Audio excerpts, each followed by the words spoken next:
Thank you for waiting. I finished checking your adventurer handbook. Here are your commission rewards. We have no other urgent commissions on the books at present. Thank you for all your hard work lately.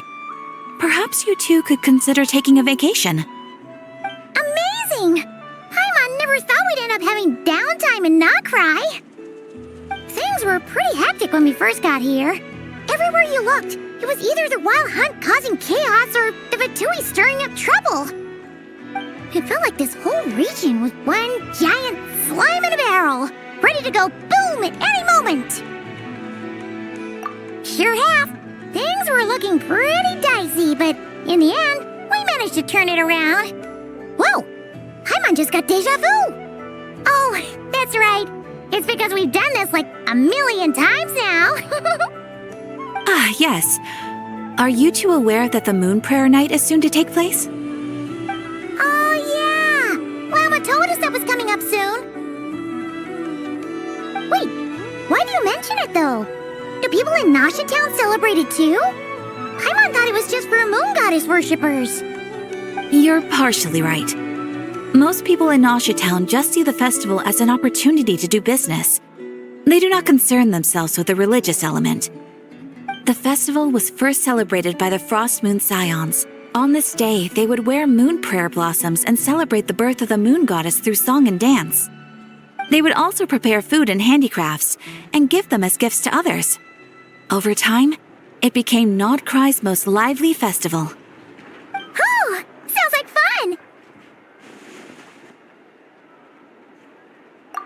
Great! Well, in the meantime, since Catherine doesn't have any commissions for us, let's focus on some personal business instead.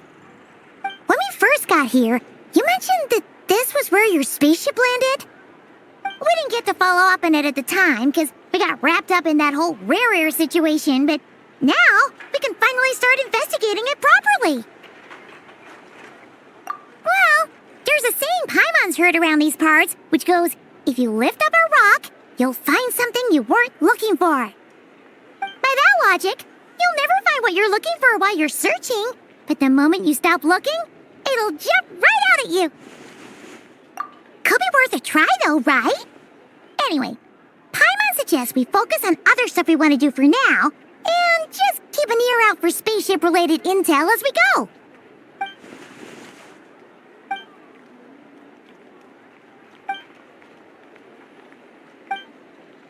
What's wrong? You look super serious all of a sudden. Huh? Paimon gets why you'd be concerned about Columbina, but what does the doctor have to do with anything? Oh, that's true. And now that you mention it, we're definitely overdue for a showdown with the Vietsub. It is weird that he hasn't shown himself this whole time. What could he be up to? True. Paimon would much rather deal with Marionette anyway. She says the meanest things, but when it comes down to it, she doesn't seem like a bad person. Maybe it's the pressure of being a Vietsub? Especially as a Harbinger. Does she feel like she's gotta act tough to keep up appearances or something? But then, every time we headed out with Rarier, she always wound up having to repair Polonia and her other robots. That's gotta sting. Losing face always hurts more for people who care a lot about their image. She's probably still furious about it. What? Relax! She's not even here! Huh? What's the matter? Oh, nothing. Sorry, we'll be on our way now. Where are we again? Oh yeah, Columbina? Right, yeah, let's go see Columbina.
sitting here a rare sight?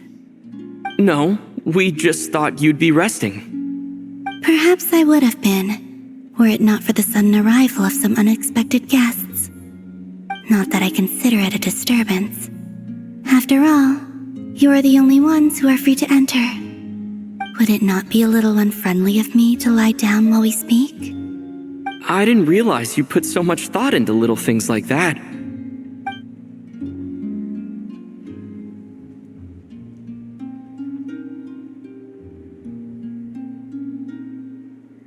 Only sometimes. There have been moments lately where I think about you and your companions. They are warm, mysterious, and cozy memories. Very few of my past memories are anything like that. They say that travelers return home bearing bags full of souvenirs. But my luggage was empty, and I believed it would stay that way. Return home? So, you're still planning on returning to the moon? Yes. This planet continues to reject me, reminding me that I do not belong here. If I remain into that, there will come a day that I disintegrate. And I don't mean reduced to dust or turned into food for the flowers. I mean, I will cease to exist entirely. Alright then. Well, we're sure gonna miss you. But it sounds like we'll have to say goodbye. How do you intend to return? The moon prayer night is soon to arrive. On that day, the moon will be closest to Teyvat. The Kuvaki in this land will reach its peak at that time. I merely need to grasp the tide, and with relatively little effort. Oh, Paimon gets it! It'll work like a slingshot! You make it sound like she's gonna get blasted up to the moon. If I did that, I suspect I would crash into the false sky. I will be using a much gentler approach, but I do like the analogy. It's fun. You see? She gets Paimon's sense of humor. In the blink of an eye, the time has come to part ways. It does feel that way, doesn't it? Time seems to fly fastest when you are enjoying it. I have always thought of myself as a wanderer on this earth, and it has never expressed any desire to keep me here. Yet, just as I plan to depart, it tugs at my arm. Is this a gesture of affection? Or is the world mocking me? Oh, were you hoping I can answer that? Yes, you are a traveler, so you must have a lot of experience in this area. Then, what I would say is, enjoy the moment. That's right! Don't overthink it! Happiness is happiness and joy is joy! The point is to enjoy it, not analyze it! I see. Then what I would say is, even though I am very tired right now, I am still happy. I can't tell from the tone of your voice. Oh, really? You don't think I sound happy? I'm just kidding. I could tell you were in a good mood today from the moment we saw you. Ah, a joke. Albeit not a funny one. Anyway, I assume you're here about you-know-what. Give me your hand. Actually, it's not that. There's something else we wanted to discuss with you. Oh, then, do you still want to give me your hand? Or not? Sure.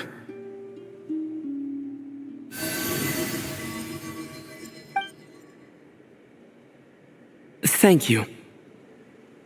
So, I've heard that in the moon prayer nights of the past, people here would hold celebrations in the moon goddess's honor. Since you helped so much in our fight against the Rehir of Solnari, I think you deserve a farewell party before you return home. I haven't asked everyone else for their opinions on this yet, but I'd like to invite you to join the upcoming moon prayer night. I've never joined a moon prayer night before. I'm not sure what I would even do. don't worry about that. We take care of everything. All you need to do is show up. Of course, there's no need to force it if you're not feeling strong enough. It's just, this kind of felt like a golden opportunity. But they call me Kutar, and the Fatui have an arrest warrant out for me. I shouldn't appear in public right now.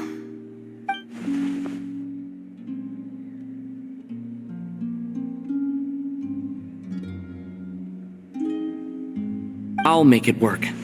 You have... Yeah, we got your back. Well, he does. Paimon's actually not too sure what he's planning. All right, if you're sure. I will not refuse your invitation. I suppose it wouldn't hurt to pack a few more sights from this world into my suitcase before finally learning what my homeland looks like. Oh, if you see Lauma, please tell her that my answer to the question she asked me is neither yes nor no. Rather, it is, there is no need. That was kind of cryptic, but sure. Guess it's between the two of you. We'll pass along the message. Bye for now.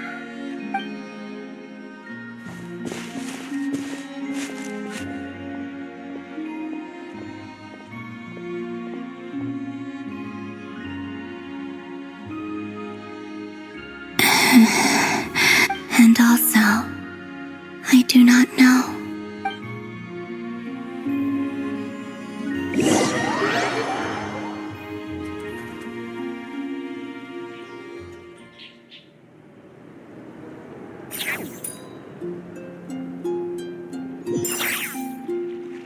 Since she's agreed to join the festival, let's go see who else wants to take part. Lauma's gotta be the person most familiar with the Moon Prayer Night. We should start with her. Also, what exactly is your plan to keep her safe? Not sure yet. I'll figure something out. What? Are you serious? And Paimon even gave you her vote of confidence back there! When did you become so sneaky?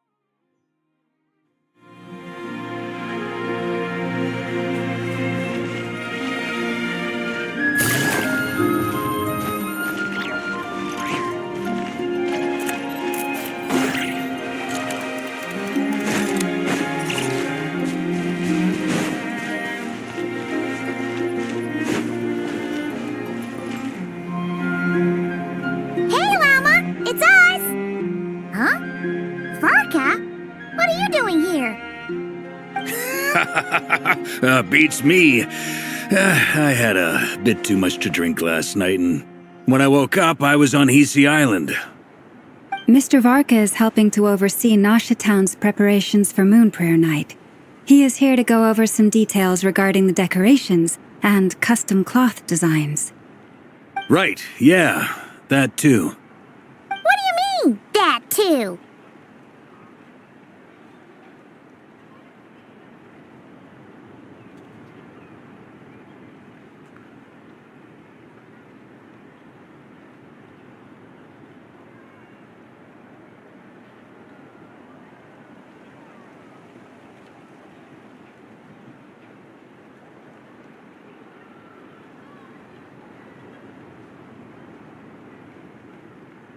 Yes, celebrating this festival is a long-held tradition here in Nodkrai.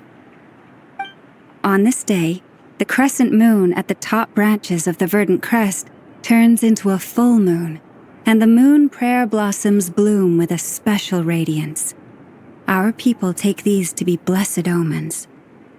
It's an especially welcome event coming off the back of all that nasty business with Rare.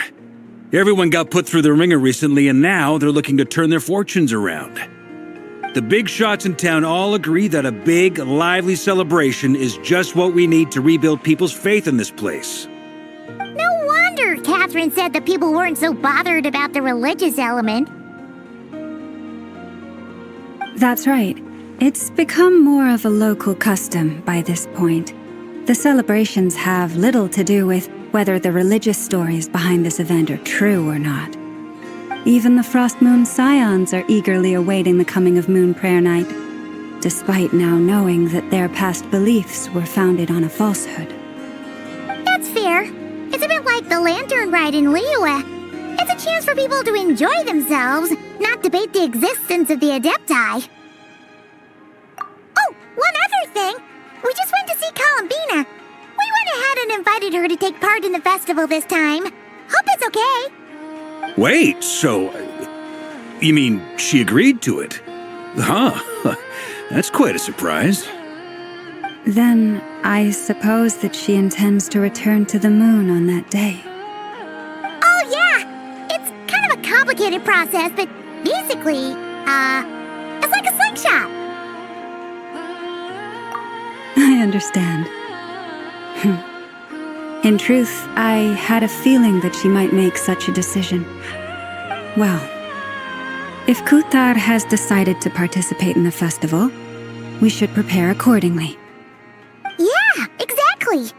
She was saying how it could be risky for her to show her face in public. We were wondering if there was any way we could hide her. Unfortunately, the people who carved the statues did an excellent job of capturing her likeness. It will be very challenging to hide a goddess whose face everyone is so familiar with. Darn! We may have bitten off more than we can chew here. Nah, don't sweat the small stuff. We can handle that. Huh? Are you saying you have a plan? Not as such, no, but the most important thing with a festival is to keep the mood light and your spirits up. You can't go preparing for a festival with those long faces. You'll never convince anyone to enjoy themselves. The Mondstatter spirit is strong with this one. As it happens, I agree with Mr. Varka. Let's start by making our appreciation for Kuthar the beating heart of the festive atmosphere. And who knows? Once we get the ball rolling, perhaps everything will just fall into place. Hey! Did you catch that? Lama said the thing! Or close enough, at least.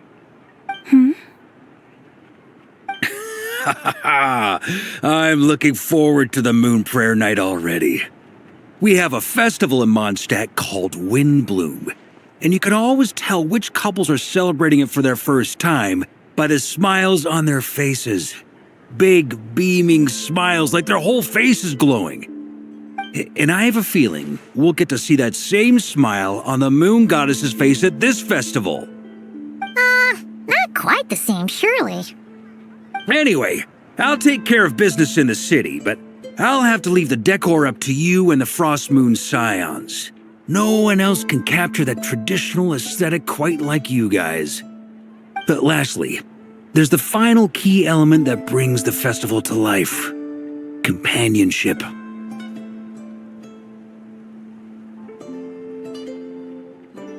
Before you leave, let me show you something that we've been preparing. Mr. Varka had asked to see it already, so you may as well tag along. Also, I have some further questions about Kuthar's decision.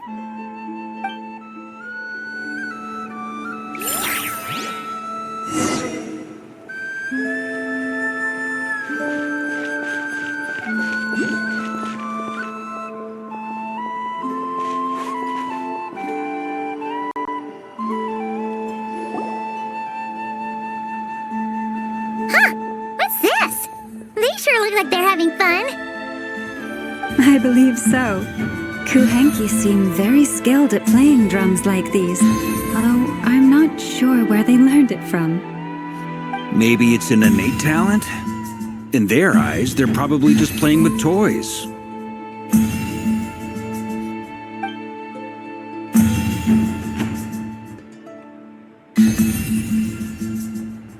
Wanatar! You want to play too?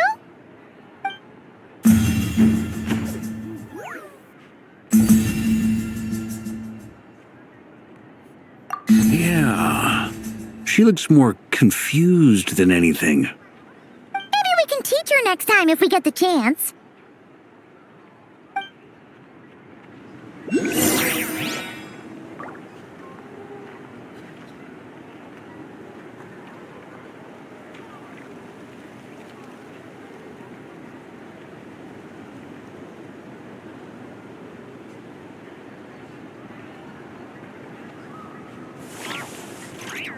What are these floaty things? Moon veils. We hang them from buildings in the city during the festival. When you look at the sky through them, it creates a...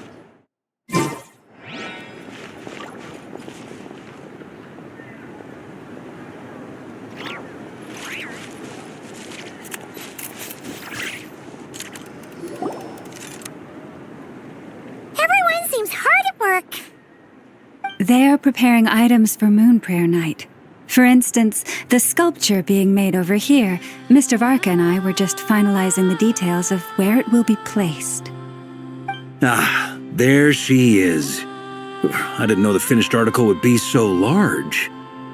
Not to worry, though. All the necessary arrangements have been made. Just let me know once it's ready, and I'll get some people to ship it over. You have my thanks. And over here, we are preparing a very traditional confection.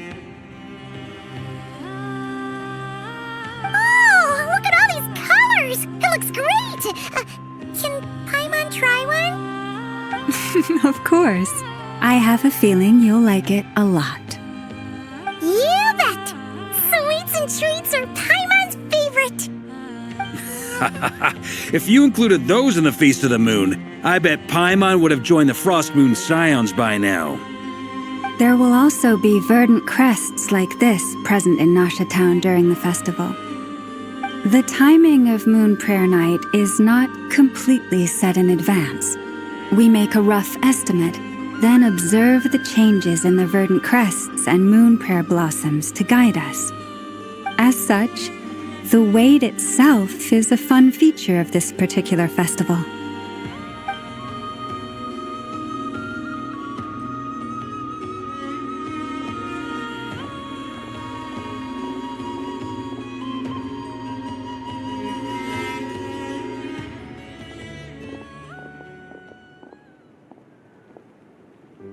Let's talk here. To tell the truth, I am very surprised to hear that Kutar is willing to participate in the festival. I once asked her if she'd be willing to stay with the Frost Moon Scions. I could introduce her to everyone, and we could be a family to one another. She did not answer, but she has not appeared here since. I took this to mean her answer was no, but if that were the case, she would not have accepted this invitation.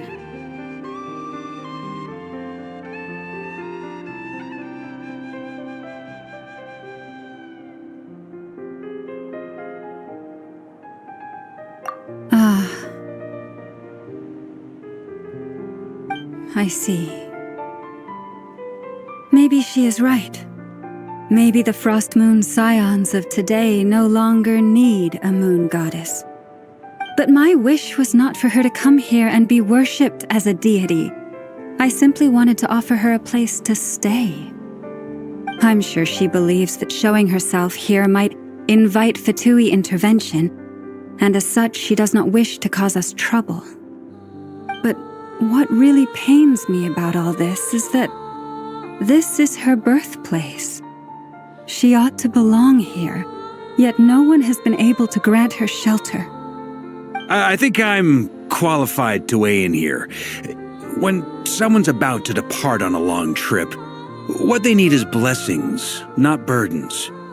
We should wish her the best, not make the journey harder than it already is. Anyway, she's agreed to attend, hasn't she? All we need to do is simply respect her decision. I see your point. Yes, she will soon depart after all. Our job is to leave her with some happy memories. Besides, who's to say her journey to the moon is a one-way trip? It's not like she can't come back and visit if she wants, right? Paimon agrees wholeheartedly. Festivals are all about having fun, so let's keep it simple. All right, I'm gonna head back to Nausea Town soon. Want to come with? I'm guessing you have some other folks to visit there. Sure thing. Let's go. Bye for now, Wilma. Thank you all. Goodbye.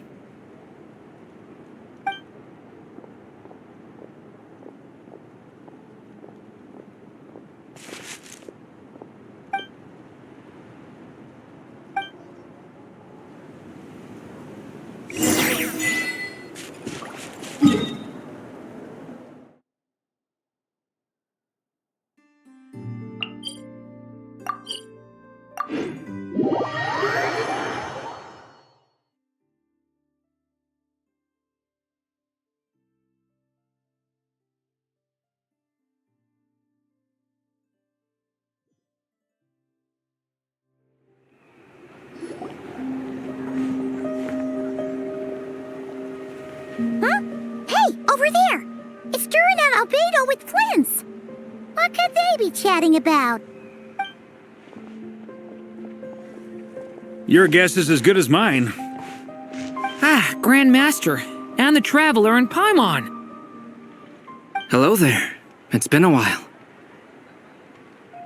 Perfect. We have some new volunteers for our investigation.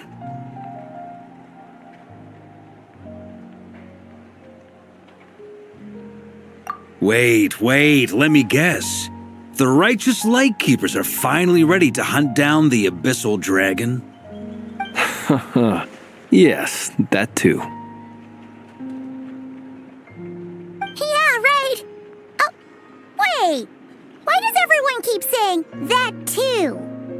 Well, to be precise, the facts match, but not the causality. Wait, so I guessed right? Half right! Don't act so impressed with yourself. Maybe I can explain. We ran into Mr. Flint's north of Nausea Town. At that time, we just noticed a few abyssal creatures out in the wild, but the strange thing was, I didn't detect any traces of abyssal energy on them at all. On closer inspection, we realized that they were not real monsters, but something akin to reflections in the water, or perhaps a mirage. Huh? What do you mean? Like, you could see them but not touch them? Exactly. It was very peculiar. They roared and tried to attack us, but we could not make any physical contact with them. I think I've heard of things like that happening in Nocturne before, but I don't know much about it. Yes, it's a known phenomenon. Mirage-like illusions tend to appear in Nodcry in the run-up to Moon Prayer Night. From a distance, they appear quite real. I myself thought that Misters Durin and Albedo were locked in battle with abyssal monsters when I first arrived. But after sharing intel and investigating a little further, we can confirm that these illusions are harmless. There is no great cause for concern.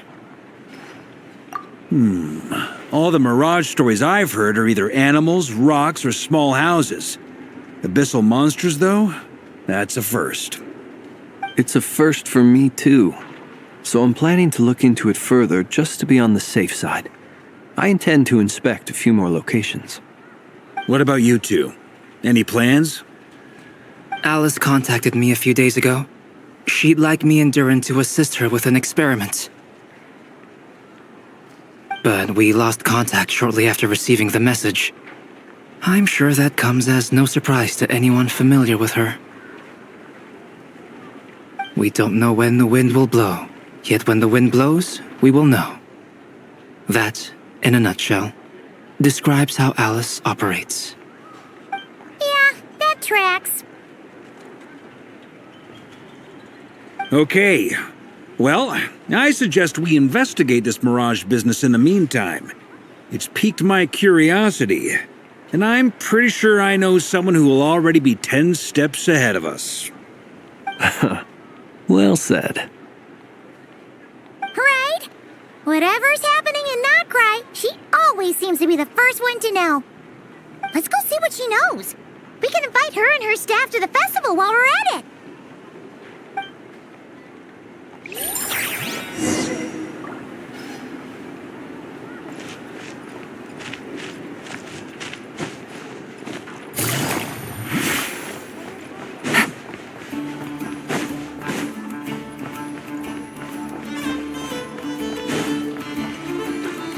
Take it easy.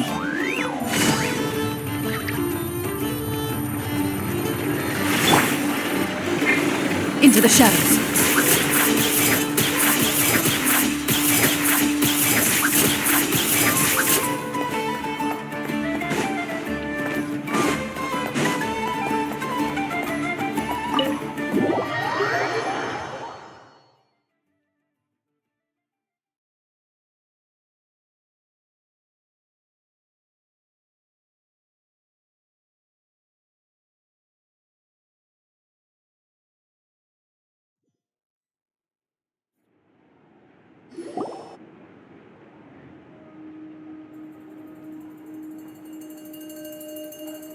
You're right, I have noticed.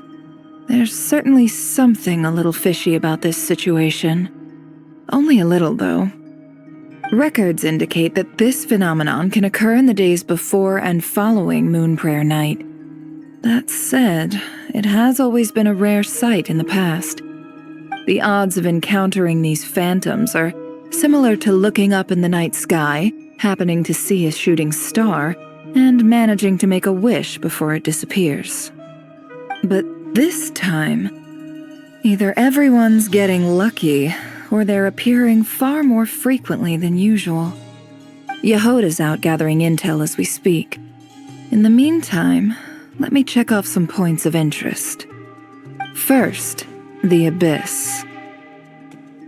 The ones we saw seem to be abyssal monsters.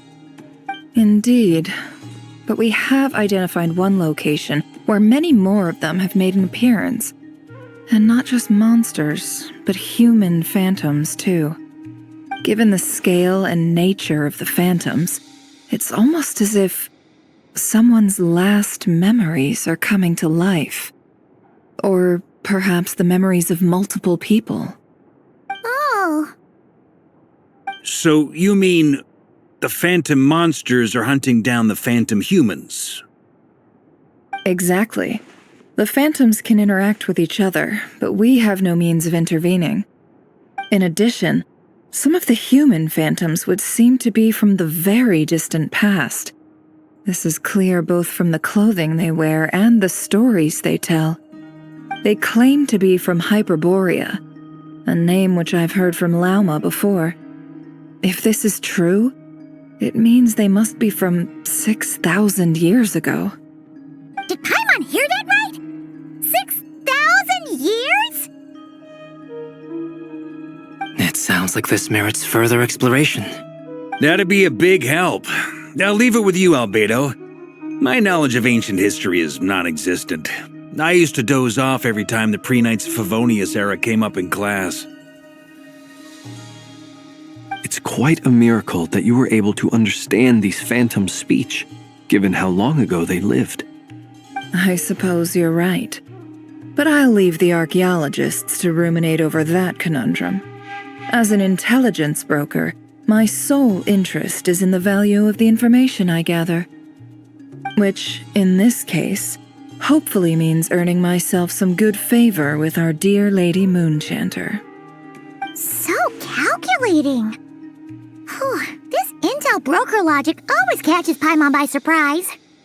Sounds to me like we could split the work up. I think the abyssal phenomenon is best left to Albedo, Flint's, and me. Agreed. It coincides with my duty as a lightkeeper. For my part, I'd like to understand the abyss better. Even a little knowledge would go a long way. This is certainly a rare opportunity to study the abyss. But even rarer, perhaps, is the chance to make contact with the ancients. The Curatorium will take the lead on investigating the Hyperboreans. We put in the work to learn what we know so far. It seems only fair that we get some quantity of exclusive intel. That just leaves our trusty team of 2 unassigned. Since you became an honorary knight, of course. This was part of my grand plan all along. Ha ha ha! Oh yeah, by the way, we managed to convince Columbina to come to the Moon Prayer Night celebrations. Would you and Yehoda like to join too? She agreed to that? Huh. Quite an achievement. Never underestimate the traveler, I guess. I'd be happy to join. No point shutting myself inside when the streets are all decked out. I doubt any clients will be visiting during the festival in any case. And Yehoda loves a party, so I'm sure she'll jump at the opportunity. No. No. No. No. No. No. No. No. No. Way to contradict me in front of... Wait. No, that's not what I have bad news, boss. So many people. All right, everyone inside, quick!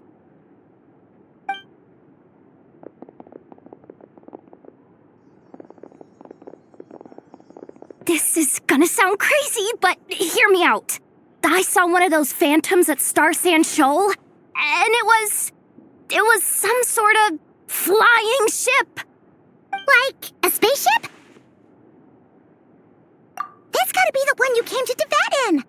You said you saw the same thing through the moon marrow, right? Huh?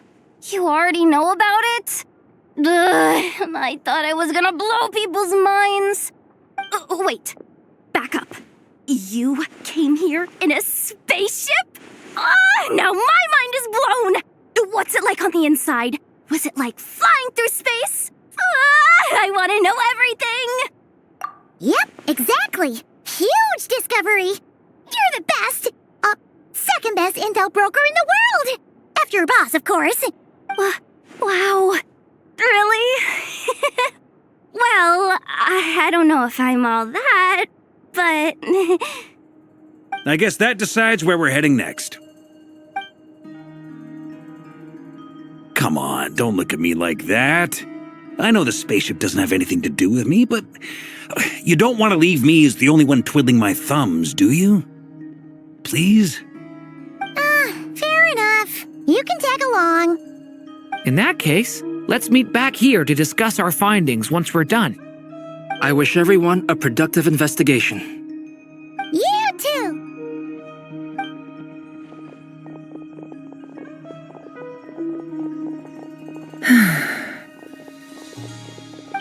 What's up, boss?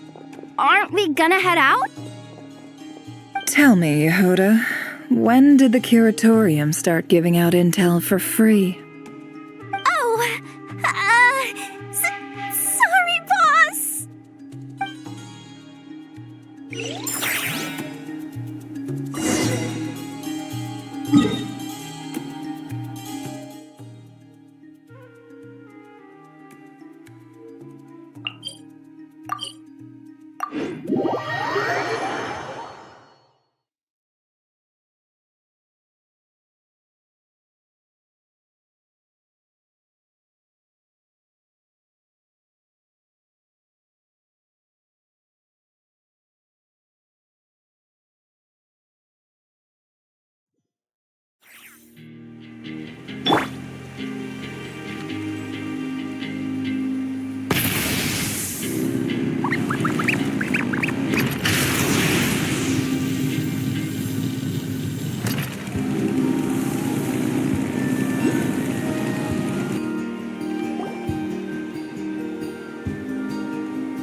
Wow, what do you know? Yehoda was right on the money. This Phantom really is your spaceship. But that's so weird. Why would it show up here? Is it some kind of projection? Or a ghost? Like, maybe it no longer exists. Ah, you're already here. Miss Lauma, what a surprise. I thought you were busy with festival preparations. I was, until one of our people informed me that a strange sight had appeared at Star Sand Shoal. No one's ever seen something quite like this before. I thought I should see it for myself. Same here. Oh, so we heard that these things appear around the festival period. Any idea why that is? Unfortunately not. We have very limited information about them, since they can't be interacted with. And no human phantoms have ever made an appearance before now. The most we've been able to deduce is that these sightings appear to be connected to the increase in Kuvaki energy around this time. Yeah, seems like that's all we can do. This is all so confusing. Allow me to lend you a hand.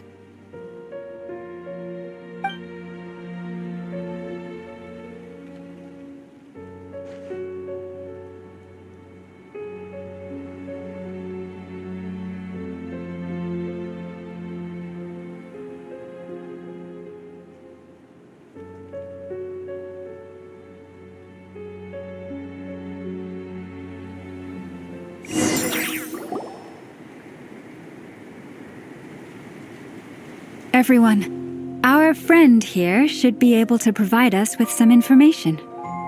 Is that a phantom rhymehorn deer? I've heard about how the Frost Moon Scions live in harmony with the animals and can even communicate with them. That's coming in handy now, for sure. Okay. Yes, I understand. Then how about this?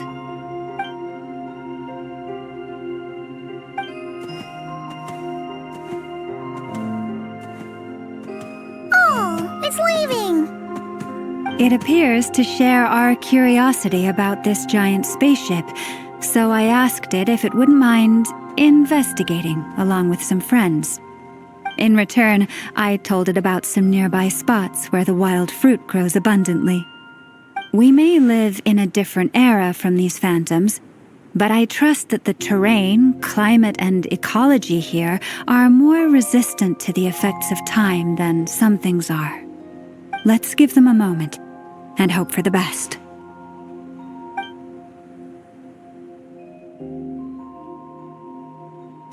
All back together? Must have been a lot of fruit. Indeed. Now let me ask them some questions.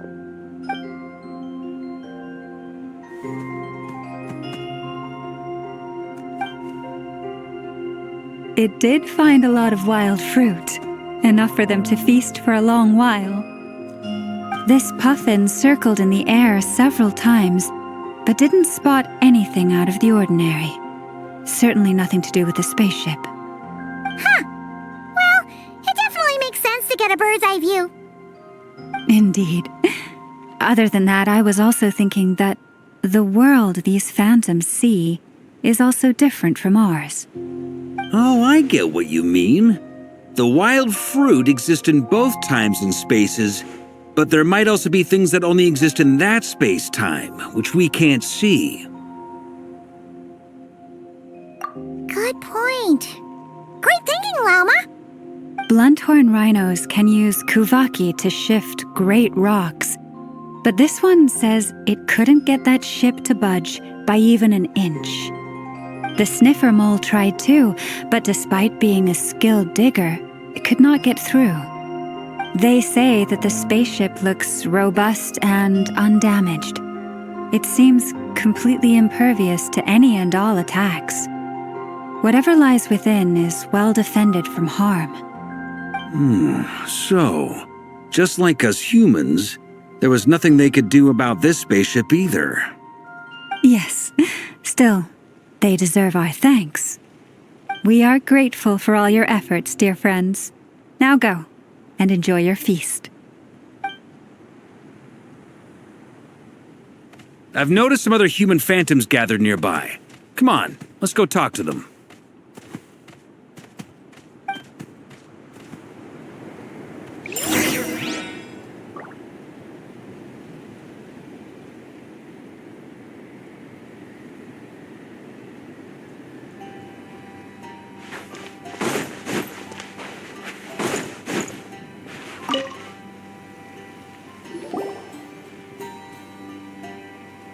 What is this thing? I've never seen it move, and there's no way to get inside.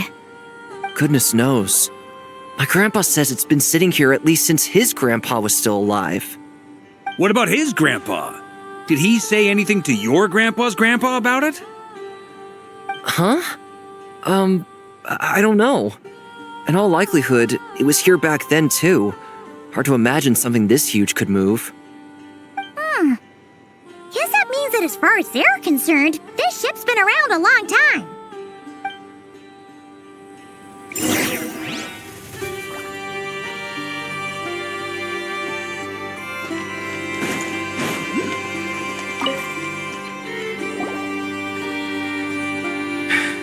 Come on, brothers.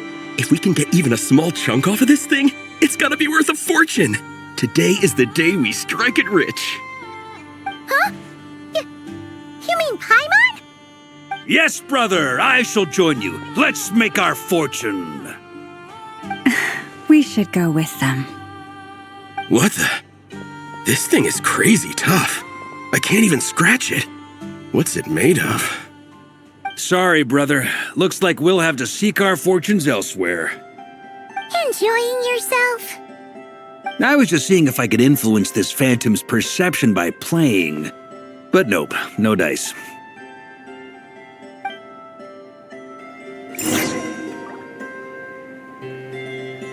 I'm sure we're all starting to build up an idea of what's going on here now that we've spoken to some of the people. These phantoms are reenacting real historical events in Nodcry. It's almost like we're in some kind of interactive stage play. We can talk to the actors, but the plot is fixed and we can't influence it. It makes sense. History is set in stone. The objective facts of the past cannot be changed. Paimon totally thought you were just goofing around earlier. But actually, you were doing some serious investigating. Of course I was. Anyway, at this point, I think we're forced to conclude that although the Phantom spaceship is right there in front of us, we aren't going to learn much about it from these people.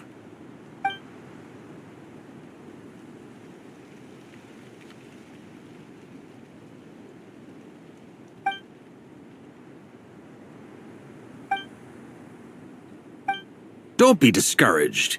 If nothing else, this is proof of the ship's existence. And think about it.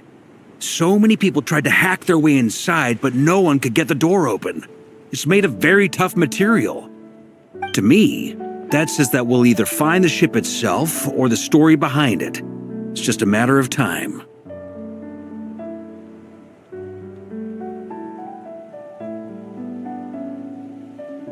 Huh. Every now and then, when Varka gets serious, he actually does seem like Grandmaster material for once. I wonder how the others are doing. Let's head back for now. Sounds good. Also, drinks are on me if Team Knights of Favonius is the first to finish. Wait, we have a team name now? Am I in Team Knights of Favonius as well? You're very welcome to join. We've even got a cathedral ready for you. Isn't that technically blasphemy? You wouldn't dare make a joke like that if Barbados was in earshot. Nah, I'm sure Barbados doesn't mind a little harmless blasphemy once in a while.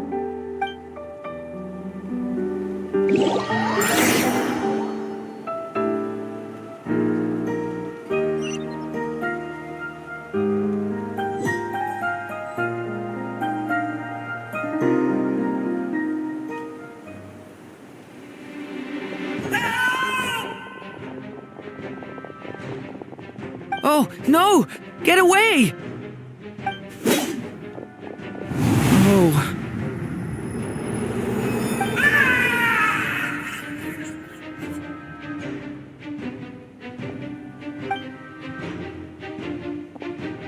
I know it's hard to stomach, Mr. Duran.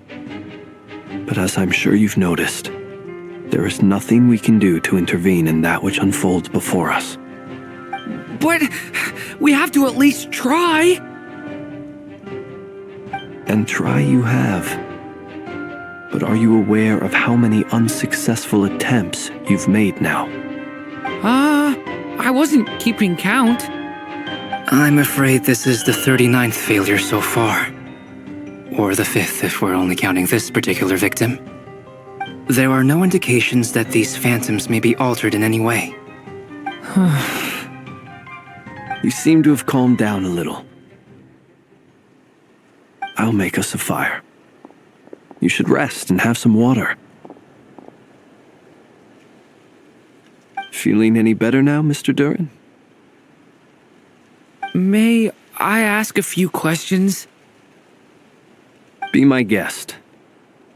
What exactly are we witnessing here? What happened to those people? My guess would be that we are seeing Nodcry during the Conrian Cataclysm. Would that be accurate? Conria. That is correct.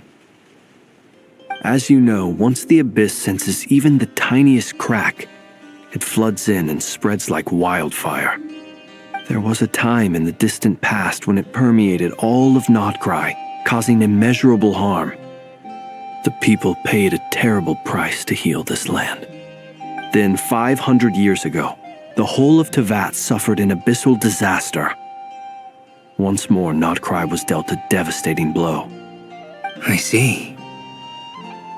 In the face of the abyssal onslaught, all were like grains of sand tossed around by a tidal wave. Be they human, fae, or god. The moment you witnessed is but one drop in a whole ocean of catastrophe. All right. I guess that answers my second question, too. I wanted to know why there's nothing I could do to help them, and that's because what we are seeing is history. That would be my guess as well.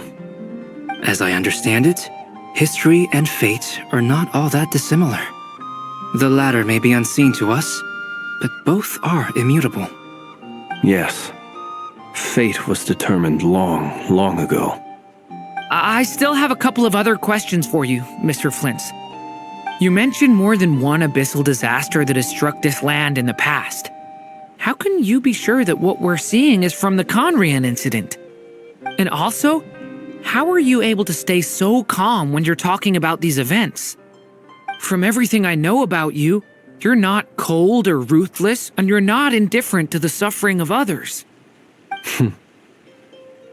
Alas, I am forced to show my age. I must be 600 or 700 years old by human measure. Wait, so you... One is not easily moved by history when one has witnessed the truth firsthand. I'm sorry. You needn't apologize. Your passion is a good thing to have. Treasure it, because someday you may find it in terribly short supply. Now, at the risk of offending you, I have a question in return. Your curiosity toward the Abyss, is it born from hatred or because you sense its call? I only ask because I kept a fragment of Rarir's body in my lantern for a short time. Specifically, his heart.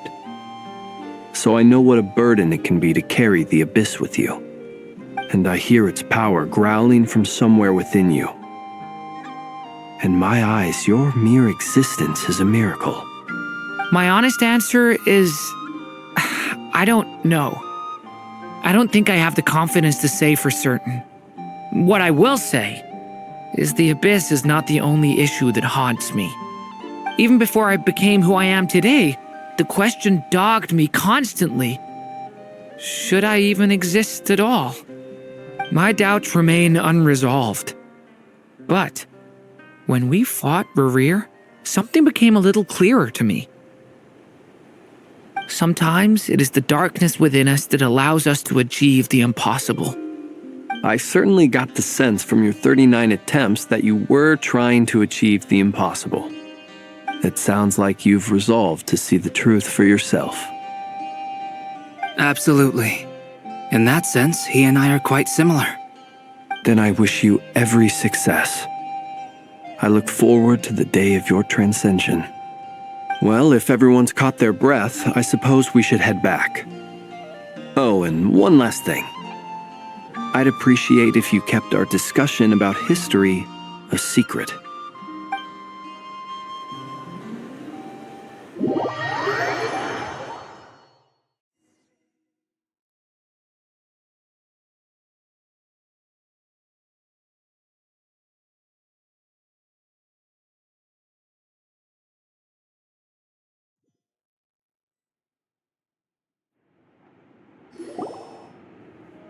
Incredibly, our separate investigations led us all to the same conclusion.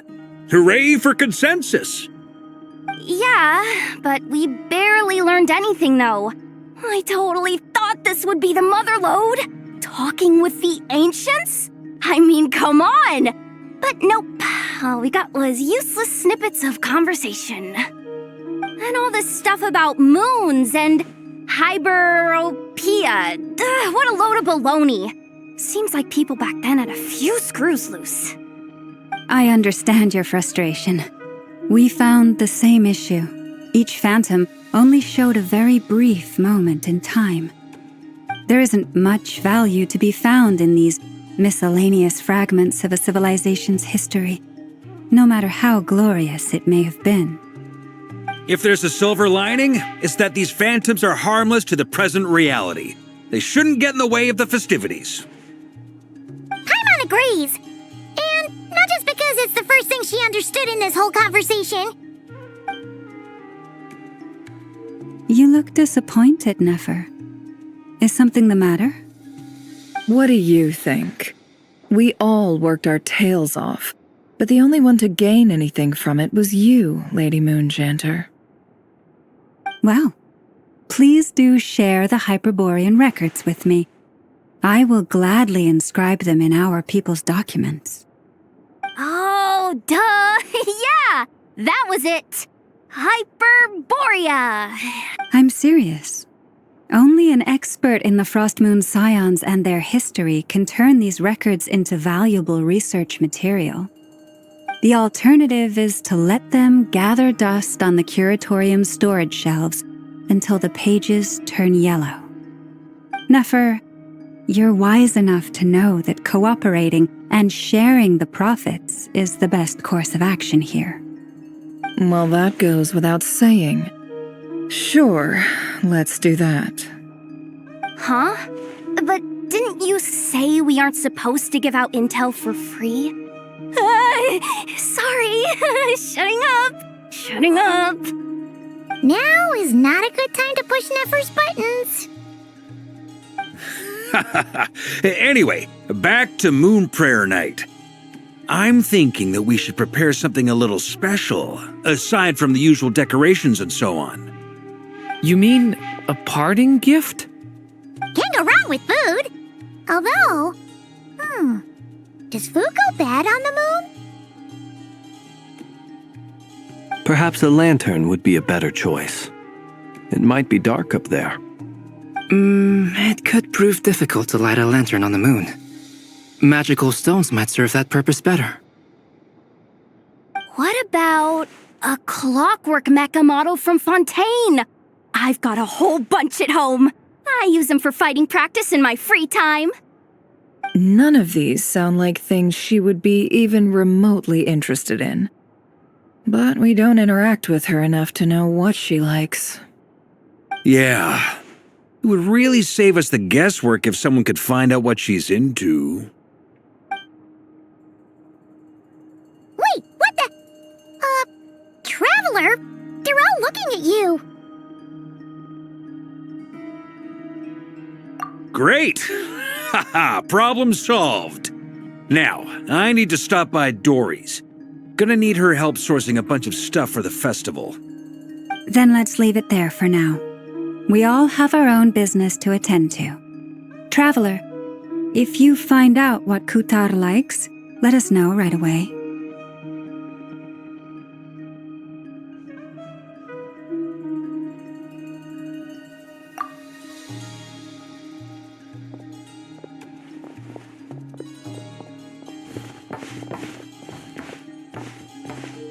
Is something the matter? I'm fine. It's just... I'm still feeling a little rattled after witnessing the horrors of the Abyss. But it's okay. This is something I have to work through. I'll be alright. Thanks for your concern. Well, don't put too much pressure on yourself. If you ever feel like something's wrong, physically or mentally, we're here to talk. Come on. Stop treating me like a kid.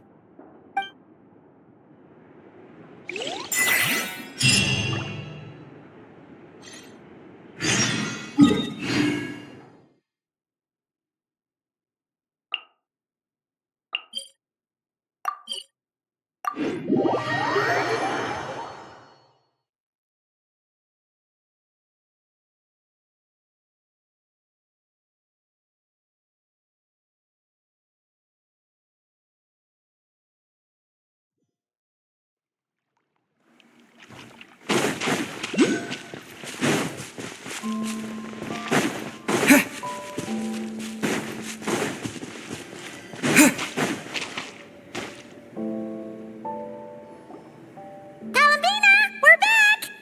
Huh? She's not here.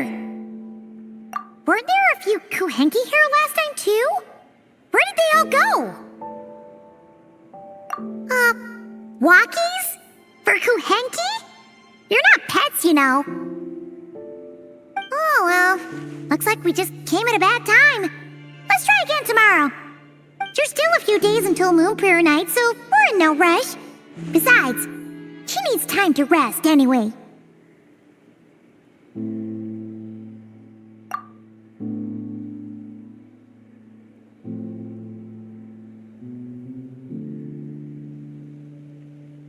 Columbina! Are you back yet? Oh, how strange. Looks like she still isn't here. Right? It's not like her to spend so much time outside. Especially since she's worried about attracting unwanted attention. What about Luonatar? Luonatar, you there?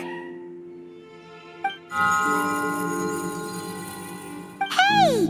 Do you know where Columbina went?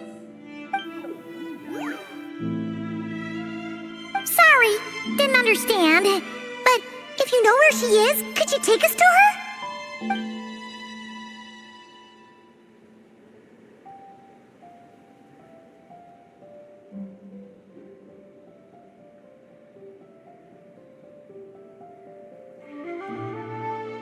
Yeah, that's even stranger. What about him? Oh, that's not good news. They change color when Columbina gets weaker, right? And they look super pale right now. Good idea. She might know what's happening.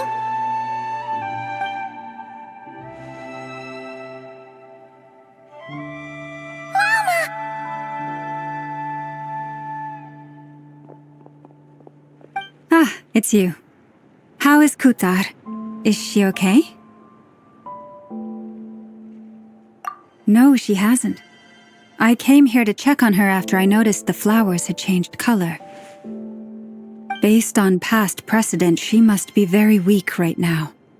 Even getting up to walk would be a struggle. It seems unlikely that she wandered off outside. Not to mention that she doesn't do that at the best of times either. So yeah, this is super weird.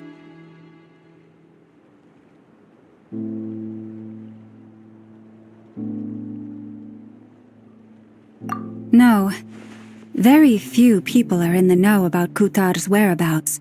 And if anyone suspicious had visited, they'd have left some sort of evidence. Come on, let's go to Nasha Town. If anyone has seen her, someone there will know about it. It's not Cry's information hub after all. Makes sense. Let's go!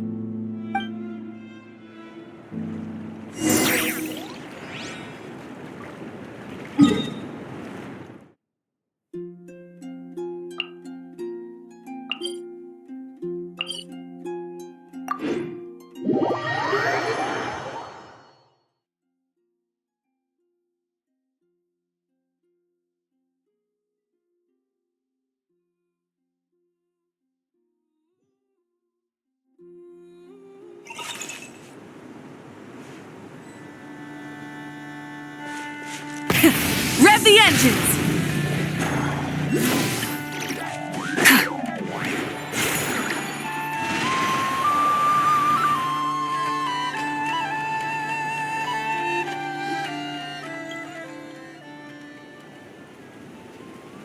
Wait a moment. Is it just Paimon, or is this stall kind of suspicious? It's never been here before, right? No, I don't recognize it. Alas, your free and easy adventure time is over. Now, prepare to face the final boss of Nocturne. Whoa! Where'd that voice come from? Not sure, but it's No, not that way. The final boss is right here. the sniffer mole? That's the final boss? Surely not. Also, Okay, the jig is up. I'll stop teasing you. Turn around. I'm right behind you. It seems I've managed to leave quite an indelible impression, even though you've never seen my face. Ah, nothing could make a great mage more pleased with herself.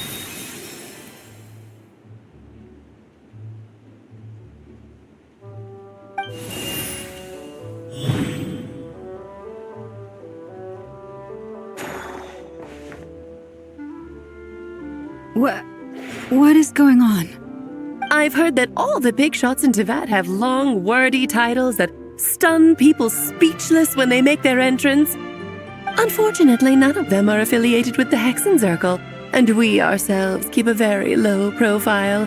The notorious name-dropping doesn't quite work for us.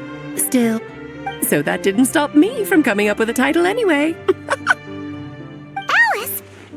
It's really you this time? Not a lantern or a Dodoko, but Alice in the flesh? Oh, that's right.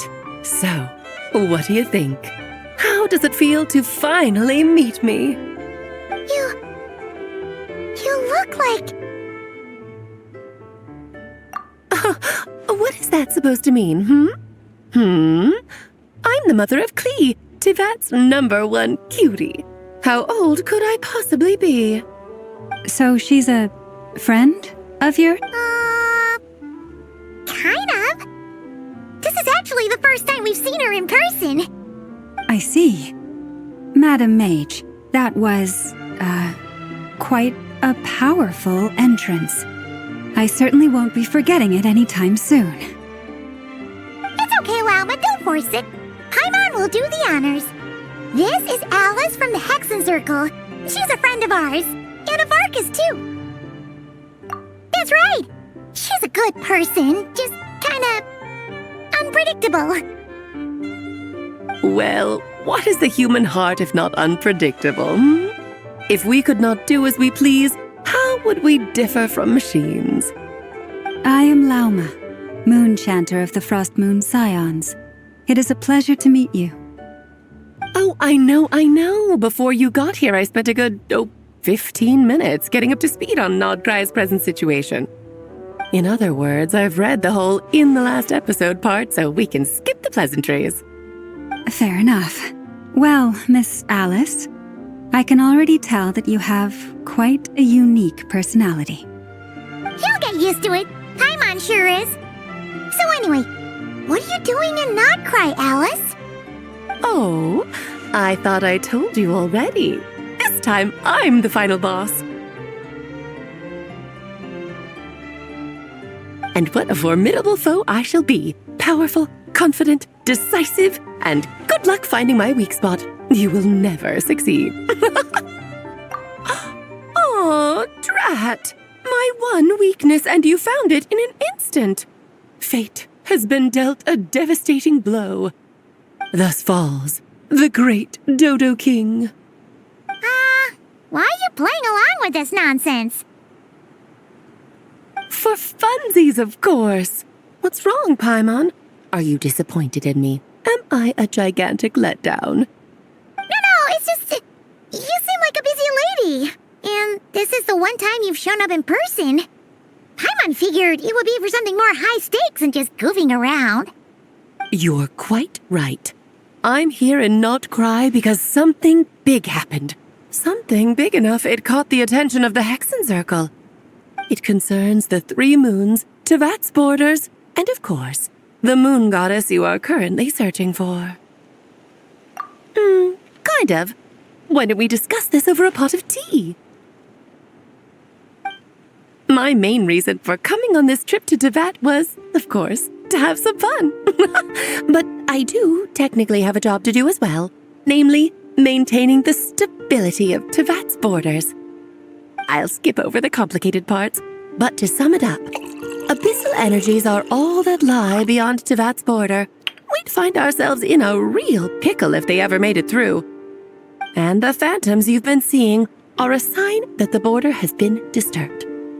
Ah, no wonder they tend to show up around Moon Prayer Night. Is it because the real moon is now so close to us that its power can cross the border? In part, but only a negligible amount passes through. Just enough to influence the verdant crests and so on. And as you've noticed, there has been an unprecedented number of phantoms appearing this year. The influence of the moon beyond the border cannot explain this. No, there is another far greater factor at play. The trilunar syzygy. A trilunar syzygy? Eons ago, before the heavenly principles came to Tevat, it was the then 3 moon goddesses who controlled the laws of this world.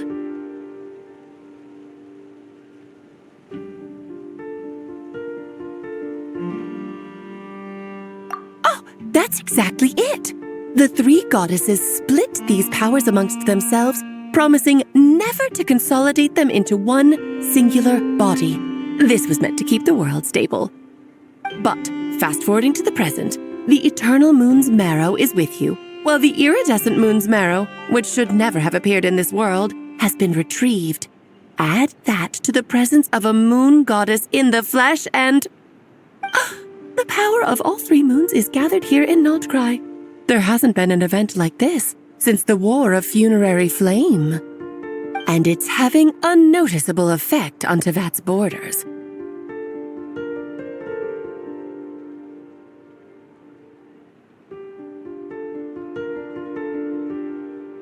Because I wish to give my darling daughter a peaceful, sunny environment to grow up in. Is that a good enough reason? Kinda sounds like you're dodging the question, but it does make sense. Well, that's one reason anyway, and the most important one. The others are a little complicated to explain. For instance, cleaning up after dearest Miss R. Albedo could tell you more about that if you're curious, but right now, I have a more important question to ask you. Why are you collecting the moon marrows?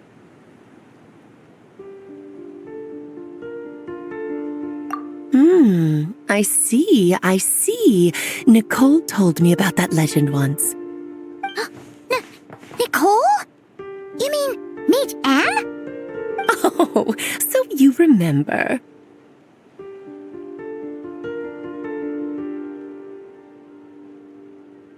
Ah, yes, of course. That was the story about fate, her area of expertise. But back to the story of our dear moon goddess. I'm afraid her intended method of returning to the moon is unlikely to work anymore. What does that mean? She may be missing, but she hasn't gone anywhere. She has disappeared.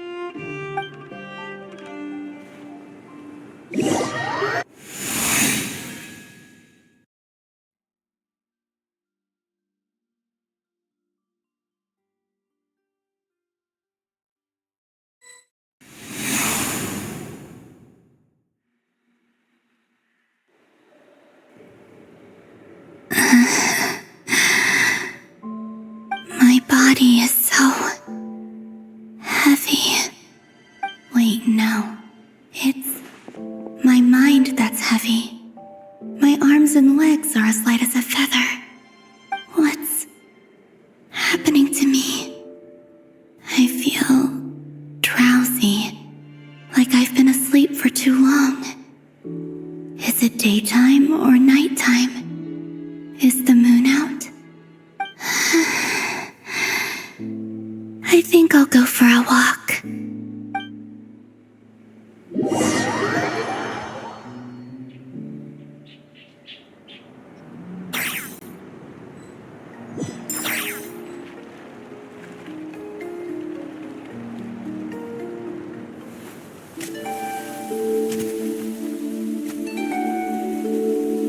Are you out for a walk too?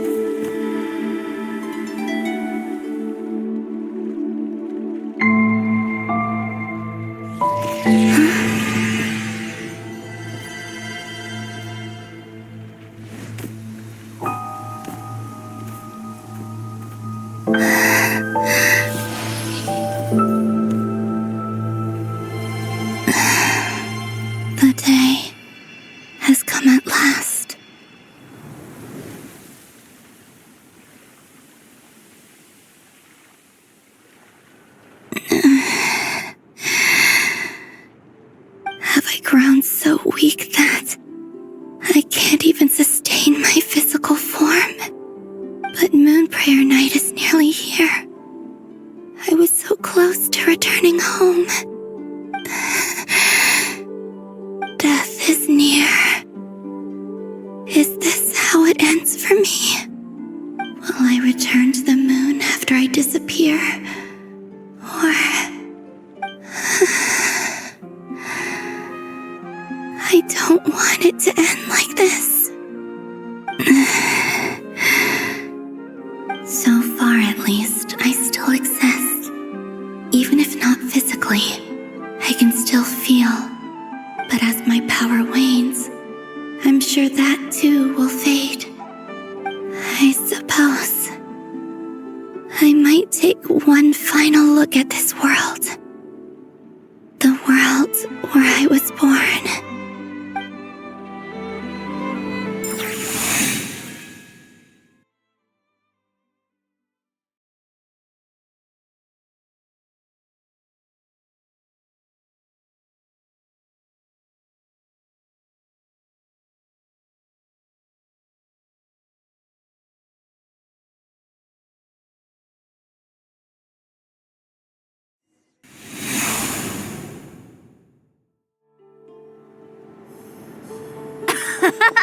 Come on! Come on! Wait for me! The Frost Moon Enclave. How much it has changed since I was born. These decorations, they're so heavy. It's times like this when you kind of wish men could be priestesses and acolytes. How fascinating. I've never had the chance to be privy to people's private lives in this way. In the past, people would get so solemn and serious the moment I showed my face, like they were frozen stiff. Karina, Lametti, it's time to eat. Coming. I want to watch them a little longer.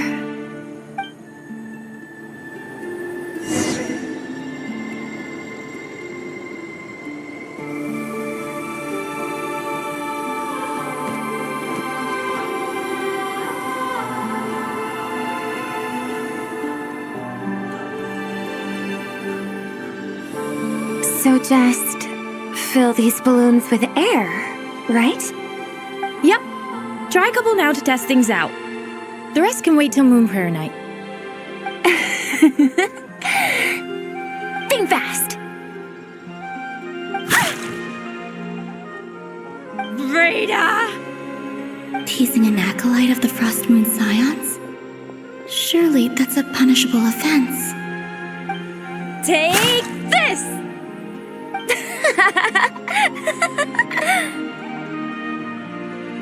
Huh? All right, enough horsing around. Lady Lauma gave us a task. We should get back to it. The task is just to check that the balloons don't leak, right? Doesn't matter if we fill them with air or water. Yeah. Okay, you got me there.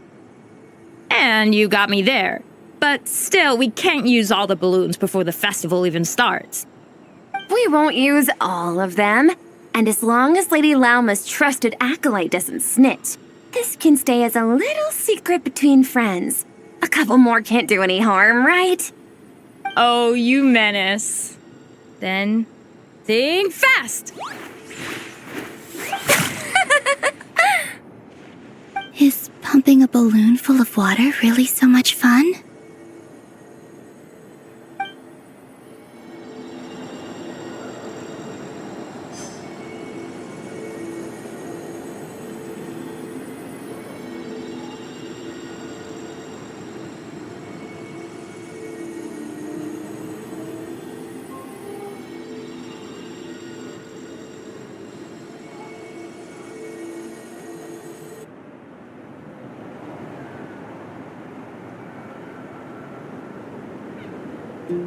I'm sure you're both tired from playing all day. Come on, eat up. A plain, humble meal. That has always been the way of the Frost Moon Scions. Huh? How come Lamatti got a midsummer berry dessert? Oh, I always get Lockaberry. I don't mind sharing. You can have a bite of mine if I get to have a bite of yours. They're sharing food? I've never shared food with anyone before. Even at the Harbinger tea parties, everyone just ate off their own plate. And when I couldn't finish my food offerings from the Frost Moon Scions, they'd leave the leftovers out under the moonlight for the animals to claim. Hey! That was 2 bites! Oh, then you can have another bite of mine. Oh, you too. Oh, don't fret now. Here, have some of Granny's too. So this is what it means to be family.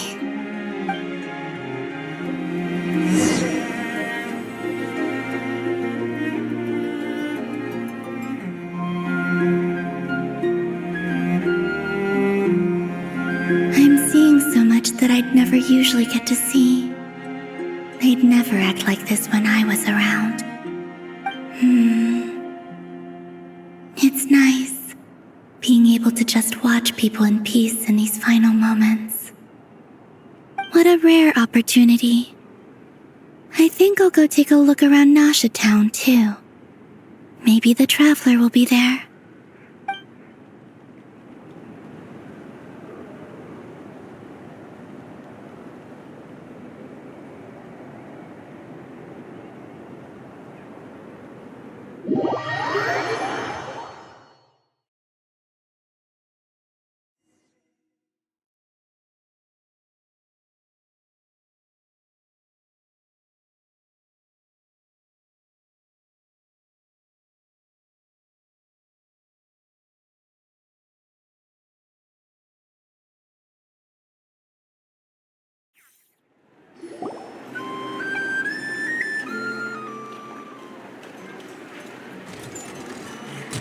After the War of Funerary Flame, the moon goddesses were no longer recognized by Teyvat.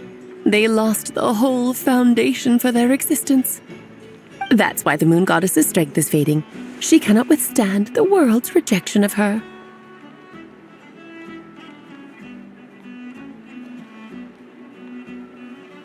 To be more pedantic about it, the moon goddesses did something to offend the heavenly principles, and that's why they were ousted. Something of a recurring theme in Teyvat's history. Theoretically, speaking so candidly should put me in their crosshairs too, but they can't tell me what to do. I'll say whatever I want. Anywho, the Moon Marrow energies were but a drop in the bucket for her, and that battle against the Ray Hair of Solnari only weakened her further. Fortunately, it happened close enough to Moon Prayer Night when the Kuvaki concentration here is high. That's the only reason she managed to survive this long. What do you mean, fortunately? You said she disappeared. We're too late. Oh, what a headache. I thought this was all common knowledge. I guess I have some more explaining to do. Okay, buckle up. It's time for another lecture.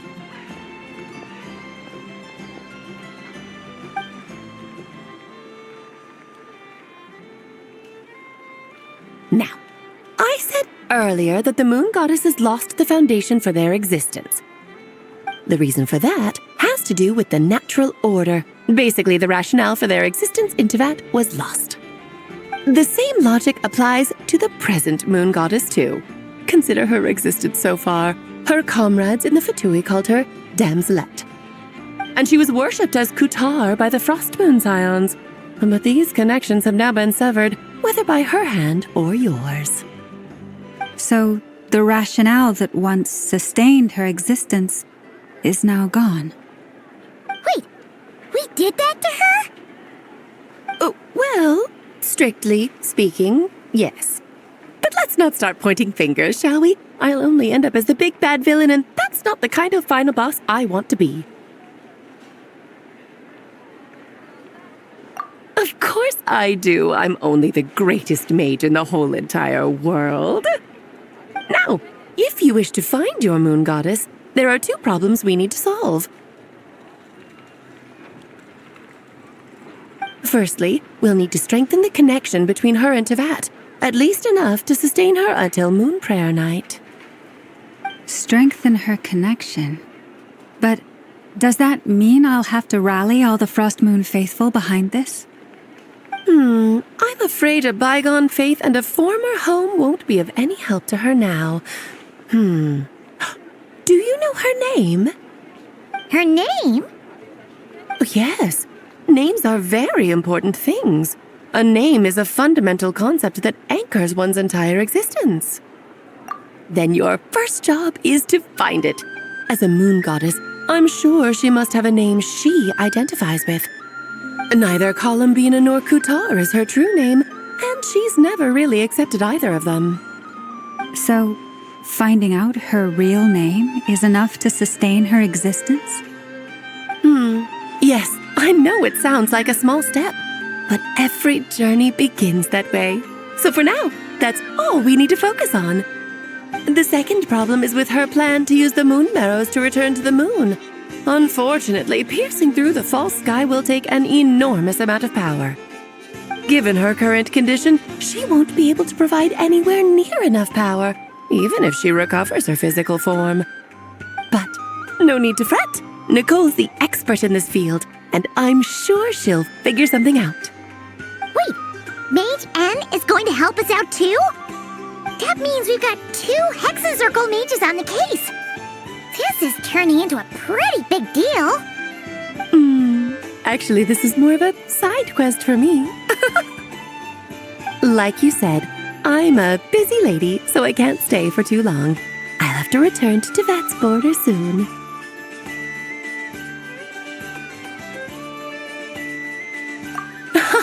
That's the upside you get for looking out for my little Klee.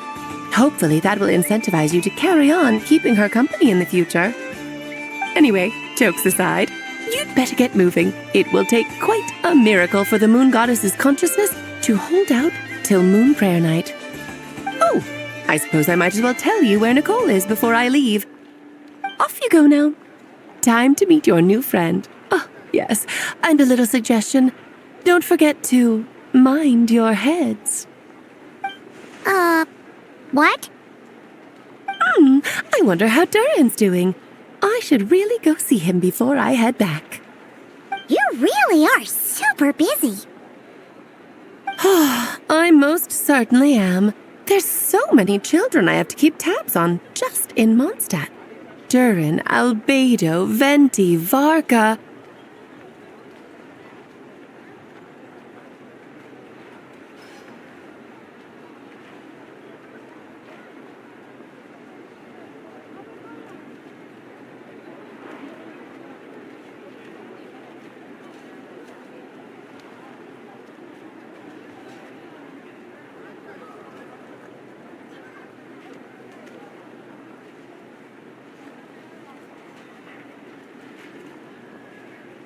Klee didn't make the list, huh? Of course not.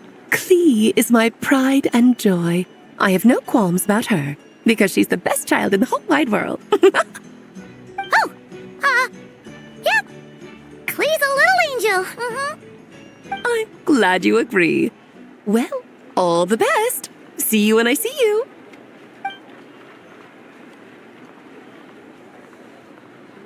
She left in a hurry. Yeah, she didn't pack up her stall. Should we handle it for her?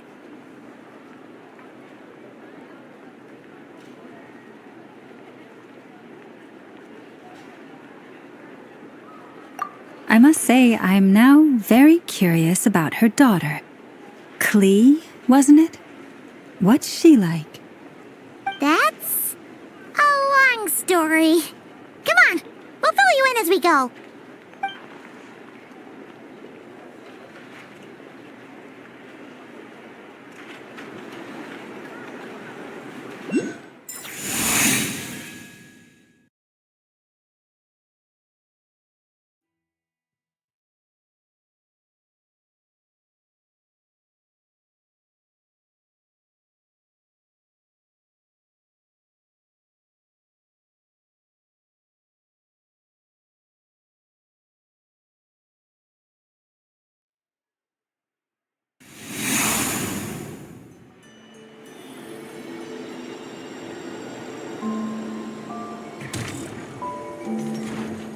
What a lively place. I've never experienced Nasha Town like this before. Hey, you old geezer! Your hammer's rusted through!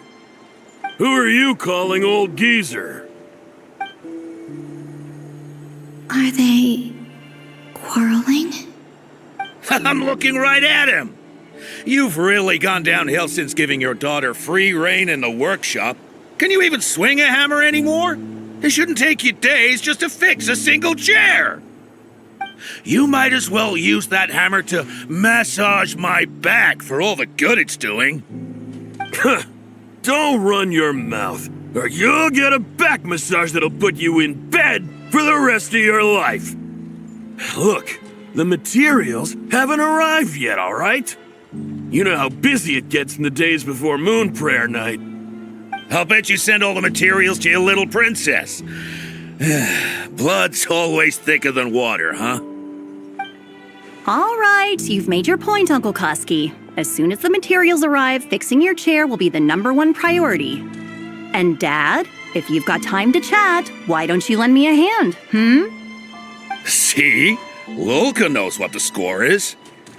I guess they're friends. But the way they spoke to each other was so ugly. Then again, it wouldn't be the first time I've seen something like this. Columbina! Sing outside my door in the middle of the night one more time, and I'll unscrew your vocal cords. You hear me? Oh, Zandrone. So that was her way of trying to be friends with me. What a pity. I won't get the chance to say any ugly things in reply.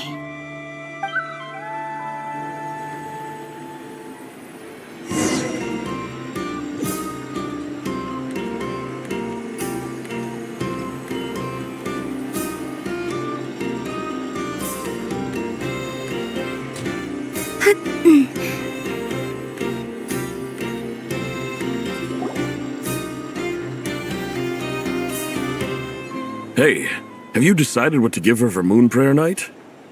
I sure have. She's gonna get the surprise of her life when she's least expecting it. Then I'll whip out the ring and pop the question. The surprise of her life. What a fun turn of phrase. Cool, I get the picture. You can spare me the gushy details. Ooh, looks like we have a customer. Hello there, ma'am. Would you like some Moon Prayer Night candy? Huh? Is he talking to me? Can he see me? Here you go.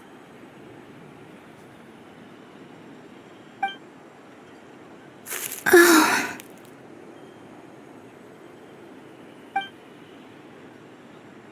Come back anytime. Right. Now, where were we?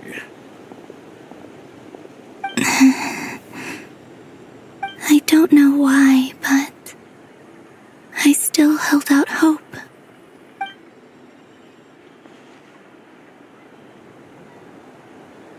The most important thing right now is to find that mage. This name thing seems super important too, but where do we even start looking? I'd better go pay the Fatui a visit.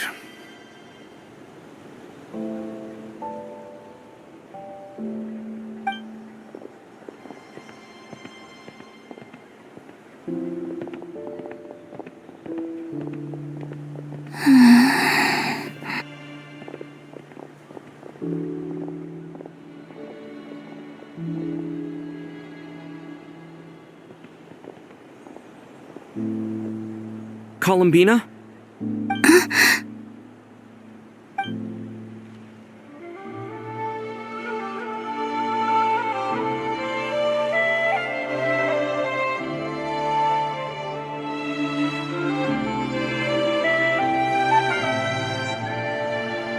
Traveler? Let's go! This is no time to be spacing out!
Boats are made for transferring commodities back and forth, and those that come across Lior tend to stay a while. So it is where many things come to settle.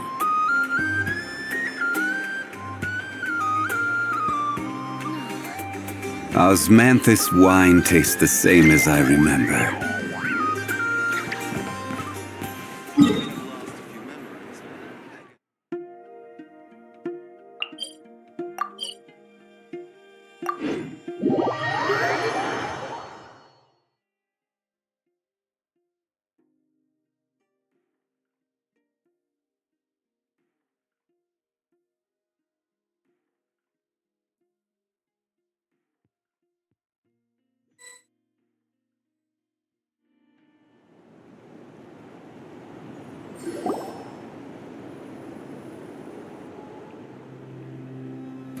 Where are they going? They mentioned a mage and... a name?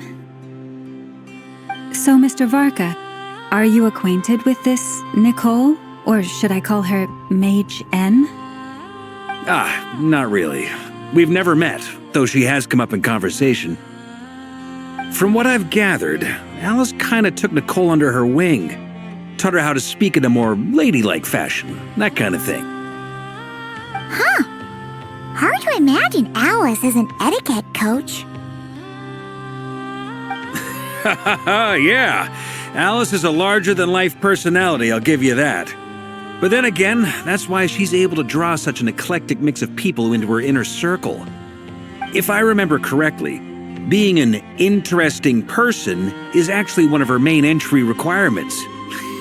So, if you ever wanted to join the Hexenzirkel, I'm sure you'd both be eligible to apply. Hey! Don't go around making promises on Alice's behalf! I wouldn't dare.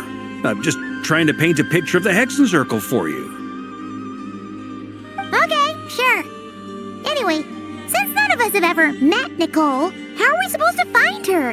We can't just go up to every woman in sight and ask, "Hey, are you Nicole?" Maybe something she's wearing will give it away? Like, a windbloom pinned to her chest or something. Wait a minute. Alice never said Nicole was from Mondstadt. Oh, true.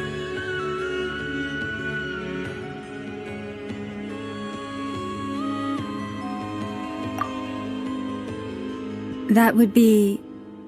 this young lady, then?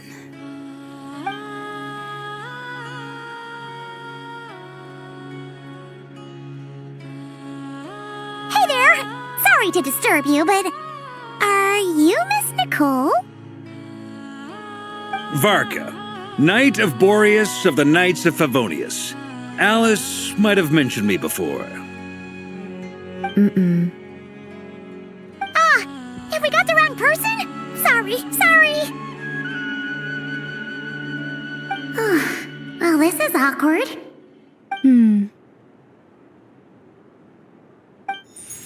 When I shook my head, I meant, no, Alice hasn't mentioned you before.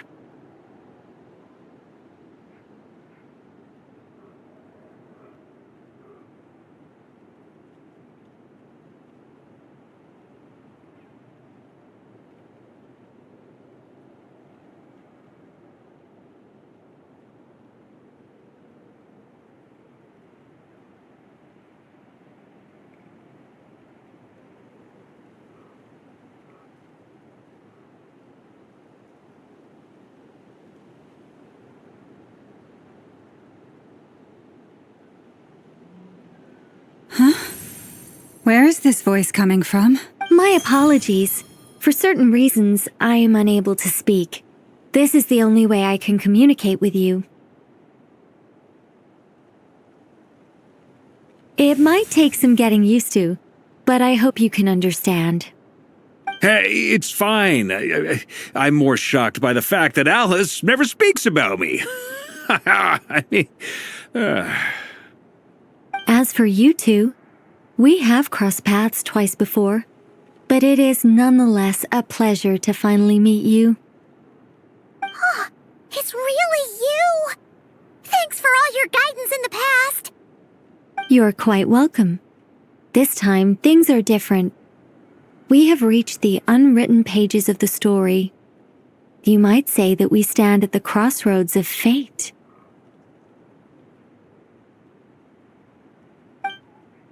Now then, allow me to formally introduce myself. My name is... No, stop! Alice! I can't believe it! I had a whole speech prepared. I'd agonized over every single word. She always picks the worst moments to ruin other people's plans. I'm so sorry about that.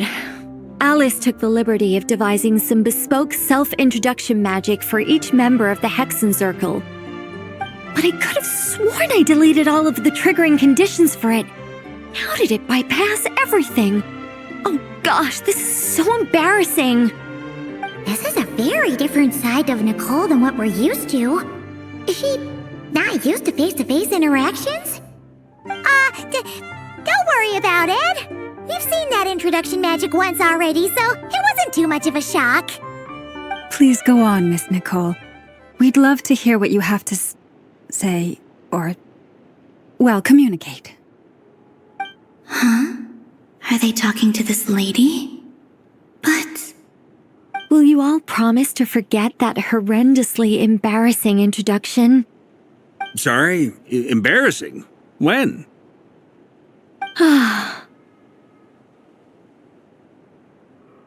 Yes, my name is Nicole, and I am one of a very few angels who have retained both their preferred form and their power. The Traveler and Paimon should be no strangers to this concept. There is another of our kind in Natlan. They call her the Lord of the Night. Right! Paimon remembers her. Yes. Well, I have retained more of my power than she. It's because I don't have a long-term duty to fulfill. To be more specific, no. We'll be here all day if I get into the specifics. Moving on. If I'm not mistaken, you are here because you wish to learn how one might reach the moon beyond the sky. That's right. Is that something you can give us any guidance on? Yes, I do know a way. It began with the Hyperboreans, who lived after the War of Funerary Flame. Blank looks. Maybe I should start with the background of the war. Or maybe not. It shouldn't be an issue. I'll fill in the gaps for you when we have more time. Anyway, after that war ended, the three moons retreated to beyond the false sky. The Hyperboreans were humans I once aided. They accepted the civilization and creations bestowed upon them by the angels. But despite accepting many blessings of the angels, many among them still held on to their faith in the moons. They were reluctant to accept the new order. Even after the War of Funerary Flame, they sought to contact the moon goddesses beyond the sky and receive their guidance. But all three had passed away by that point. This mage has a unique method of communicating. Is she talking about the moons? Yes, but they did not know. And so, still they prayed for the moon goddess's mercy. After building titanic structures that consumed vast amounts of Kuvaki, at last they glimpsed the moons and heard their voices. But of course, they were gravely disappointed, for it was then that they realized the three moon goddesses were dead. Oh, that's such a sad story. It is. Humanity was in a very sorry state at that time. The angels who had once aided them were gone, and the War of Funerary Flames had left them homeless and destitute. Just a second, I gotta ask. How relevant is all this history to the task at hand? Well, I mean, it's... Okay, it seems we've drifted into irrelevant narrative waters. It's been a while since I've had the chance to speak inside someone's head. As soon as I got started, I lost control and the words just flowed out like a waterfall. What I'm trying to say is... Right, yes, that's it. The relevant part is the ritual created by the Hyperboreans. The fact that they bypassed the false sky and saw the true moons implies that they successfully built a connection between Teyvat and the outside world. Which means, with enough Kuvaki and a sufficiently stable connection, it should be feasible to send one person over the border. Okay, so they built some kind of portal? Oh, yes. A portal. Yes. Is something wrong? You sound disappointed. I just didn't expect you to summarize it so well. It turns out I could have said all that in one word, if only I'd managed to think of it. No, please, it's fine. This is invaluable knowledge. I'll be sure to record and preserve everything in writing. Oh, really? Well, in that case, I suppose I could backtrack and add some more detail. I did gloss over a few things so far. Whoa, time out. Let's summarize what we've got first. The Hyperboreans were the last ones to use this method, right? So we somehow need to find whatever structure they built and make sure there's enough Kuvaki to power it up. Luckily, we have the moon marrow of both the eternal and iridescent moons, so we're all good for Kuvaki. Which means the key issue we need to focus on is finding the place. Am I right so far? Yes. Although I expect the structure is long gone by now. That said, what if we could take advantage of the phantoms to travel back to a time when it still existed? Well, travel back isn't quite accurate. It's more like we'd be creating a handshake between 2 points in space-time. We wouldn't even have to pick a time when it still existed. It could just be a time when it still appeared in phantom form via projection, or we could project our own phantoms, fold them together, and... You look lost. Was that too hard to follow? Yeah, things got a little, technical there. Paimon's brain is reaching capacity. Alright, let me think about how to put this more simply. Okay, got it. Over the next few days, I'll search for phantoms that we can use. Once I find one that meets the criteria, I'll let you know and we'll regroup. By completing certain rituals, specific individuals will be able to enter the phantom and make it to the Hyperborean structure. If everything checks out and it looks feasible, we'll just need to wait for Moon Prayer Night, and we can send the moon goddess back home. I'm really skimping on the detail here. Is this making any sense at all? I think so. For now, we'll just wait to hear from you. Yes. Basically, yes. Great. Counting on you. In the meantime, we'll focus on finding the moon goddess's name. My name? Are they looking for a way to stop me from disappearing? Excuse me, Miss... Go on, Miss Nicole. This conversation was a little all over the place. I didn't catch your name. I am Lauma, of the Frost Moon Scions. Ah, I did wonder. I noticed that you listened very intently when I spoke about Hyperborea and the moon's history. If you'd be interested, I'd love to visit you this evening and go through it again in greater detail. Also, if you were serious about making a record, it would be too risky to simply write down the raw details as is. I would suggest some tweaks. Maybe rewrite the stories as fairy tales or fables, perhaps even prayers. Anyway, we can cross that bridge when we come to it. So, see you later then? Oh, and no need to prepare anything. Just a cup of tea will do. See ya! She seems friendly. It's just...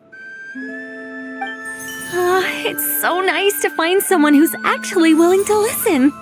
I've been dying for a chance to finally go through all this systematically from start to finish. Any longer and I'd probably start forgetting it. Now Paimon gets why Alice told us to mind our heads. Ha ha ha ha! What did I tell you? A lot of quirky people in Alice's orbit. Now then, the next order of business is, where do we start looking for the moon goddess's name? Maybe the rest of what Nicole has to say might give us some clues. Once I've heard her out, I'll summarize the salient points and share them with you all. I'm also inclined to review our other documents. Yes, our faith was first established by our Hyperborean ancestors, but many of the more factually accurate records are from after Kutar's birth. Sounds like we're gonna follow Columbina's journey through Devat, huh? In that case, we'll start by heading to the Frostmoon Enclave. Sounds like a plan. Take this with you. I'll see about getting in touch with the Fatui. It'll probably just be Arlecchino and Sandroni again. Thank you, Mr. Varka. Ha ha ha ha! Don't mention it. Honestly, I'm more comfortable dealing with the Fatui than prying into the details of a young lady's childhood. Catch you later. I should follow them, just in case there's some way that I can help.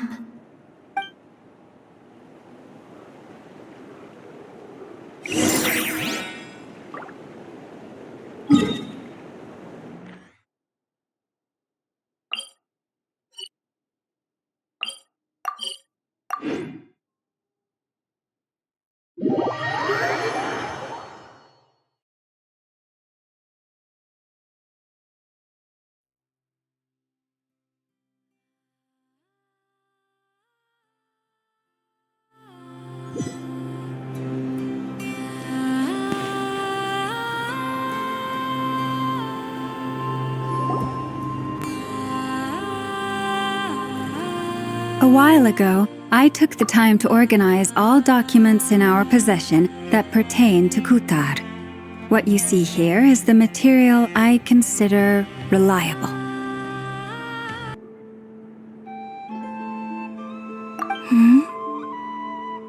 You're saying there's unreliable material too? Yes. Most of the information we have was transmitted through an oral tradition. Inevitably, some of her stories were mythologized and deified over the years through countless retellings. That's why I organized them into reliable and unreliable. There's no sense seeking answers in history unless we can ensure the veracity of the historical record. Makes sense. All right, let's take a look through.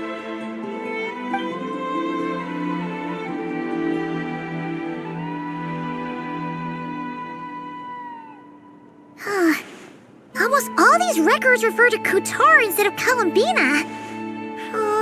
Although neither of those is her real name. Paimon's not sure what point she's trying to make. What we can gather from these records is that the Frostmoon Scions worshipped her as a god, placing impossible expectations upon her. I cannot fault them for their earnest faith, but for all their devotion, worshipping her day in, day out changed nothing. I imagine that none of it resonated with Columbina. It wouldn't surprise me if, even back then, she had already begun to reject the name Kutar and everything it represented. Lama speaks the truth. When I heard them call upon Kutar with hope and expectation in their voices, they may as well have been calling upon somebody else.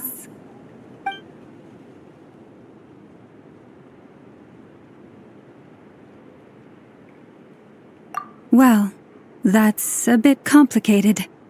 I looked at the level of detail, perceived authenticity, prose style, and how realistic their portrayal of Kutar seemed to be. Amongst the Frostmoon Scions of today, only I know of her existence, and I alone have spoken to her face to face. As such, I know that there are certain things she simply would never do. That being said, I have sensed some changes in her lately. Changes? Seems like this is getting us nowhere. For what it's worth, why don't we check the unreliable sources too? Sure. Give me a moment.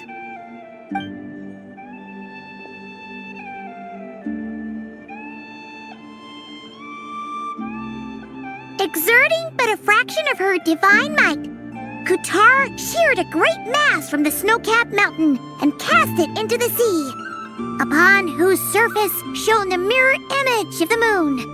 Thus was formed the island of Hisi. Yeah, right. That doesn't even begin to pass the sniff test. The 3 moons are naught but lies through and through. Only one moon has ever shone for us, and Kutar is her name.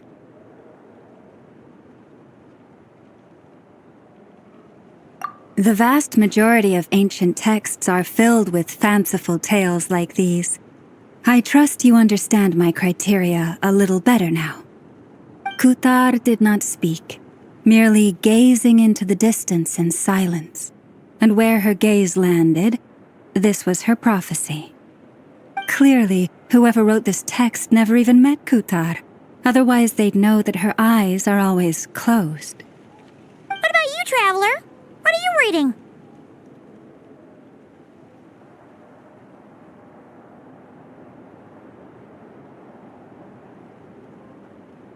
Come on, let Paimon see.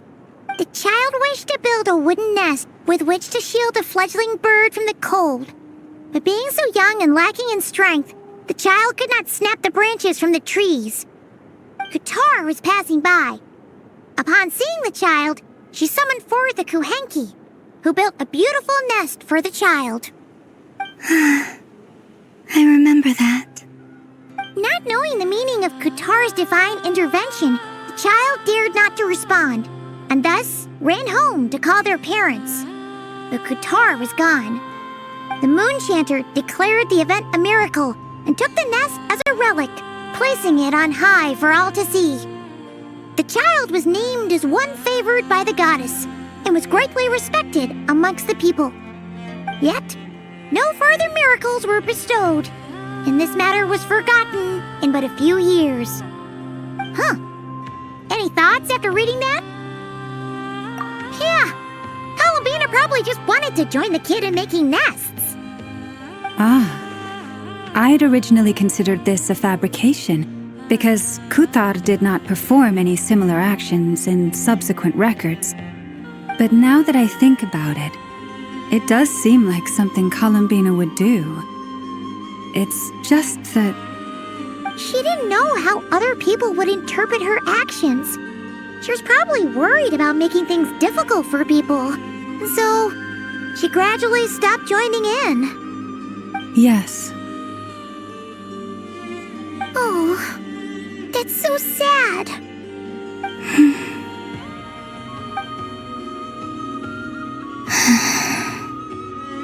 And now, I can make no such gestures of warmth, even if I want to.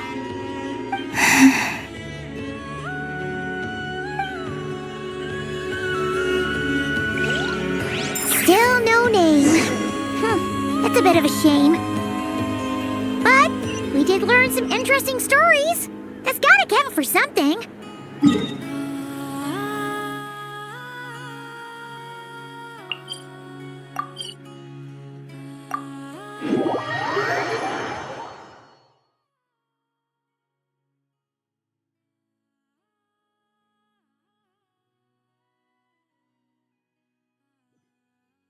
Said he was gonna set up a meeting with Arlecchino and Sandrone, right?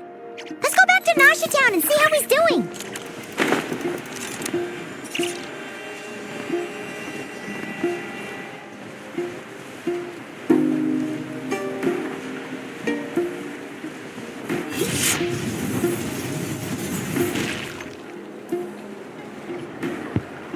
Let's see.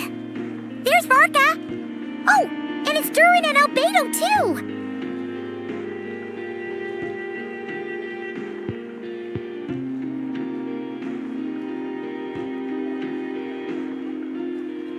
Yeah, this is pretty much the same place we bumped into each other last time. I convinced them to stick around a little longer. We were all waiting on people, so I figured having a little company would help pass the time. Ah, so you've been waiting for us? Does this mean that you've already arranged things with the Fatui? Sure does. Now you're back, we can go meet up with them together. How'd your investigation at the Frost Moon Enclave go? Well, we didn't find out Columbina's true name. But apart from that, it went pretty well. Aha, just as well that I didn't tag along then. I'm sure our moon goddess wouldn't want every man and his dog knowing all about her private life. Still, desperate times, desperate measures, I guess. Someone had to do it. So, Varka was waiting on us, but what about you two? Are you waiting for Alice? Oh, no, we already met with her.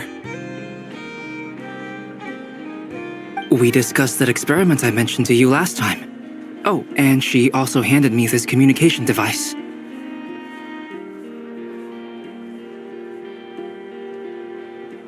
That's right.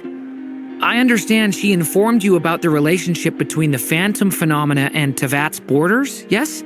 She wants me to help her with some more experiments on that front. She said that she'll contact me through this device with more information. Ah, I see. Following instructions and making observations.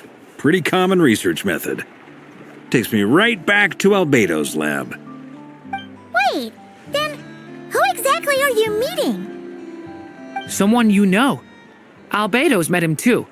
But I don't think Miss Lauma or the Grand Master have been introduced. Introductions are overrated, especially in cases like this. It's you! So, it's not like the academia has prohibitions against going abroad. Also, I applied for leave. I've been writing to Hat Guy since obtaining a human form. I've already brought him up to speed on everything that's been going on in Nodcry. Hat Guy? Turns out, I actually have heard that name before. Oh? Then why did you react the same way I did? I only knew the name, not the fella. But since we're all here, let's do some introductions for what it's worth. I'm Varka, Grand Master of the Knights of Favonius.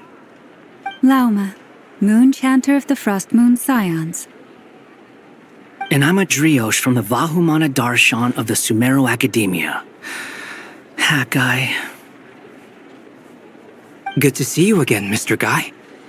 I believe we last saw each other on the boat ride here.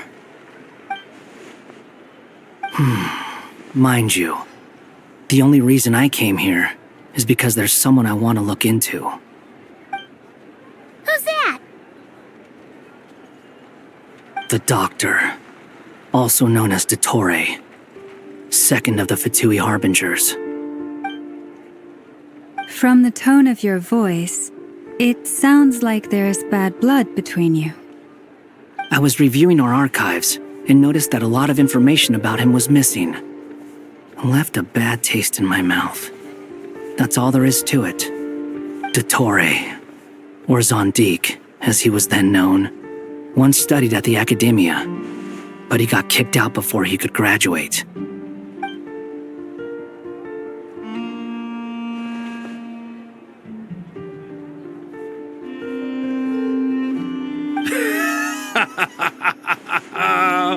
So the Harbinger's #2 man is a college dropout? How embarrassing for them. Last we heard, he was planning something. We actually heard that a few times before, even coming to Nocturne, but we haven't seen a trace of him since we got here. He only appears when something interests him. For all we know, he might have left already. But the fact he did something here at all is worth noting. It'll fill a couple extra lines in his file. Why does it sound less like a file you're writing and more like a criminal record? Anyway, we were just about to meet 2 of the other Harbingers. Want to come along? You might learn a thing or two about him there. Sure. Even though they're Harbingers, well, they're old acquaintances of ours, so, when you talk to them, Try to be... I got it. The Frost Moon Scion's relations with the Fatui remain tense. Forgive me if I do not attend. In that case, we'll continue assisting Miss Alice with her experiments. Good stuff. Everyone's having a fruitful time. All right, we better get going. I'll lead the way.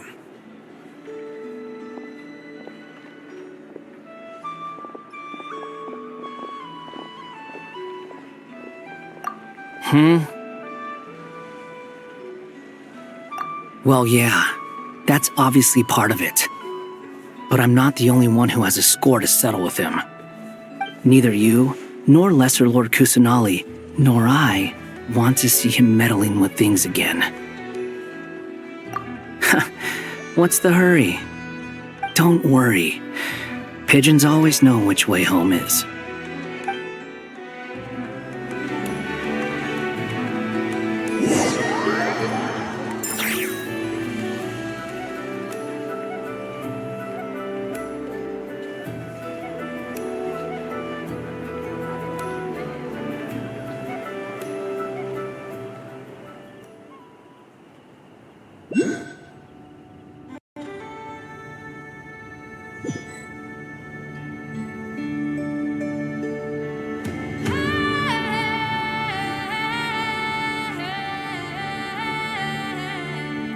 You made it. Who is this? A scholar from Sumeru. They call him Hat Guy. He's an old friend of the Travelers. Wait, this is the academia representative you wrote about? He doesn't exactly look the part. I believe this will prove my identity. You'll notice it bears the seal of the Sanctuary of Surasthana. Well, what do you know? So it does. All right then. My mistake. It's fine. I expected as much. What? So as I mentioned in my letter, the Academia's got its eyes on Dottore. But this matter remains top secret. Apart from those assisting in the investigation, the fewer people who know, the better. If anyone asks, I'm here in Nocturne to pursue my personal academic interests. Gotta say, Varka, you did pretty well to keep all this under wraps for so long.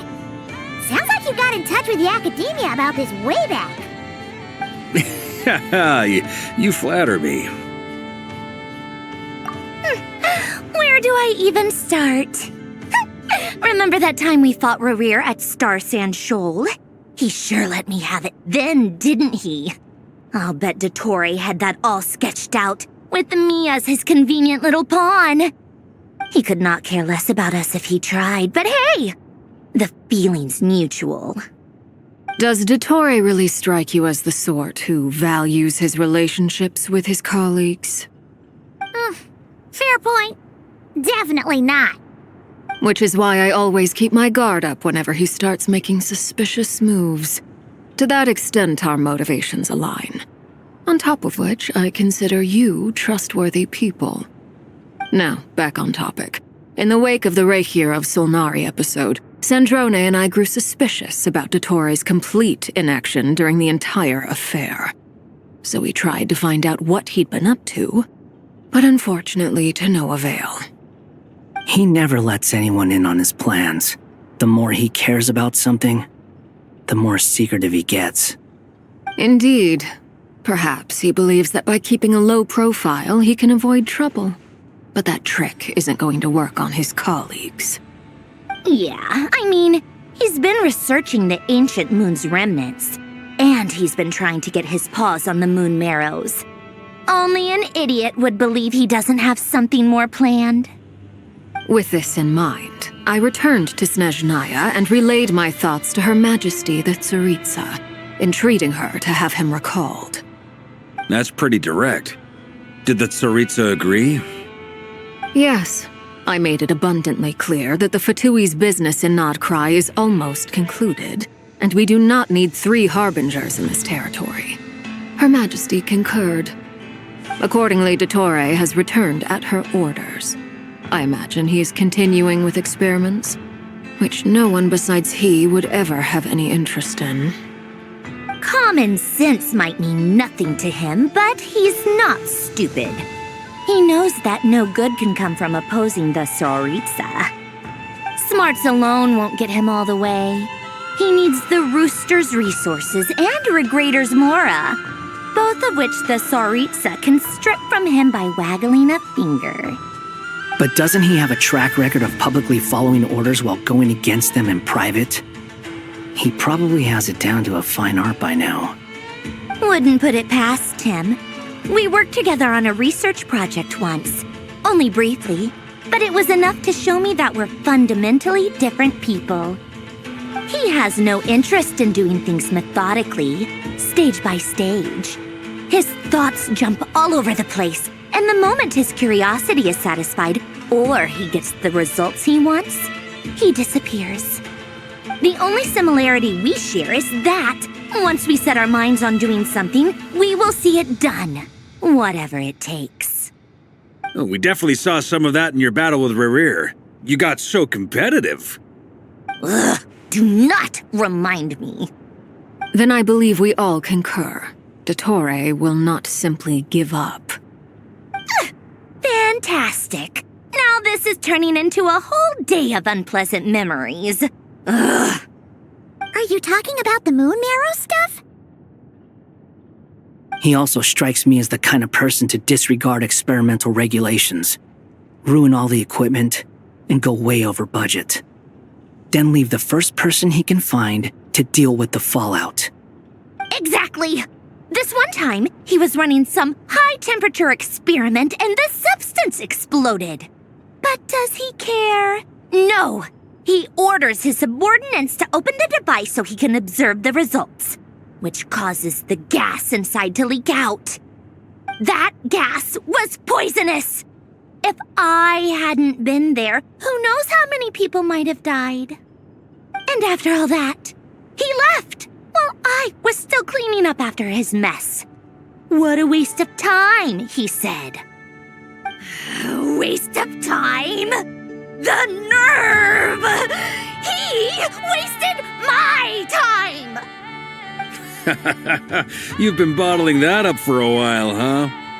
Hat guy, I must say, you seem awfully familiar with internal Fatui affairs, especially when it comes to Dottore. Thank you, Lady Harbingers, for providing such valuable information. I have no other questions for now, so I'll be on my way. Wait, what? You're just gonna leave? You're welcome to join if you want. Ugh. Just when Paimon thought he'd finally mellowed out. He makes quite the impression. I'll say. I've met tons of headstrong people, but not many of them would join me in bad-mouthing Dottore. Anyway, back to the main agenda. Barca, you said that Columbina has gone missing? Or rather, disappeared. Yeah. We're working on building a connection between her and this world. The simplest method is to find out her real name. I've actually asked her that question before, but she said she didn't know. Considering our relationship, I doubt she was lying to me. As far as I recall, she was never dispatched by Her Majesty to claim a gnosis or anything like that. The Tsaritsa's plans had long contained a place specifically for her. I always thought that was weird. What could she do that the rest of us couldn't? Knowing what we do now, it's probably something related to Kavaki, right? More than likely. When she first arrived, Columbina would often go to Her Majesty and ask when she could start the task assigned to her. But Her Majesty always gave the same reply. The time has not yet come. So she spent her days in Snezhnaya doing basically nothing. The Tsaritsa has summoned a beautiful blind maiden to be a harbinger, giving her the third seat by virtue only of her enchanting voice. It was a dumb and stupid rumor, but the reality of the situation made it hard to refute. And what happened after that? I imagine she stopped caring. She no longer seemed to care why she had been recruited, and Her Majesty never gave her any missions, so she just continued to sing in the flower garden. For my part, I was busy. So busy, in fact, that watching someone be that idol had me fuming. But still, I got the sense that she had long been used to a life of other people claiming she was needed when she wasn't. I just felt that having a place to stay would cost me something eventually. And so I waited quietly for the day that I would have to pay the price. And on the other end of that spectrum, you had me. Someone once told me that I had the lousiest work and the toughest luck. That's a good way of putting it. I forget who said it, but those words have always stuck with me. But you've done your job exceptionally well all this time. Because at heart, you are a... What is it? Something come to mind?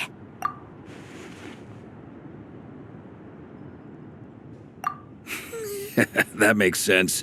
Nothing screams you are needed like your name shouted from across the town. Well, good luck with it. But if you ask me, Colambina is still the most shoutable name. I'm just so used to it now, after all the arguments we've had. I can't be bothered trying to remember another name for her. Nor I. Sandrone. Harlequino.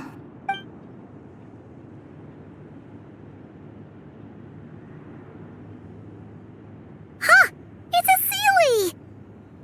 Does that mean Nicole has news for us? Ladies, I thank you for your hospitality.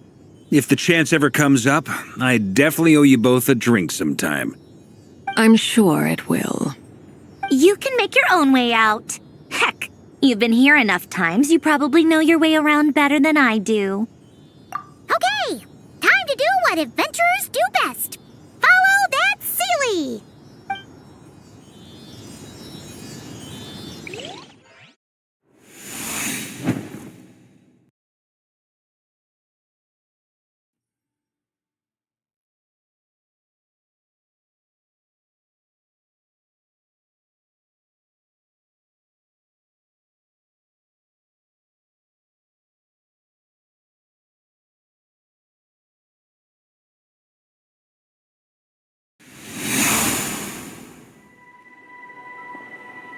Here you are.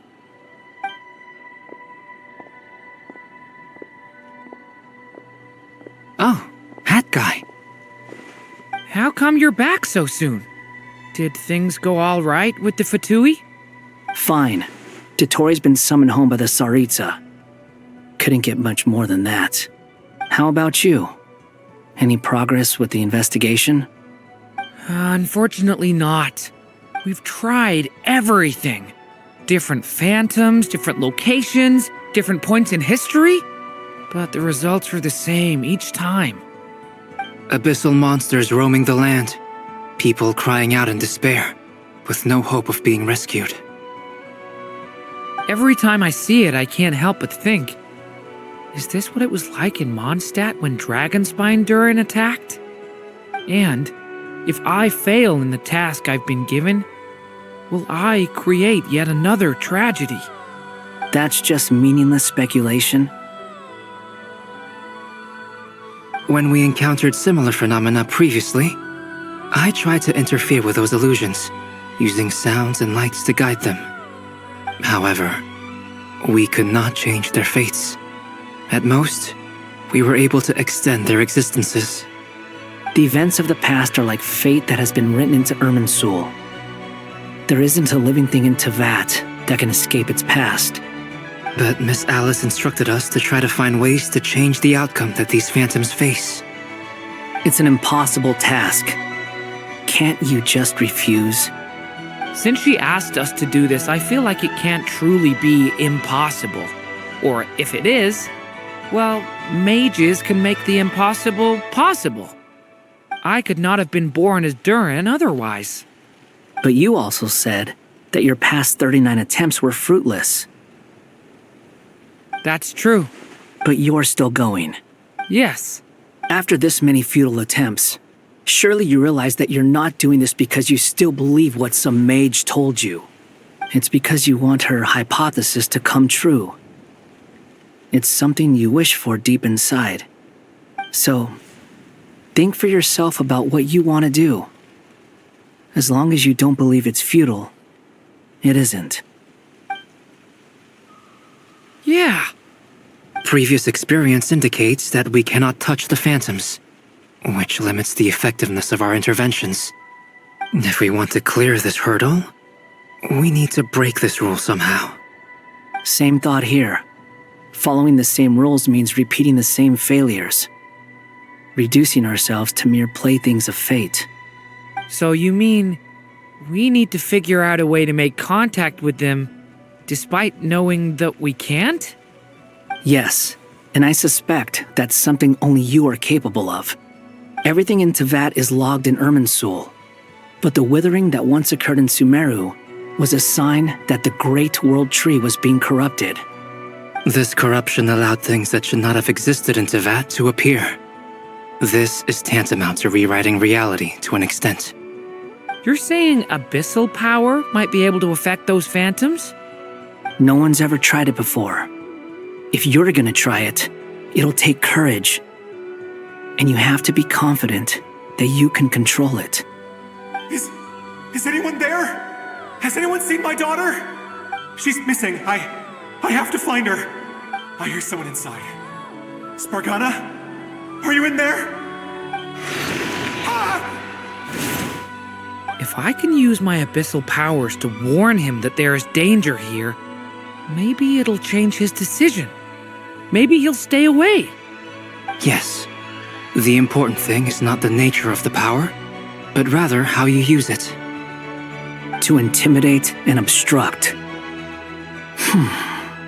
Sounds about right for the Abyss. Let me try. I should be able to influence that thing.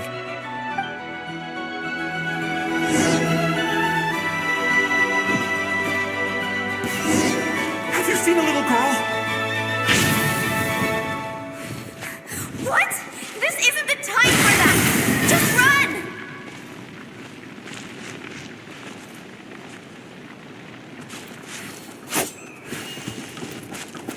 I hear someone inside. Spargana? Are you in there?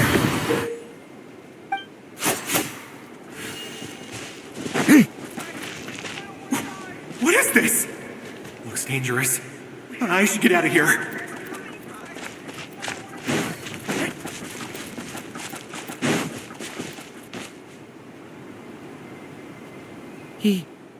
He really left. Ha! We did it! Don't celebrate too soon. Follow him. See what he does next.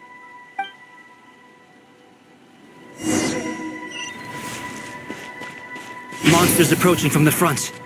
You need to stop them and create an opportunity for him to hide.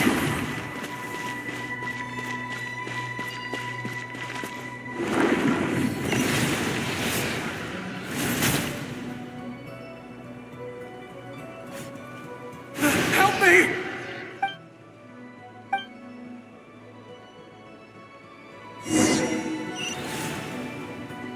Monsters approaching from the front. You need to stop them and create an opportunity for him to hide.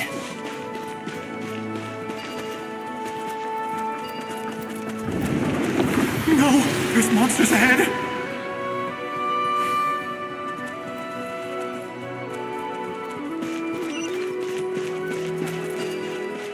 Wait, is that the barrier I saw earlier?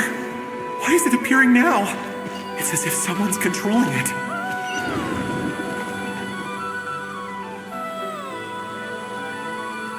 The monsters are gone. Is it safe now?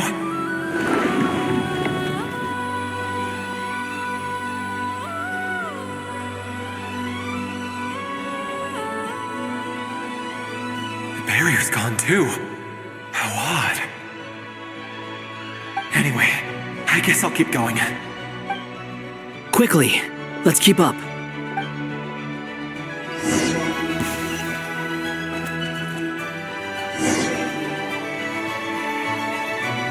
Wait, there was someone else here? Don't go any further. We've got anti-monster traps laid out everywhere. But my daughter must just be up ahead. I have to go. This way's blocked.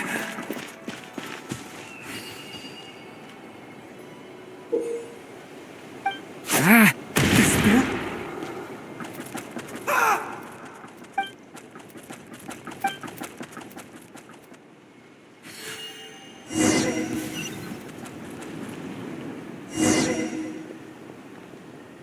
Wait, there was someone else here?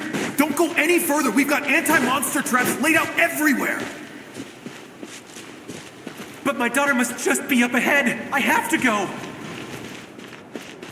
This way's blocked.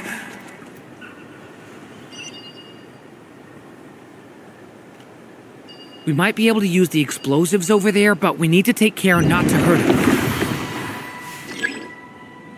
I'll use the barrier to keep him at a safe distance. This barrier seems to be helping me somehow.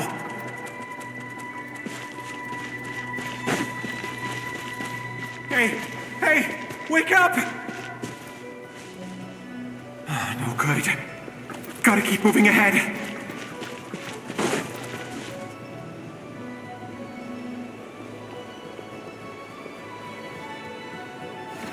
So many monsters! There's still a chance, Durin. Use the traps.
This is a new development. I've never seen this happen before.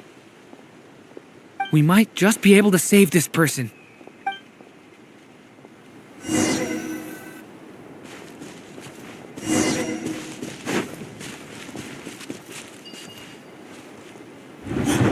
Why?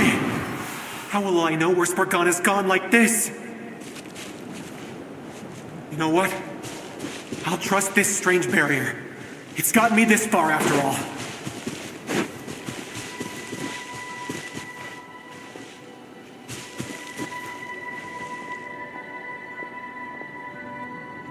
Spargana, are you there?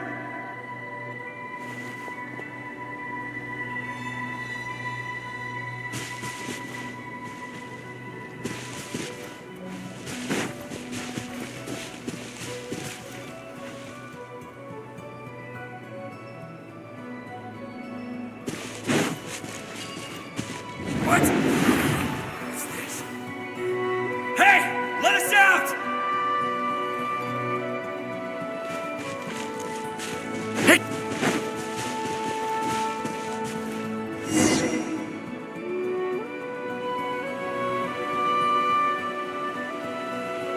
Huh?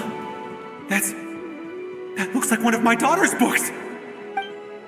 Oh, thank you. Thank you! Yes, it's one of hers for sure. That's her name on it right there. She left her backpack here.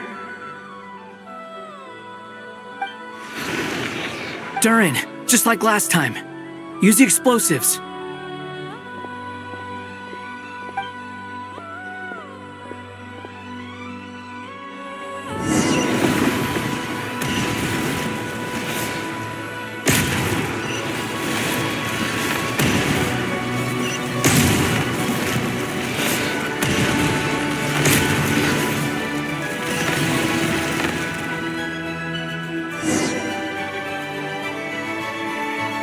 It won't work. There's not enough left. If he makes it in, he'll die. But then, this clue could be the key to him finding his daughter. It might not be the only one. Better he misses that clue than loses his life. I guess so.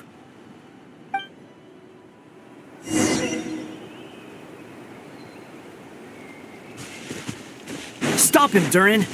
We can't let him get any further in. That's my daughter's book! She's passed this way! Why? Why won't you let me go in? I've searched and searched and searched just for this! But how will I find her without any clues? I no longer have anywhere else to go.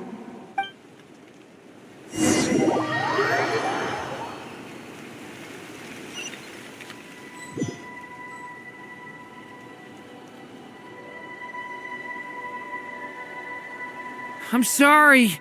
I'm so sorry. He refuses to go anywhere else. Whether he opens this door or not, all that awaits him now is death. We couldn't change his fate. Albedo? Hat Guy? Let's try one more time. I don't know how we're gonna do this, but I don't want to give up either.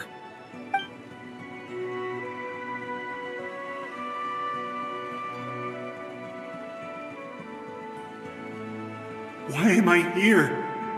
What's going on? All these scenes running through my head. Where are they from? Huh? What's going on? His reactions have changed. How many times have I... What's happening to me? Huh? Wait. Who are you? You can see us now? I feel like I always could, but that I only just realized you were there. I'm sorry, I don't know how to describe what I'm feeling. But you were the ones guiding me using that marked barrier, right? I haven't done anything yet, but those monsters, those deaths, they feel like memories. Like things I really did experience. I won't find my daughter.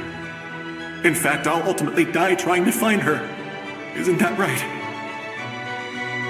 Well, no, it isn't. Yes, it is. Even so, we're trying to find a way out of this. You've not seen my daughter either, have you? It seems she really isn't here. I'm sorry we couldn't help you. I'm just... tired. Maybe this is destiny. Maybe it doesn't matter how hard I search. How long do I have left? Experience says 15 to 20 minutes. 15 to 20. Thank you for all your help. Let's rest a while. You look exhausted too. Now's not the time for you to start pitying us. It's not pity. I'm just realizing that I've only got 10 or so minutes left. You know?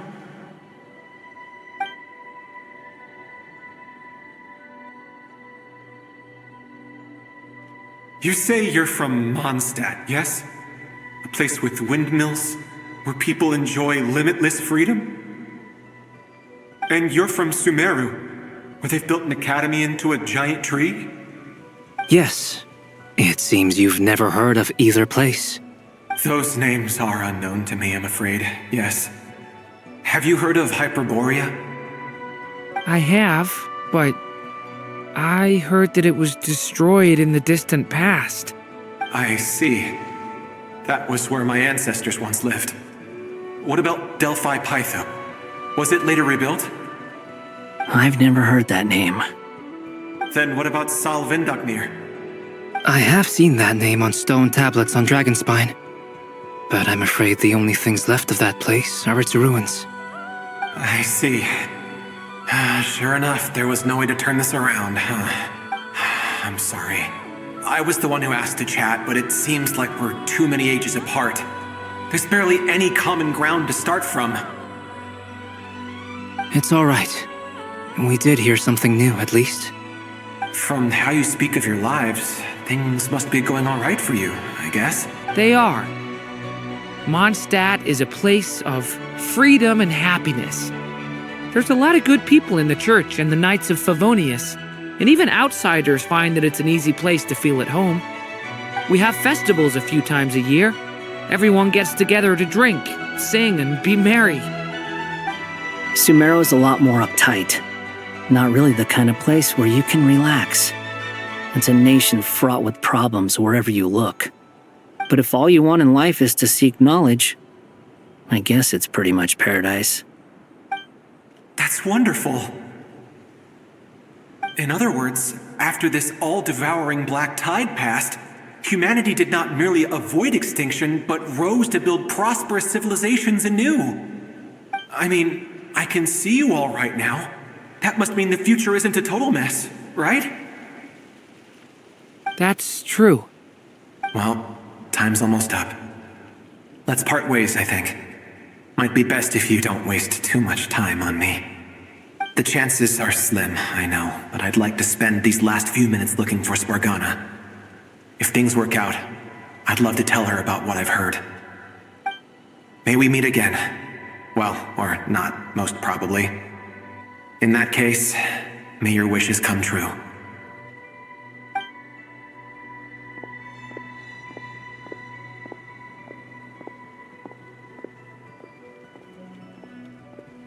He's gone. In a few minutes, he will meet the end that was his to begin with. The ending of this tale did not change, but I believe that we've just made the most progress we have yet. May your wishes come true. If only it were so simple. Hat Guy, could I ask you a question? You've never talked about your past. It seems complicated, and it weighs heavily on you, too. Would you be willing to tell me about it? I mean, sometimes it's better to get things out in the open. Take that guy we try to help, for instance. At least he said goodbye with a smile, right? I know about Albedo's past. Our experiences are very similar, and he created me. As for you, you're my first friend, and you've witnessed every step I've taken. But by comparison, I know nothing about you. Either way, I mean, we're still best friends. But if I knew more about you, I might understand your thoughts a bit better. I've told you about myself. I'm a student at the academia. And what did you do before that? Prepared for the entrance exam? All right. If you really don't want to talk about it, I won't press you any further. I was a puppet built from the branches of a white tree, using technology left behind by the Conrian schools of mechanical engineering. A white tree? You mean an Irminsul tree? Yes, a branch of Irminsul that was once connected to the main tree. So you had a human creator too? Yeah, but my creator abandoned me after deciding that I was a failure. After that,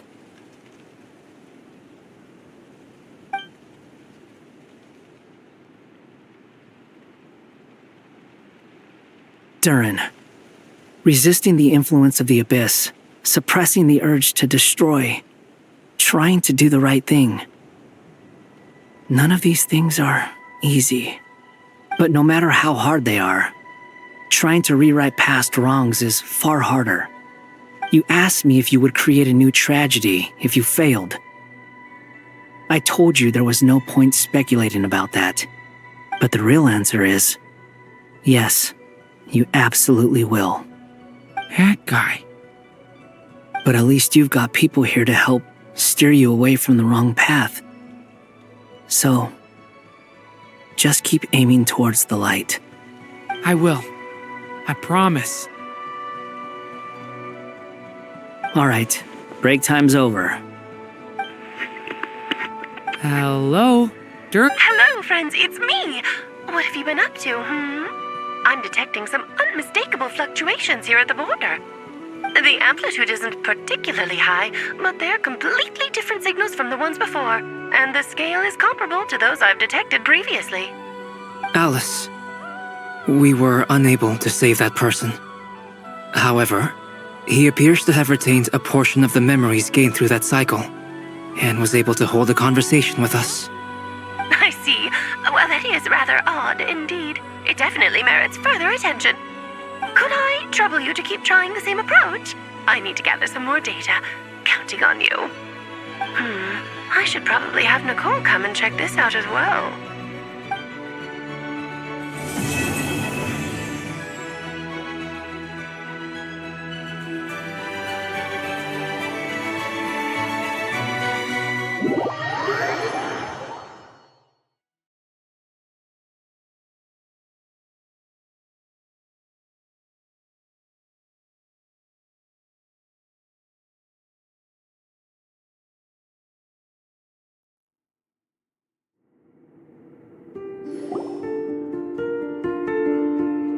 There you are. I was worried you might stop to collect treasure chests opened by the Seelie along the way. It would have taken you so much longer to get here. Another conversation I cannot hear. I am delighted to see that you understand what takes priority, and that your adventurer's instinct has not swayed your resolve. Really, I must applaud you for it. You should know. Paimon's head. Okay, I'll try and keep it short. My senses are telling me that this is where we shall find the entrance to the ruins. Oh, cool! Well, what are we waiting for? Let's... Patience. This was a sanctuary of great importance to the Hyperboreans. A special process is required to open the gate. Oh! Like the place that housed the Eternal Moon's marrow? Okay, so what's the plan? Need us to do anything? And just the short version, if you can. All right then. I was planning to start with some background on the invention of these techniques. Are you sure you don't want to hear it? It's quite informative. Remember what you were saying about priorities? Fine. Simply put, we need 3 human representatives to successfully undergo a process of Kuvaki resonance. Think of it as a test from the 3 moon goddesses to see if the entrants are qualified, with the most recognizable qualification being Kuvaki. Pretty sure Lauma would ace that test. Oh, wait. But we need 3 people. I also have no doubt that the Moon Chanter would be qualified. But we would need 2 other people with the same constitution. Therefore, the most feasible method is not so much to follow the rules, but to figure out how the test functions and find a workaround. I've done some research, and it turns out the mechanism is rather crude. We'll simply need humans to stand before it who have sufficient Kuvaki energy within them. I'm with you so far. How do we get the Kuvaki in them? The easiest way would be transfusion. Take some Kuvaki from Nodcry's soil, put it into the bloodstream, and get it circulating in the body. So we're going to cheat on the test? Precisely. There are other methods, but this is the simplest one. Cheating the system is much easier than trying to hide from it. Sorry? Does the idea of cheating upset you, Miss Lauma? No, that's not it. I suddenly had an idea. Oh, what is it? It's about Moon Prayer Night. I figured out a way for Kutar to join in the festivities. But But as Paimon said, we need to have our priorities straight. Let's get back to the test. I'll follow up with Nefer on the festival arrangements. Oh, okay. Anyway, is this really the best method we have? A Kuvaki transfusion sounds dangerous.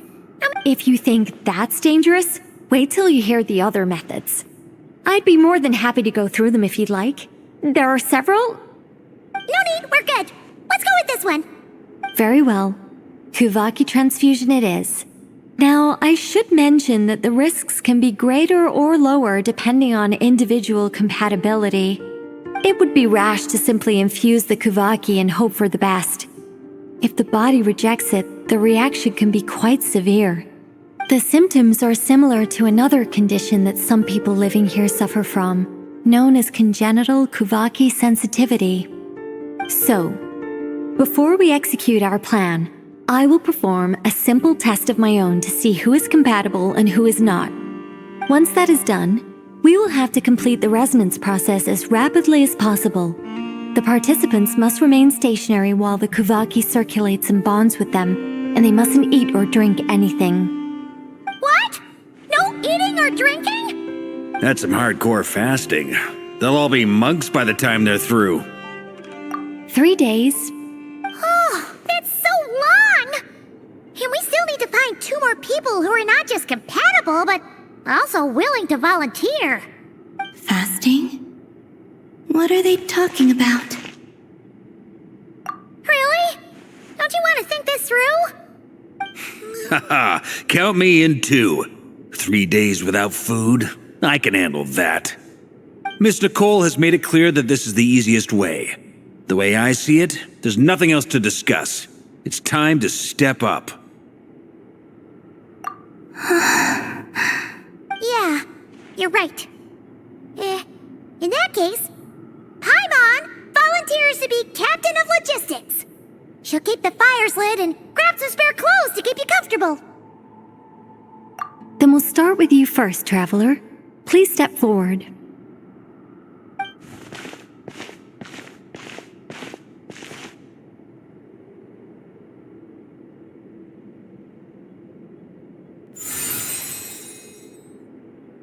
How's it going? Do you feel anything? How about now?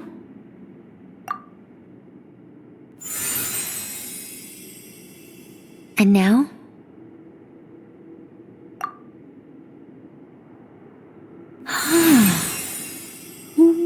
What about now? You guys, it's not a competition, you know. All right, I'm officially impressed. Even as a descender, you can withstand far more than I imagined.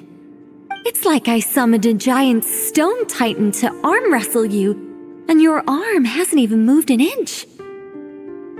In my last attempt, I infused 5 times the amount of Kuvaki required.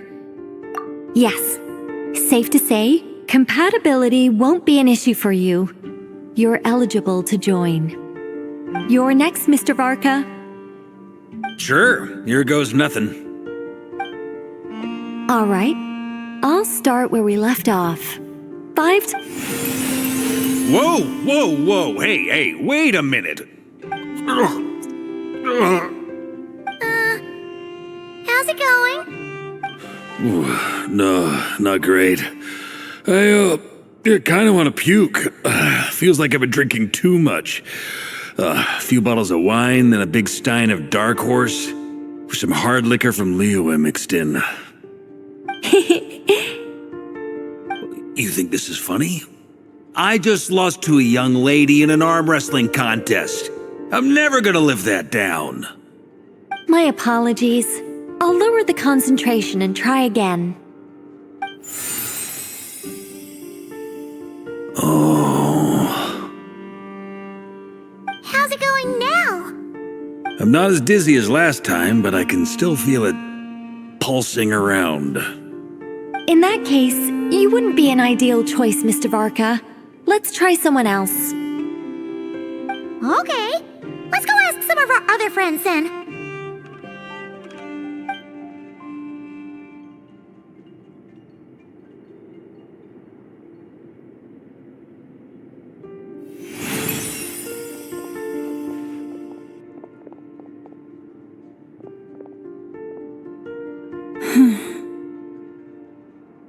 No surprises here, Miss Moonchanter.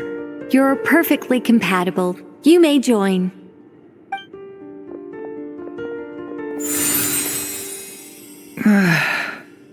I'm getting a slight headache. Shame. You were so close.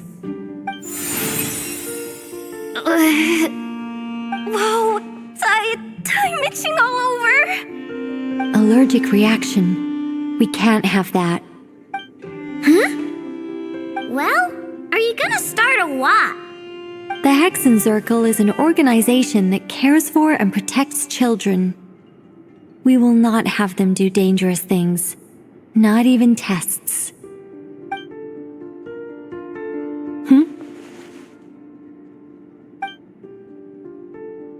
Is something the matter? The candidates have to be human. I guess that rules me out too. Huh. Everyone except the Moonchanter got beaten. Guess I don't need to feel so bad after all. I mean, looks like this isn't gonna be as easy as we thought. Perhaps I could ask for volunteers among the Frost Moon Scions. I'll see about talking to some trusted Lightkeeper colleagues. Itlua springs to mind. In fact, I think we had some former Frost Moon Scions join our ranks recently. Can you give me the scientific explanation for how the test works? I can probably make some kind of test bot.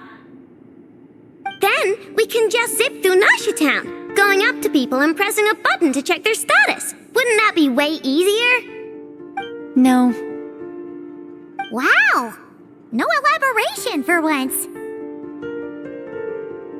How about I contact the Knights of Favonia's garrison in the Wave Chaser plane? Shame that Lohan's already left. And that guy's even tougher than I am. Strange. The moon goddess is clearly revered by many people. So why is she on the brink of disappearing? She mentioned that the world has rejected her from the very beginning. And when we fought the Reikir of Solnari, it seemed like she exhausted her power for our sake. Also, Paimon's not sure revered is the right word for how people feel about her. Gratitude, certainly. For my part, anyway. It's basic reciprocity. She helped us, so she deserves our help in return. Yeah, even though she looked like she didn't care, she still saved a ton of people, including me. A review of the relevant data leads me to conclude that Miss Columbina is a good person. Yep, you bet! They really think so? I'm super surprised that Columbina isn't her actual name, though. I think it really suits her. It's light and graceful and... yeah, just a really pretty name. I know, right? Unfortunately, that's not our decision to make. Columbina. That was the code name the Fatui gave me. But it also came up in the song I heard when I was born. But... is that really all there is to it? What do I truly think of my own name? Is there anyone left who will still call me by that name?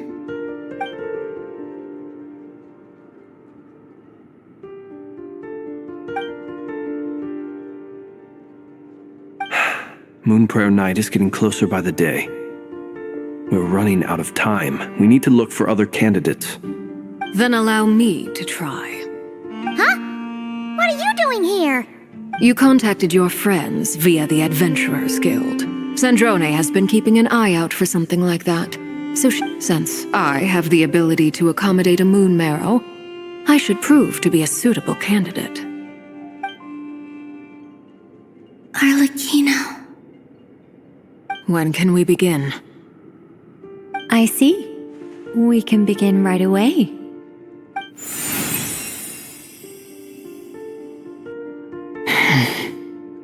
How was it? Did you feel any discomfort? Not at all. Then it seems we shan't need to look for additional candidates after all. Great! Cool. Alright, like Paimon said, the rest rest of us can take turns making sure the three of them stay warm and comfy. Then, my job is to take care of the caretakers. I will ensure everyone receives food and accommodation. I'm ready as well.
The work is done. The sacred scroll shut. The stars grow dim, the people silent. The white sun sets, the silver moon rises. O path to the temple, appear now before us.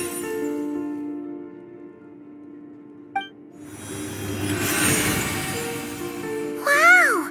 It really opened! So that's what all this is about. They've been trying to open this gate. Come, let us enter. It might be best to eat something first. Take care to chew properly and swallow slowly. It will give you— They will head in soon. They will need to enter this gate.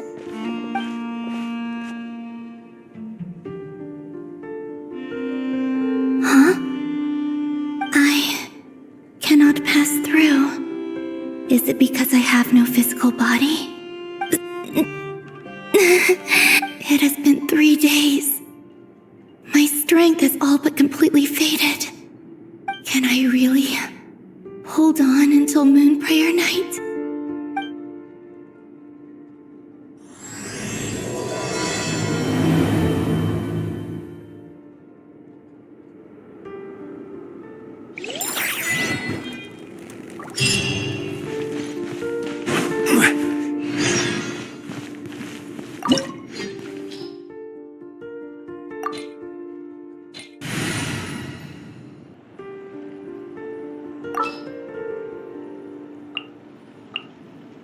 There are still so many places for us to explore.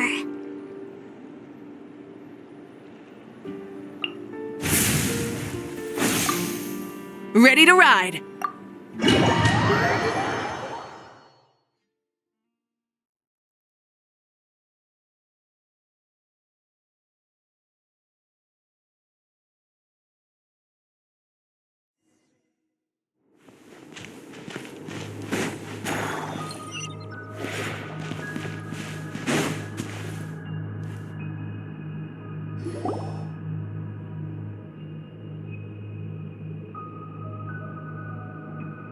Are these people...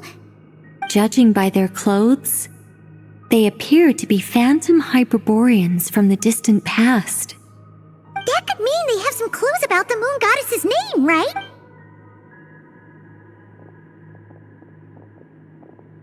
Hey there! Could you tell us what the moon goddess's name is? Sorry. That's probably a weird question, huh? How do we explain this? The moons are long gone, and their goddesses are dead. Their names no longer mean anything. When a new moon goddess is born, we will surely know her name. We have used every last resource at our disposal.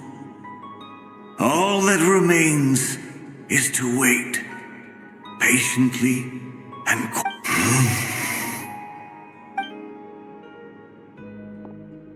Were the people of the past all this devout? It looks like this phantom doesn't intend to converse with us any further. Surely the new moon goddess he speaks of must be Columbina. Alas, Kuthar's birth came long after the age in which he lived. But, maybe if we find a phantom from a more recent age, they might know Columbina's real name. True. Keep an eye out. We should be able to tell which era they're from by the clothes they wear. Yeah, you've been pretty talkative this whole time. What changed? Oh, nothing. I'm fine. You all make good points. When the Hyperboreans speak of moon goddesses, they mean the three from truly ancient times. I can't imagine they would know anything about our current moon goddess. There once was a time when the moon goddesses blessed them greatly and protected them from harm. So, when the war between the gods and dragons plunged the world into chaos, it seems they looked once more to the moons for help, praying for a new goddess to be born. Yeah, that checks out. Let's continue on. Who knows what else we may discover?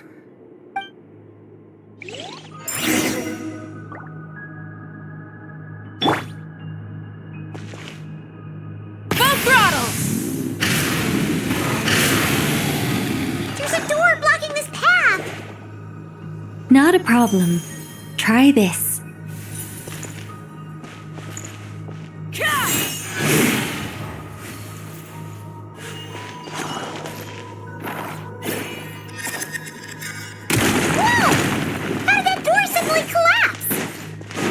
This device was maintaining the door's integrity. Remove the core, and the device stops working. Is this our destination? Impressive. More precisely, this is a device that will help us reach our destination. Let's go. We still have a long distance to cover.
Let's try that device again. Remember the door from earlier?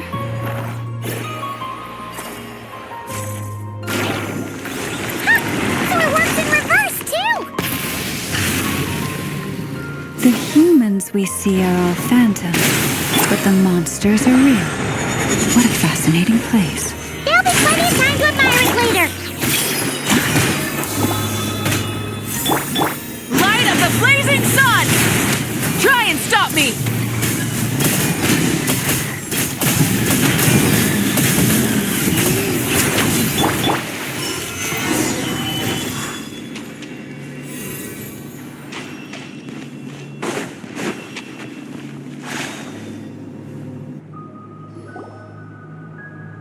Ooh, there's a whole bunch of artwork in here. Seems pretty old. Nicole, this is probably your area of expertise. What do all these paintings mean? Let me see. To understand these murals requires some knowledge of the history surrounding the War of Funerary Flame. I shared a little of this with Lauma before. Yes, I think I follow. The dispute between the Moon Sisters, the transformation by Nibelung. Oh no, it's no trouble. I'd be delighted to share the tale again. Alright then. Tevat's 3 moons and their goddesses were brought into being by the will of Nibelung, the then ruler of Tevat. But when the heavenly principles came, they changed the world completely, down to its very foundations. The moon goddesses were nowhere near strong enough to challenge this entity, but the heavenly principles did not view them as heretical entities that had to be removed.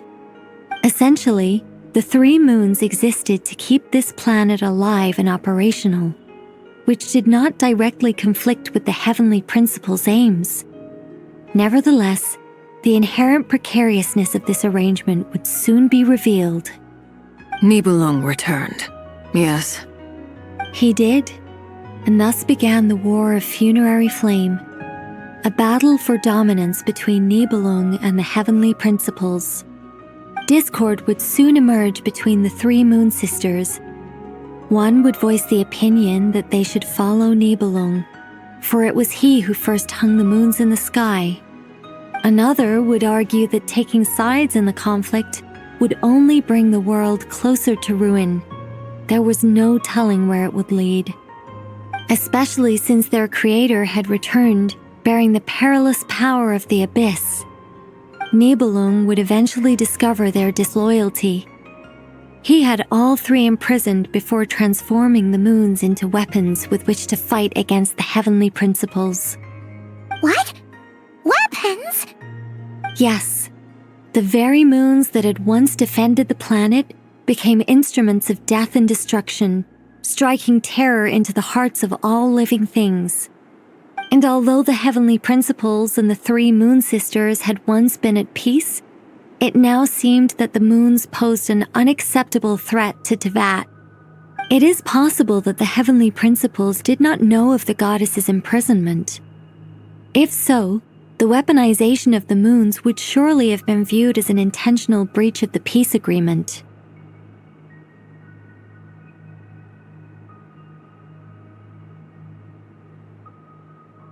Regardless of who knew what, when, the heavenly principles shattered two moons and flung the other beyond the skies. Whether the goddesses managed to escape Nibelung's captivity after his fall, nobody knows. But this much is certain. From that day on, the moons no longer belonged to Teyvat. The rejection slowly drained their power until eventually they passed away. So that's the full story. You say the moon ceased belonging to Teyvat from then on. Why then would Columbina be born here? That is perhaps due to the lingering connection between the frost moon, which was not shattered, and this world. You could see it as the three sisters' dying wish. They never desired war. All they ever wished for was to protect this land. I see. If the final fate of the three goddesses is as you say, then Columbina faces the same grave danger. Our investigation has yet to bear fruit. We must hurry. Yeah, you're right. Let's keep going.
Rev the engines!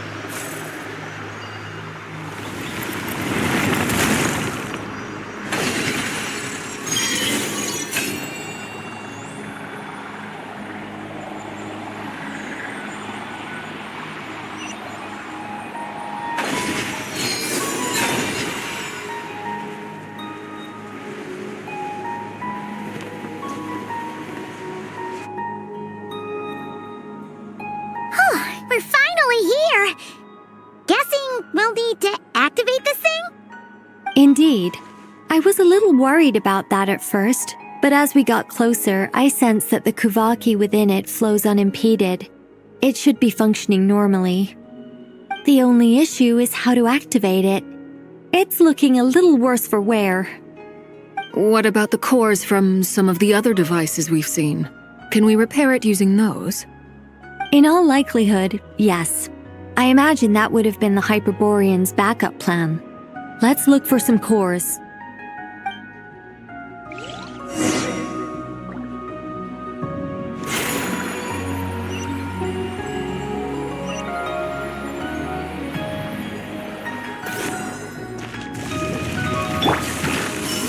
Solidify! Hey! Rise with the sun! Time to testify. Ready.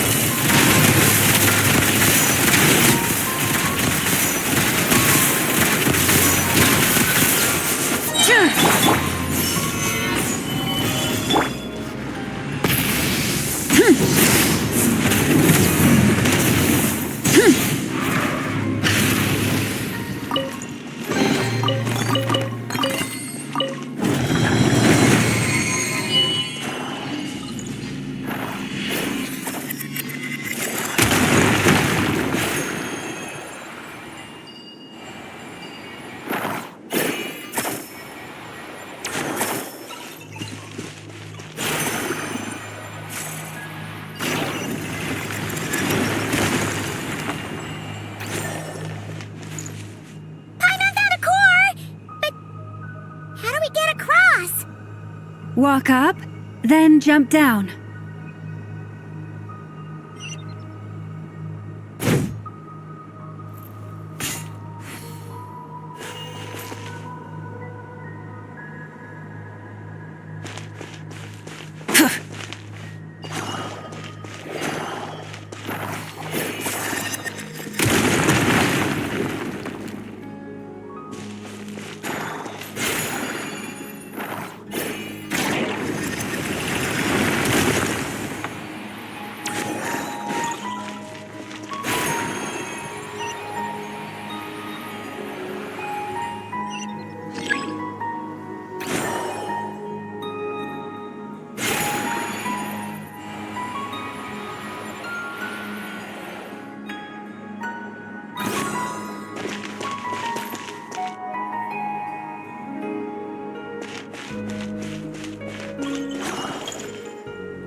Enough cores. Let's head back.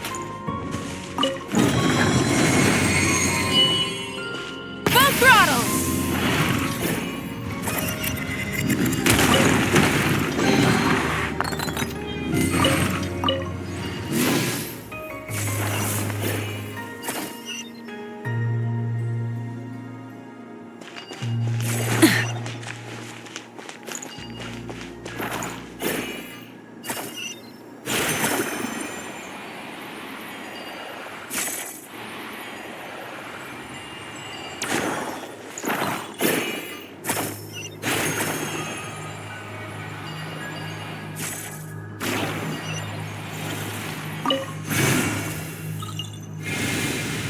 The device is up and running.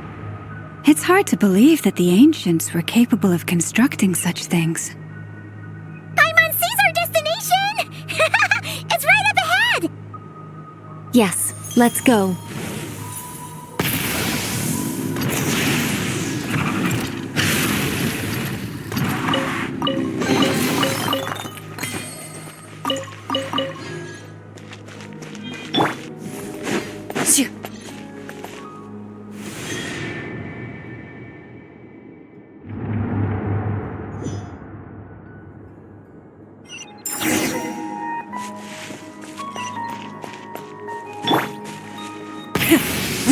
vengeance! Loaded.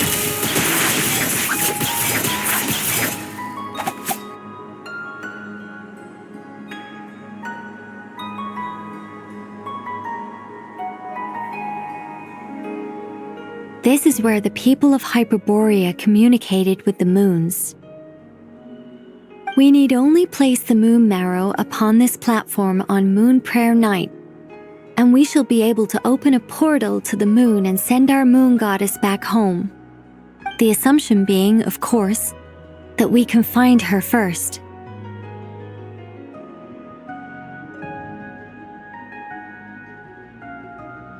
That's right.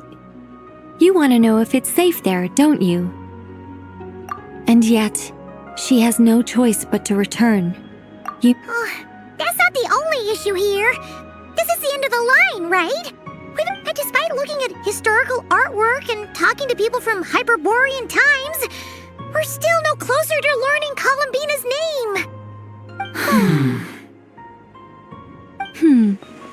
If it's not too much trouble, could you tell me exactly what Alice said to you about finding her name? Oh, sure. What she said was... Then your first job is to find it. As a moon goddess, I'm sure she must have a name she identifies with. Neither Columbina nor Kutar is her true name, and she's never really accepted either of them. Is it not also possible that she has never had a true name? Not at any point in history? That would be a hard pill to swallow. But at this point, we may have to accept that that is the truth. No one knows how she came into being, and she certainly doesn't have parents in any sense that we're aware of. Perhaps she was never granted a name at all. But does that mean there's no way to get Columbina back? She's just gonna disappear and there's nothing we can do about it? Huh? Wait, why all this pessimism? Was it the way I phrased this question? Well, just because she's never had a real name in the past doesn't mean she can't have one now. What? Think about what Alice said again. She never once said that you'd have to find a new name, did she? Are you saying what I think you're saying? Yes. Names are anchors that connect us to the world. If she doesn't have one already, then all we have to do is create one, no? It's like... yes. Traveler, when you first arrived in Teyvat, do you think you would have turned around if someone behind you shouted, "Hey, Tumaini"? But what about now? I understand what you mean. Life is a long journey. Even the friends and family by our side can change over time. When people call you by different names, what matters isn't so much the words themselves, but what they symbolize. And of course, whether that resonates with you. Lumine. So, close your eyes and picture the moon goddess in your mind. If you were to call out to her in this moment, what would you say? Columbina. Columbina. Paimon would call her Columbina too. Well, she has long forsaken everything that Kutar represents. I think from now on I should call her Columbina too. Well, it sounds to me like you found your answer. Are you sure? Is it really that simple? We haven't found her this whole time, and not for lack of trying. For a journey like this, the process is every bit as important as the outcome. Had you not searched far and wide, rejecting every other answer you were offered? How could you have come to an answer you felt was finally correct? Oh, it all makes sense now. This has Alice's fingerprints all over it. Are you suggesting that Mage knew from the start that Columbina never had a real name to begin with? I can't say for sure. But I can definitely imagine her chuckling in satisfaction somewhere right now, saying, Oh, what fun. Llama! Your antlers! You should hurry. The festive moon has begun to rise. Do not worry, for when you called the name Columbina just now, I could sense that the power within was enough to summon back the moon goddess. The power within what? Yes, so, the thing is... What's wrong now? This is so annoying. I really want to explain how that whole thing works. Starting from the founding principles of Tevat and... Oh, but... Deep breaths, Nicole. Deep breaths. You're an angel. A sober, sensible, solemn angel who has her priorities straight. Okay then. Sorry for asking. Clearly a bad call on Paimon's part. Anyway, you all need to hurry. Last thing, remember how it felt when you called out that name. Then it is agreed. By the name Columbina, we shall find her. Then we'll throw her the best Moon Prayer Night party ever! And at last, we will send her home.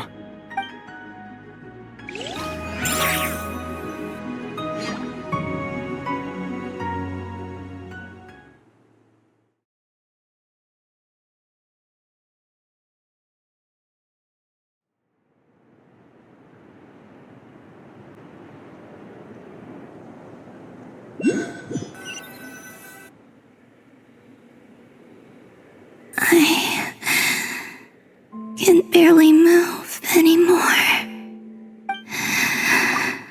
My consciousness is fading away. Have they come back out? I'd love to see them one more time.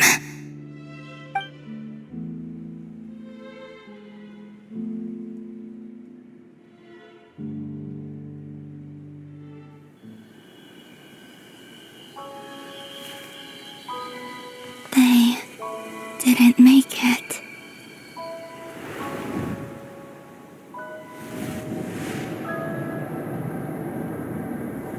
Could you tell me your name? My name is... Columbina!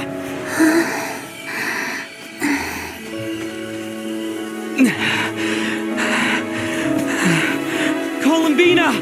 Are you here? Columbina! That's the name you gave when we first met. And it's what I've called you ever since.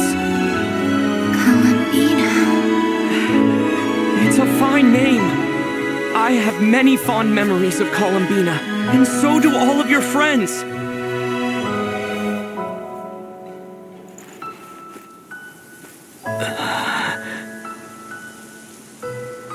If you like this name...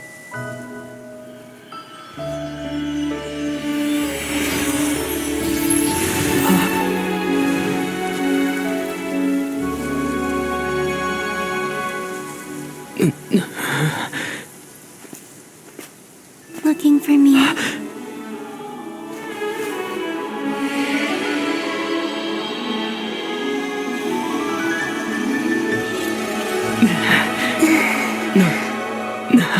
I like it.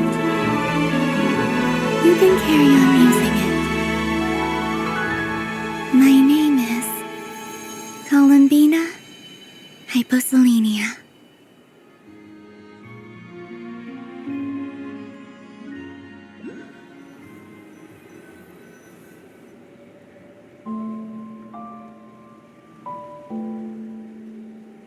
Columbina Hyposelenia. That's a wonderful name. I never thought that Columbina would become my real name. But after I met you and my other friends, the things that this name stood for slowly began to change. It went from being a Fatui code name to something my friends call me.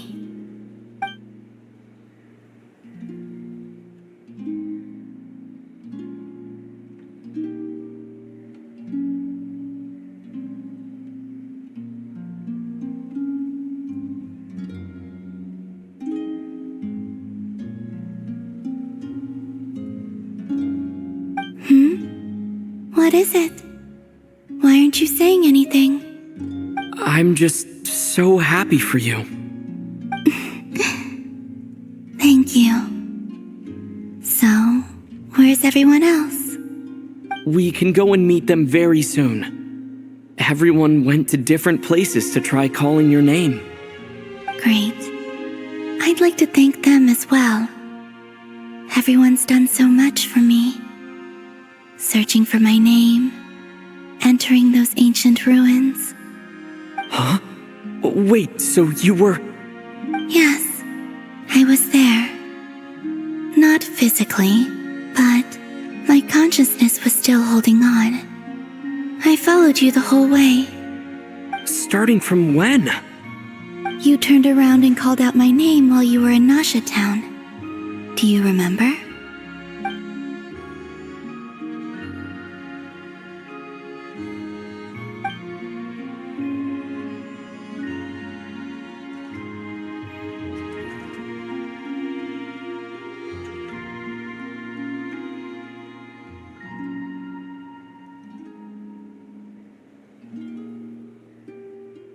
Let's go. We don't want to keep them waiting. Sure. In that case, come with me. But... Hmm? Before that, could you call my name one more time? Sure. Come with me, Columbina Hyposelenia.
Columbina!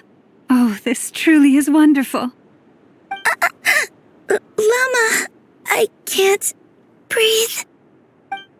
Ha ha! Just in time for Moon Prayer Night. It's good to have you back, Miss Columbina.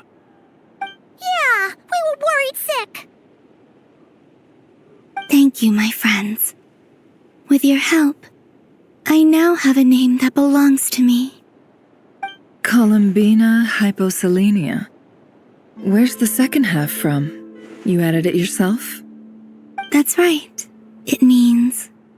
Born beneath the moon. Yes. And by extension, it can also mean born beneath this world. A fine name. Now, as much as it pains me to interrupt this beautiful reunion, I feel obliged to remind you that the Moon Prayer Night celebrations in Nasha Town have already begun. Don't you want to enjoy the festivities? There's so much to see and do. And some of the ambient lighting and entertainments were sponsored by the kind souls in the Hexen Circle. Nicole? Why have you turned into Dodoko? So you're Miss Nicole. Thank you for helping us, and for helping me find my name. It's nice to finally hear your voice. You're quite welcome. Guiding lost people to hidden treasure is what we Seelie do. And if you ask me, spiritual treasures are far more precious than material ones. Chests are all well and good, but this was what it's all about. Ah, so satisfying. Anyway, I had to go help Alice. It seems like she ran into some trouble. That's why I couldn't be here in person. But don't worry, we're with you in spirit. We'll be celebrating right along with you. Keep an eye out for the Hexen Circle's festive stalls in Nasha Town. I think you'll like what we came up with. Alice said she even managed to rope B in this time. The Frost Moon Scions have also prepared various attractions. I believe Aino, Ineffa, and their crew are setting things up as we speak. On that note, Nefer, about that request I made. It's all in hand. Yehoda is on site to ensure that everything goes off without a hitch. Wonderful. In that case, Traveler? Huh? Come on, Columbina. It's time to celebrate the best moon prayer night ever.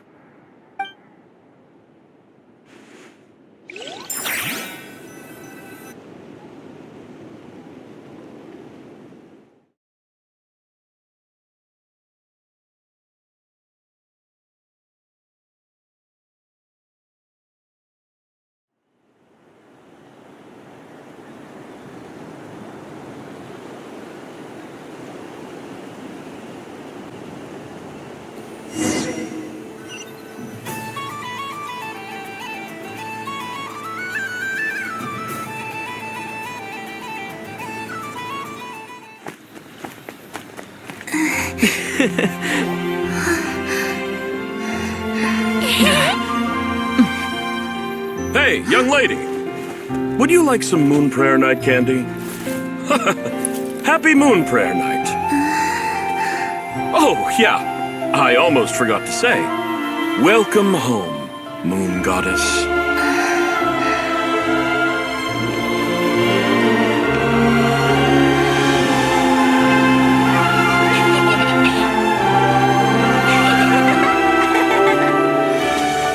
Welcome home, Moon Goddess.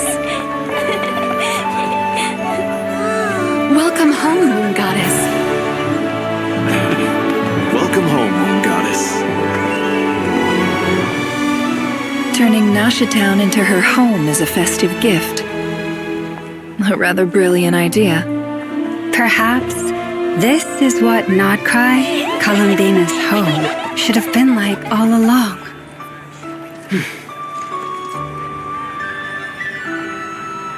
Thank you for the gift. I like it a lot.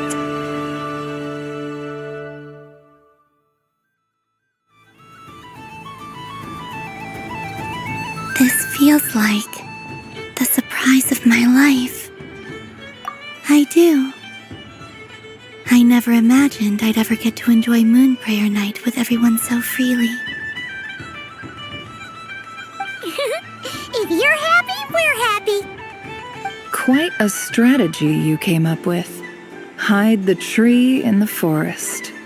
It's not your usual style, Lauma. Is there something about Moon Prayer Night that enhances what's in your head as well as the antlers on top? Apparently so. It even inspired a perennial penny pincher to use their resources for a greater cause. It truly is a magical festival.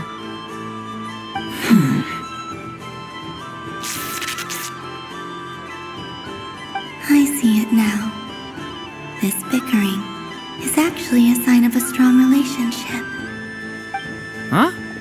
What's everyone doing here? Oh! Miss Columbina, you're back! Yes, I'm fine now. Thanks for your concern. How's your progress with Alice's assignment? Very well indeed. I've never heard her sound so excited.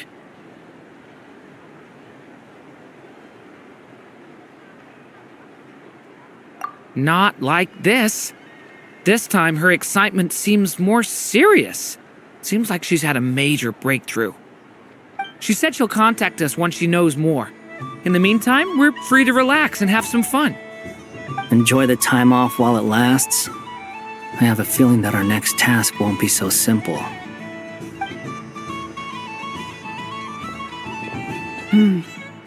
I should go. I still have a few things to attend to at the Frost Moon Scion stall. And I think I'll take a look around. With any luck, this once-in-a-year festival will come with once-in-a-year opportunities. Hold up a second. Where's Varka? I believe he made a beeline for the flagship the moment he entered Nasha Town. Ah, that's Mondstadters for you. They know what they want when festivals roll around. Goodbye for now, Columbina. I hope you have a wonderful night. I will.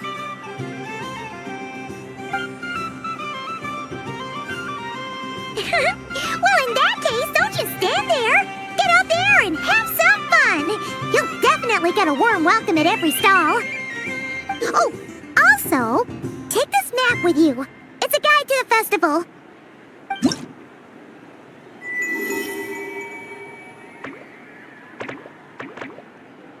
The Frost Moon Scion stall is over here.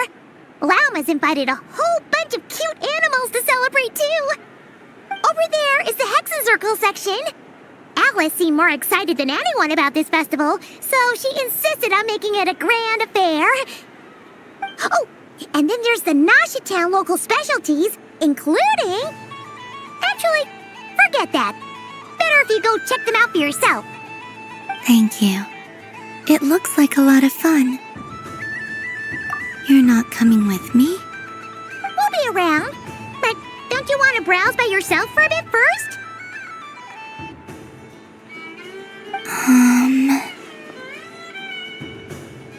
Yep. If you find something you like and want to try it out together, just give us a shout. We'll be right with you. Otherwise, just relax and enjoy yourself. There's so much on offer, so try to experience as much as you can. And don't forget to stuff yourself with all the delicious festival food. All right then. Off I go.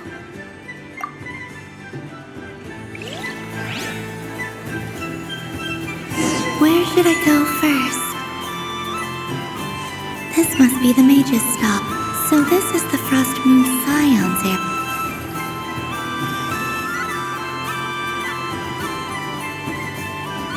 Wow, the Frost Moon Scion stall looks kind of plain, but it's pretty cool once you get into it.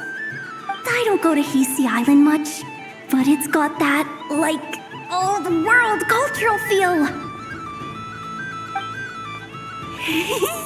And if culture means we get more festivals, I'm all for it! Hello, Yahoda.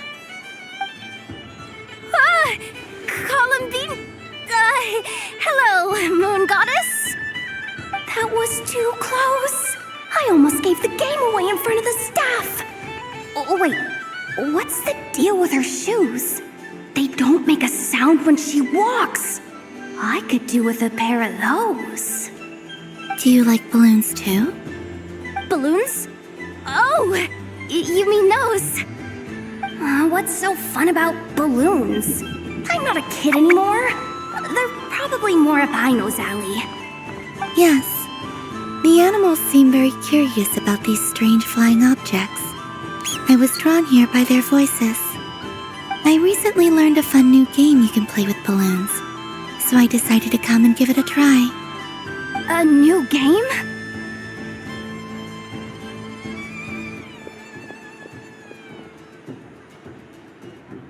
Hello. Welcome home, Moon Goddess. Here to buy some balloons? Yes. Could you give me a few that haven't been inflated yet? Are you sure? I guess it's not a problem, but... Yes, please. please. Thank you. Uninflated balloons? But those are just little rubber pouches. What does she want with those? Would you like to play the balloon game, Yehuda? Huh? Sure. I guess. How do you play it? Wait here a moment.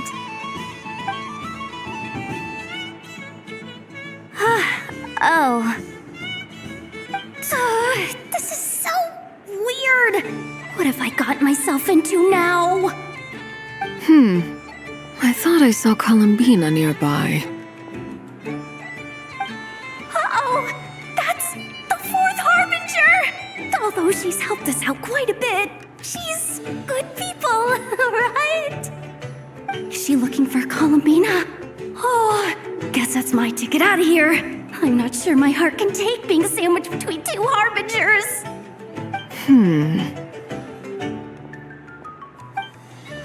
Which stall is she checking out?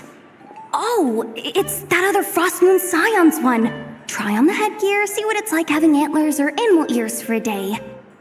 Oh, I wouldn't be caught dead wearing that stuff.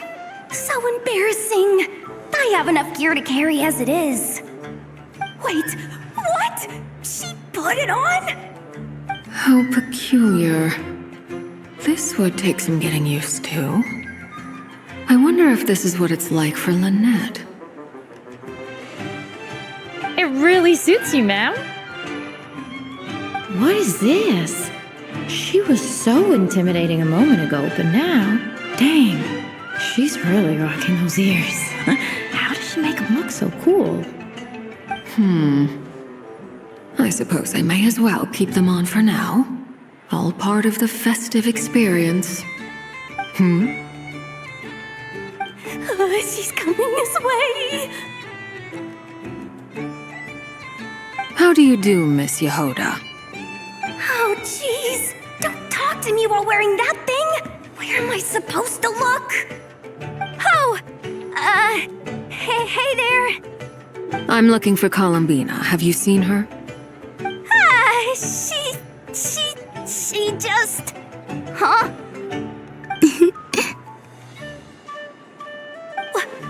Oh, wait. Is that what she meant by balloon game? Yeah. Huh? No fair! How come I get caught in the crossfire? An ambush from the rear? Is this a declaration of war, Columbina?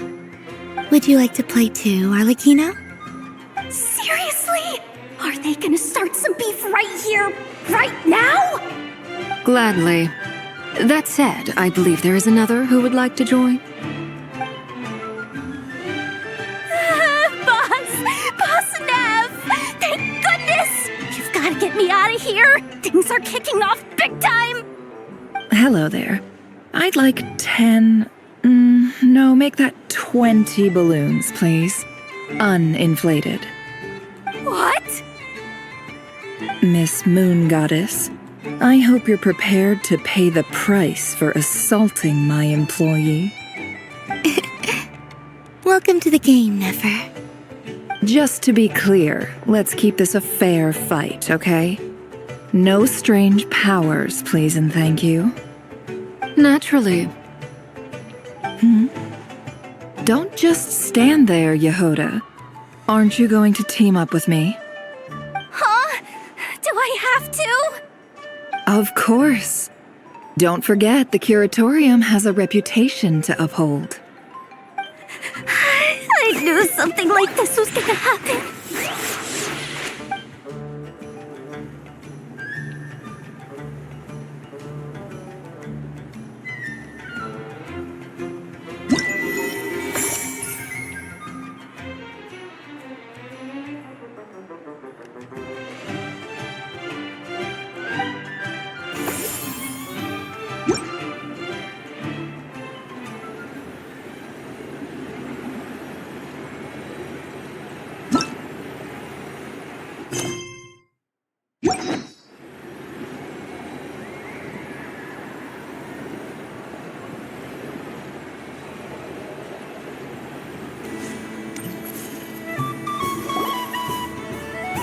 sunny days. I prefer sunny days. Ah, well, you are as warm as the sun itself, Moon Goddess. Very well. I believe your spirit animal has to be this most adorable chic badger. Wow! Thank you, Mr. Talking Magic Lamp. Have a very happy festival, Moon Goddess. Flint's? That's you, isn't it? Shh. It's our little secret, my dear traveler in Paimon. Okay, sure, but why are you here selling sugar sculptures? Everyone celebrates in their own way. After gazing into the abyss and spending time around gravestones all year, what better way to relax than to see sunny smiles on the faces of the living? Besides that, I like to think of myself as a fair judge of character. I dare say matching personalities to confection suits me rather well. That's not what Paimon was talking about.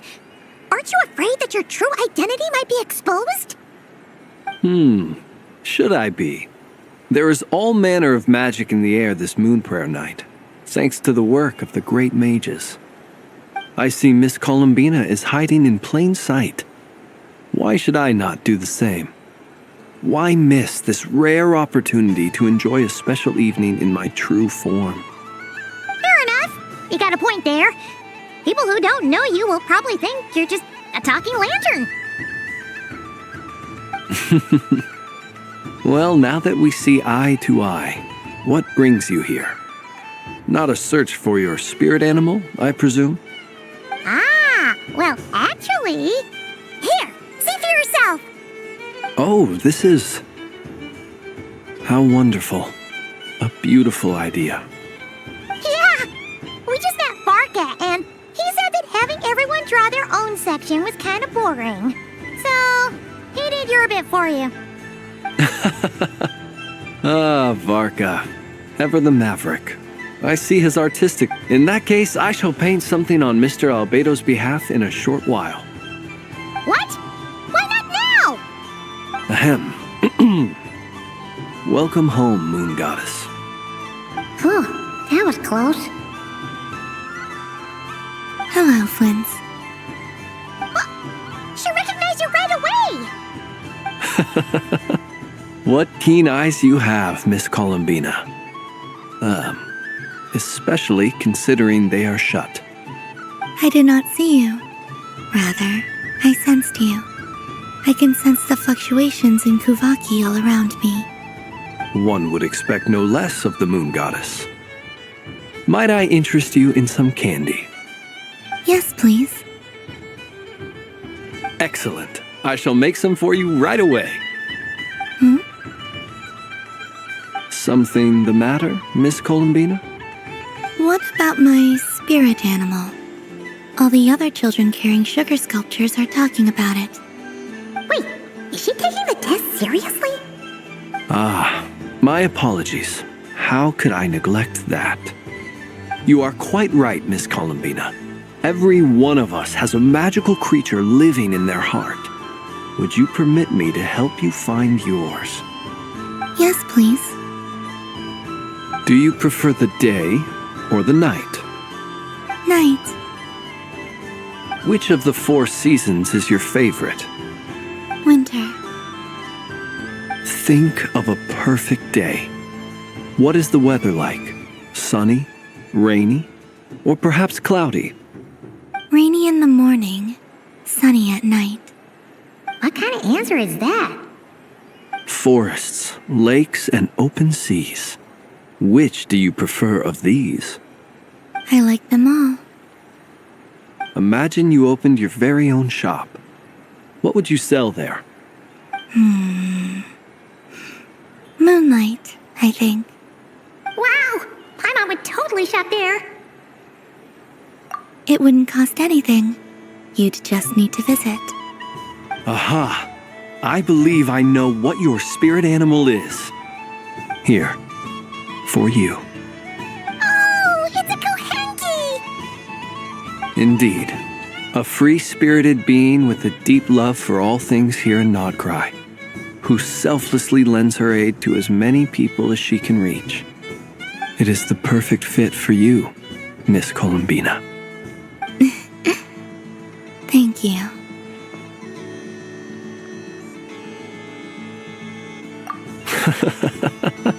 It would be my honor.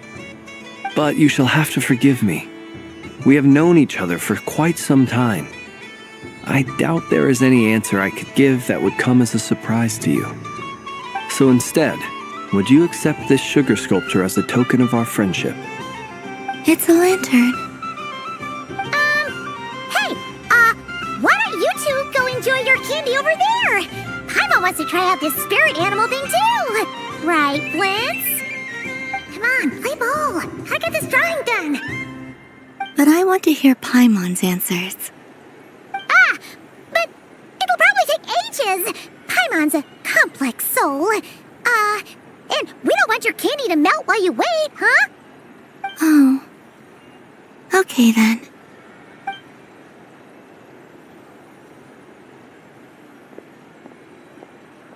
Phew.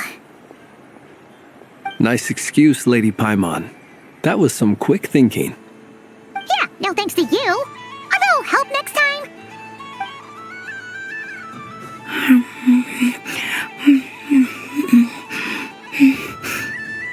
It's sweet. Is that Lockaberry? I wonder what flavor the traveler got. This way, this way! It's the candy-selling lantern! I'm coming! Of course. Traveler, maybe we can share?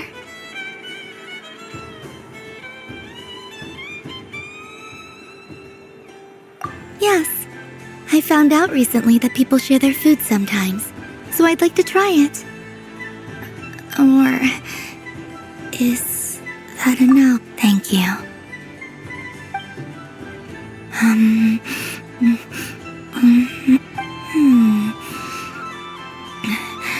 Yours is a little more sour than mine. Here, you try it. Amazing. My sugar sculpture has shrunk, yet my heart is filled with feelings of sweetness. I will remember this feeling.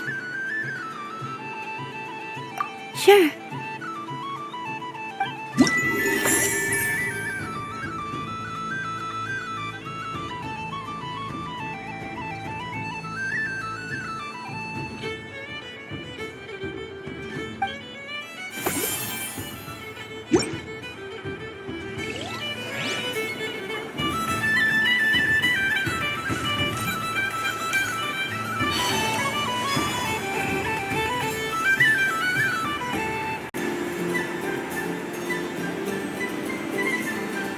Dodoco's Whirligig! Come check out Dodoco's Whirligig! Ah, welcome home, Moon Goddess. Might I ask what this is? Ah, it's a very special amusement sponsored by the great mage herself. Ride on a soft and furry Dodoco and embark on an unforgettable adventure. I say that, but I'm just following a script here. Who is this mage, anyway? And what the heck is a Dodoco? I'd like to ride. No problem. But, are you by yourself? Is that not okay? Oh, no, it's fine. It's just that each Dodoco can accommodate 2 passengers. Would you like to bring a friend along? My friends. That should do it. Now, we just need to get everyone else to draw something on it too. But we gotta keep it a secret from Columbina. Traveler. I want to go on that ride. Will you join me?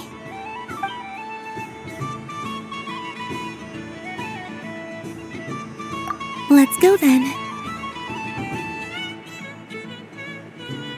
Don't worry. Paimon will do the rounds. You go have fun.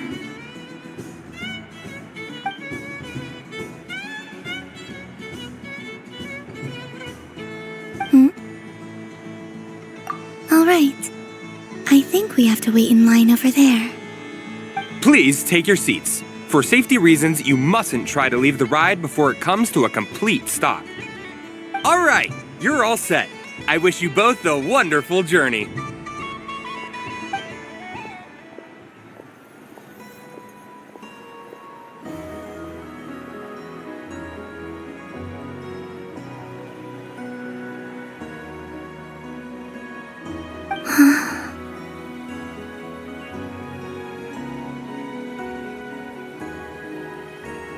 Not bad. It reminds me of riding a moon lane. Sometimes, the Kuhenki circle around me like this, playing their beautiful melodies.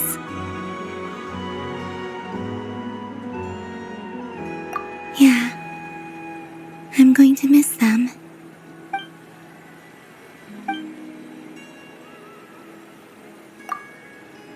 It does. I've felt scared in the past, too. But this is a little different. You know something? I got to see a lot of fascinating things during my disappearance. I saw how the Frost Moon Scions act around their families. So different than how they used to act in my presence.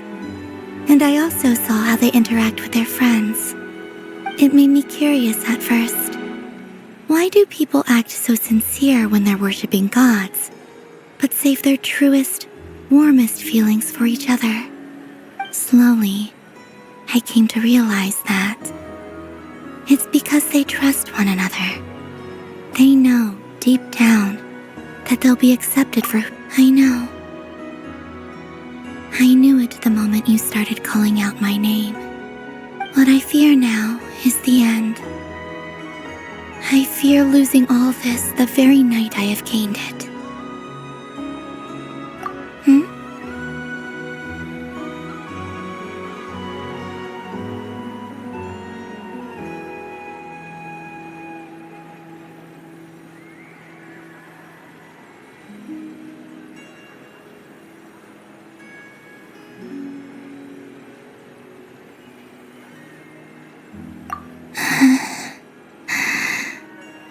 Thank you for this conversation.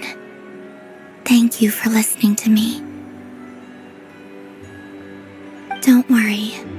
This fear I have, and the unknown that awaits me, they cannot hurt me. Not when I possess a treasure far greater.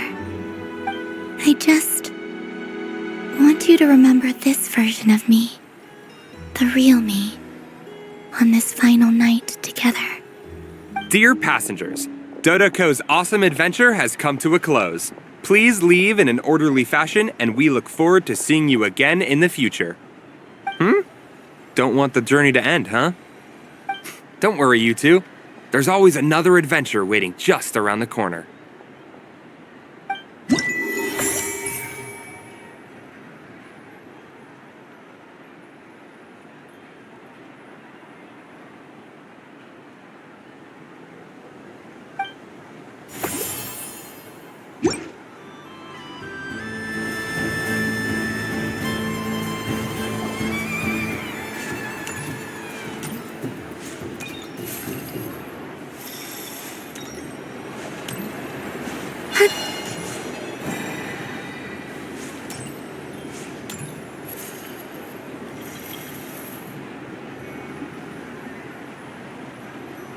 I wish for a never-ending supply of laka berries. What a humble wish. Probably written by a child.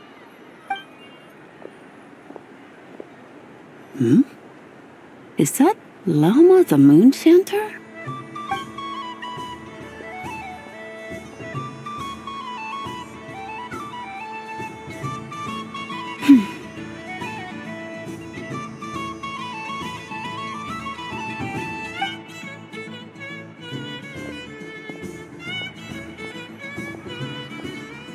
I wish that the long plume ibises would stop biting me.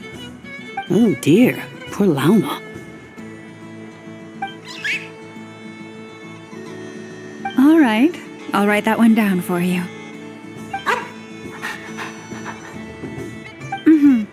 I got it. While everyone else is celebrating Moon Prayer Night, you're as busy as ever. I don't mind. It's rewarding work. A good kind of busy. My antlers are at their heaviest tonight, and the Kuvaki waves are especially strong. But as I help these dear friends hang their wishes up, I feel a great peace within myself that is hard to describe. You see, they are all such beautiful wishes, and they are ones that we can fulfill by our own strength. Do you blame me, Lama? I want to hear your honest answer. It is by the help of so many people that I can return to the moon. But I feel as though I've hardly done anything in return. You've done plenty, Columbina. I say this in earnest, both as someone who knows your history, and also as a friend who has seen what you've been through. What about as a moon chanter? I feel proud to honor our moon goddess's wish, and I'm sure any moon chanter in history would have felt the same way. Thank you for your kind words, Lama. But...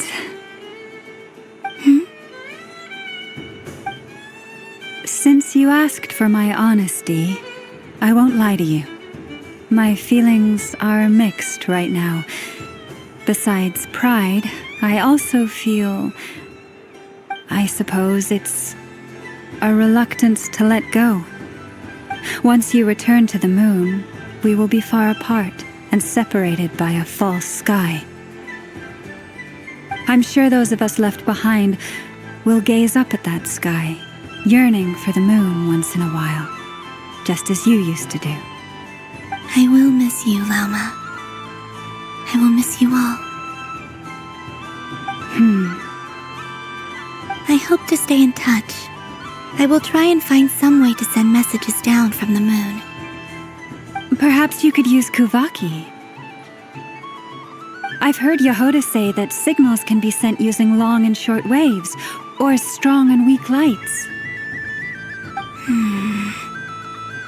That sounds a little complicated. What if we forget what the signals mean? We could prepare a codebook beforehand, but... You're right. It wouldn't really suit you. Still, whatever happens, I believe that you will find your own unique way of communicating with us. And now that I think about that, my heart feels lighter. Because you trust in me? Yes. I have faith in you, and in the power of truth. In my experience, the truth tends to be difficult, but that's what makes it stand out from what is false. So I'm confident that your thoughts and your love will shine through the curtain of lies. Thank you. Now, could you help me hang up my wish? Is this? I wish that all who dwell in this moonlit world can find a place to belong. And I wish that I shall one day see my friends again. It's 2 wishes. I hope that's not too greedy of me. Not at all. And I think you speak for us all with the second one.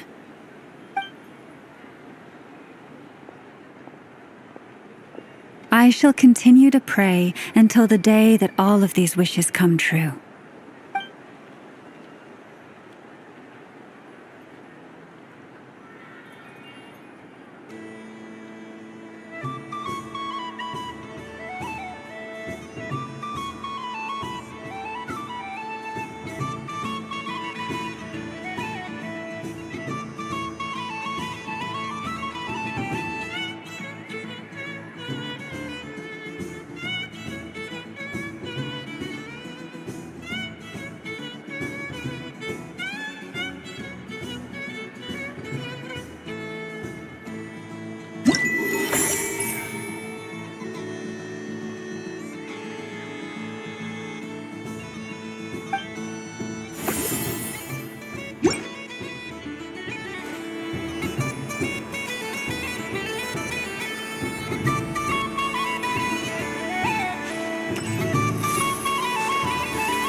it! Aw, what a pity. I saw it with my own eyes. You were so close. So very close. That's not true. It dodged out of the way right as I was about to snag it. I'm sorry? You heard me. This paper frog can move. I swear! Dear, oh dear, what are you saying? How could a paper frog move? Unless you believe there really is magic in this world. But even if I, the mere humble merchant that I am, knew such magic, surely I would not use it on a paper frog. I'd sooner give Mora legs, so it could walk right into my purse. My dear, dear customer, why not have one more try? This time I'll give you 12% off, a very generous discount for one of my most regular customers. Just think about how much experience you have under your belt now. You're sure to win the next one. Darn, I used up all my coins. I'll be right back. Just gonna fetch some more from my house. Take your time, but don't take too long. This event is Moon Prayer Night only. Miss it, and you'll have to wait a whole year before I'm back. Next customer, please. Welcome.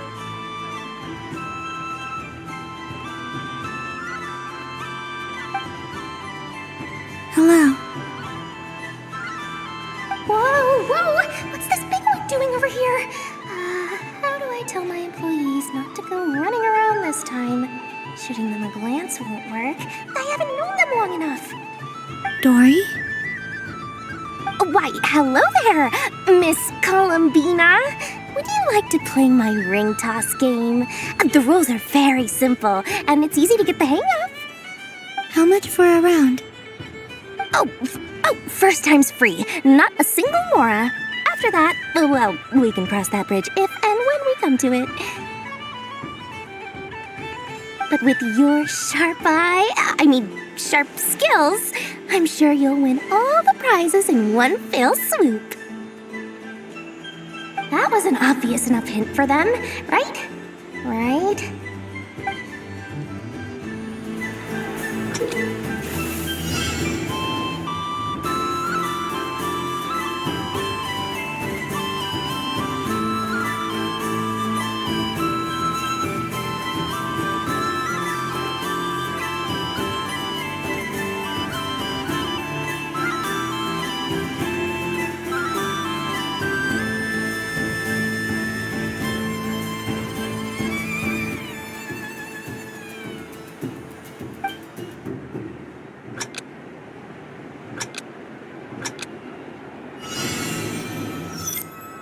Here comes the ring!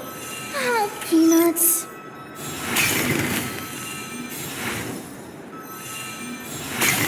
Change tracks!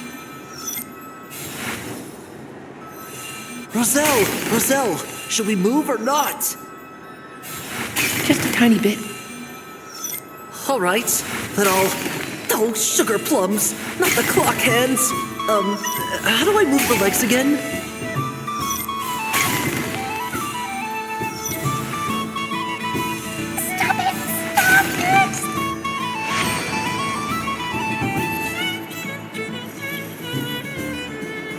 Let's see now. Let's see. Wow, very good. That's the highest score we've had all night. And here's your prize. Now, how about another round? As for the cost... Happy Moon Prayer Night, Miss Columbina. Happy Moon Prayer Night, Durin and Hat Guy. Are you here to play the game? Yes.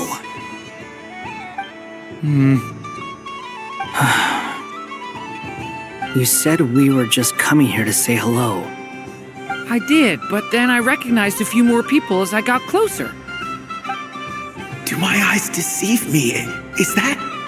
It's our little dragon! He's all grown up! Someone's popular. Well now, since you came all this way, why don't you try out this lovely game we have going. First try is free. He'll have a go. I'll pass. It's only one free try per customer. You can't give your try to him. I'm aware. How has Elder Almond been lately? He's in great shape. He goes for a run in the forest every morning to stay fit and healthy. He tried to go boat racing with Firecracker a while back, but he couldn't even make it onto the Lotus Leaf. Firecracker was in fits of laughter. How about you, little dragon? Can you still fly? Yes, I can. But you've become less chatty. Has growing up been tough on you? We call that maturity. You know, the thing people sing about. The knight wields a sword of stone to defend those hearts that are made of gold. Stone is very heavy. That's what keeps him from talking too much. That's awesome! I want to be a knight when I grow up too. Ring, here I come!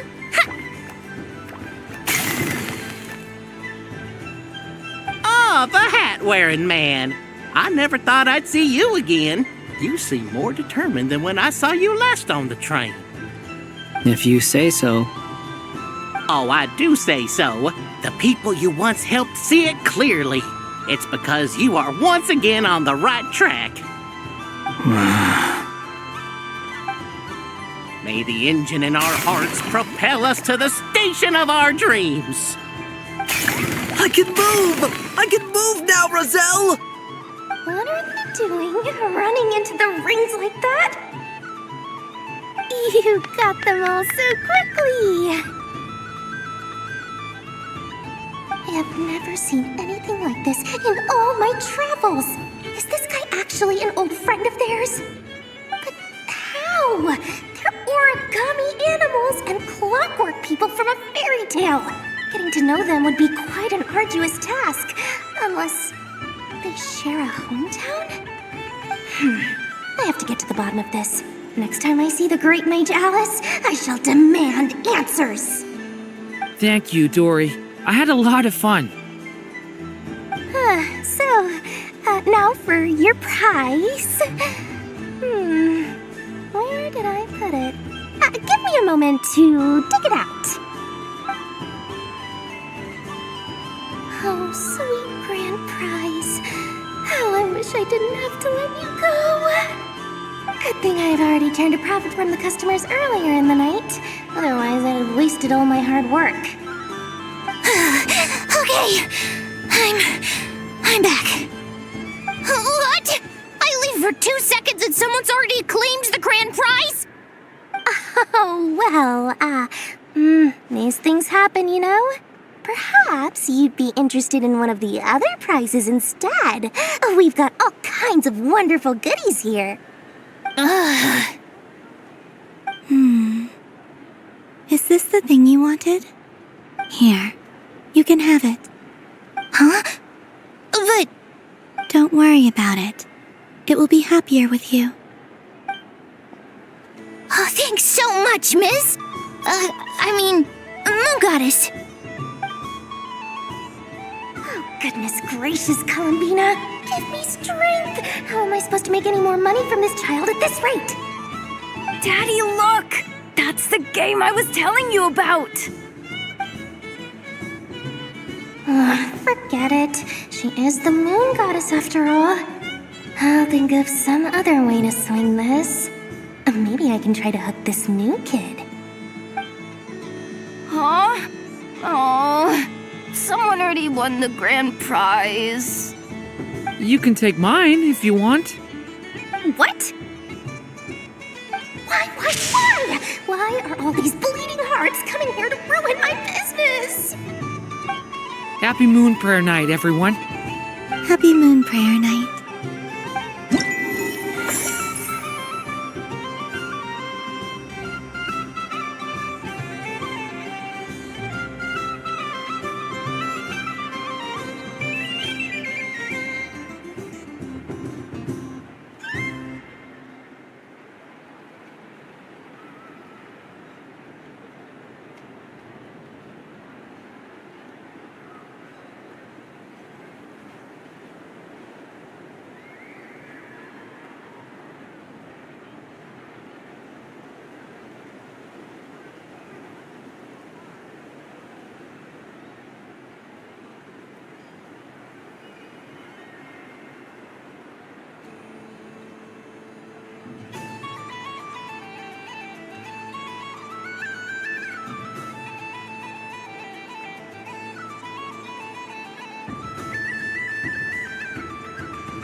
wouldn't say it's unfair exactly.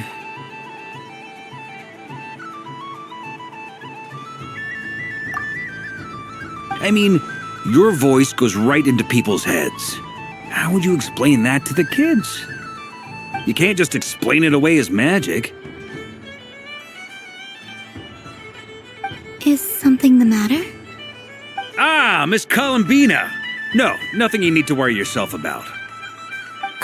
Impeccable timing. Stick around for a second, Miss Columbina. I need your input on something.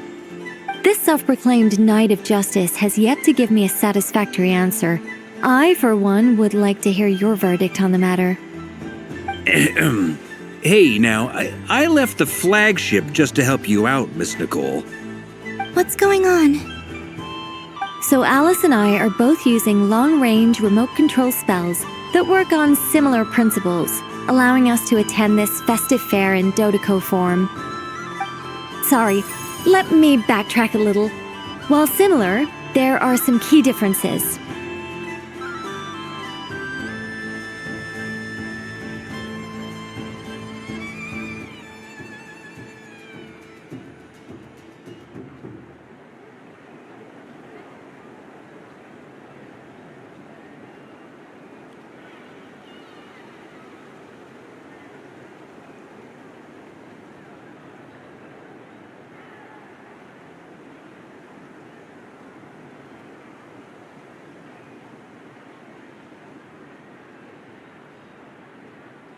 Alice, being a great mage, wanted her Dodoco to reflect something of her own charm and mystique.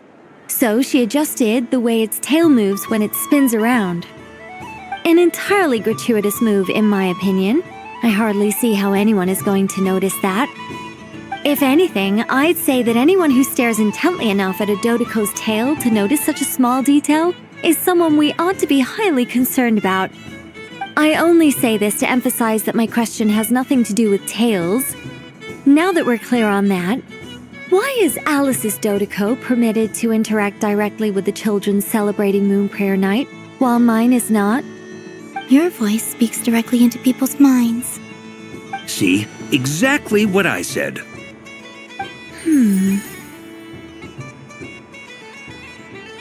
Miss Nicole? I can't stand it.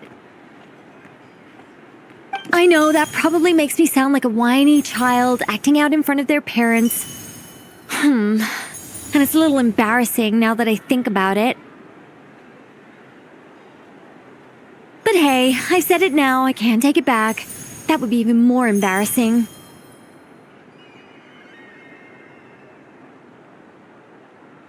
Also, don't go reading too much into that analogy. It was off the top of my head. I'm actually an awful lot older than either of you. Miss Nicole, are you saying that you'd like someone to play the game you've prepared? I'm not so invested in that. It's just something cobbled together using items I borrowed from Alice.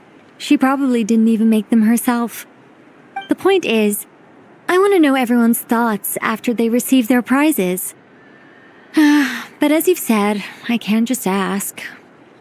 I've been biting my lip for so long, and I've had no one to vent my frustrations on. I thought this was going to be a nice, straightforward festival where I'd get the chance to guide people to treasure. Well, can I play? I can't guarantee that I'll win a prize, but... You will? I'd like to try. Then what are we waiting for? Let the game begin! It's like they forgot I was ever here.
Congratulations, Miss Columbina!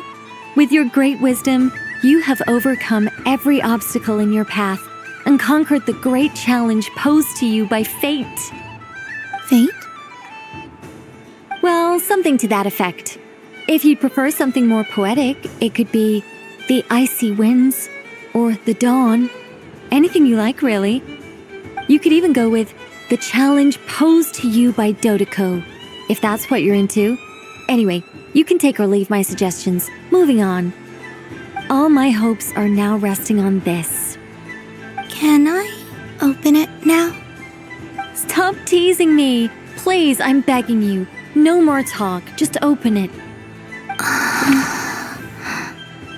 Wow. What a lovely sculpture. Classic and cute at the same time. Thank you, Miss Nicole. I'll always treasure it. There we go. Music to my ears. You have my sincerest gratitude, Miss Columbina. Thank you for sharing your precious time with me and fulfilling my wish. Don't mention it. You've all done much to help me. And still, I'm the one receiving all these gifts.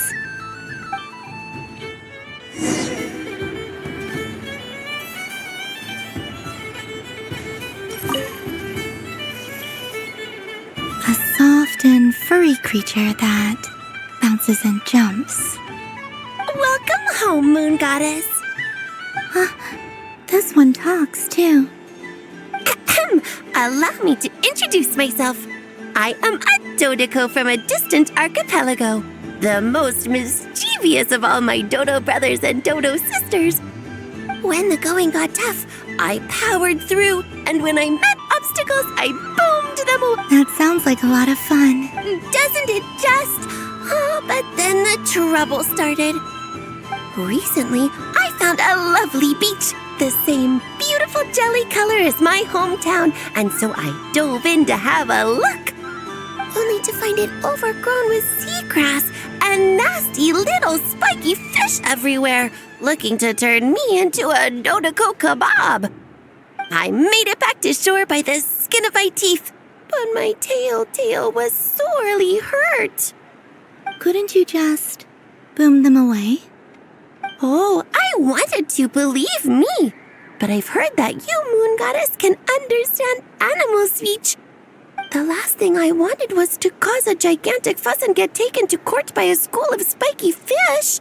I'd be driven out of these waters for good, and my winter holiday would be ruined. And so, dear Moon Goddess, I was wondering if you might lend me your allegiance. Are you roping me into a crime? Oh, let's call it a once-in-a-lifetime carefree adventure. Does that sound better? All the festival goers tonight are dressed up as the Moon Goddess, but there's nothing to say that the Moon Goddess can't disguise herself as a Dodoko, is there? Besides, this is your home. You should be free to be whoever you wish. I'm afraid I'm not well acquainted with Dodokos, Madam Mage. Oh, that's quite all right. We Dodokos are innocent, happy creatures with a free-spirited nature. Many, like myself, are mischievous troublemakers. Others are lazy souls who like nothing better than to lie down on a nice rock and take a nap.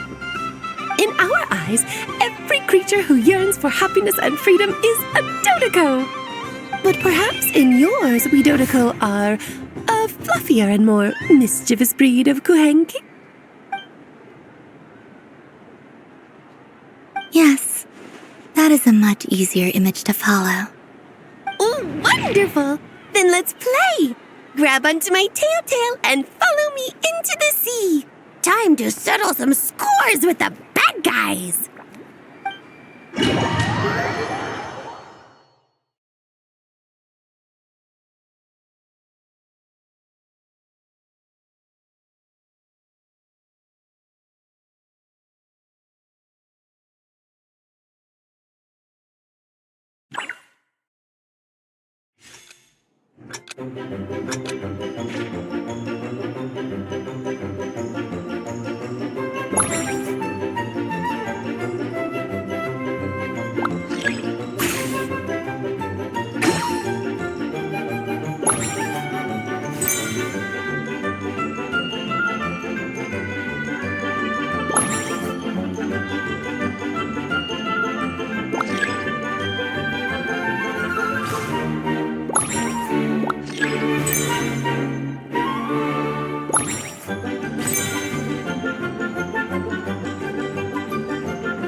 remarkable talent. So, what do you make of it? The use of Jumpy Dumpties doesn't come as naturally to me as Kuvaki, but their unpredictability makes it fun. I think they call this novelty. Indeed! And how did it feel blowing those pesky nuisances away? Not bad. Any guilt? What do you mean? Oh, wonderful! Lovely answers to all 3 questions. You've passed the safety test. Now I can give this special bomb to you as a souvenir. Remember, if you find any meanies living on the moon, you can use this to own them into oblivion. I will.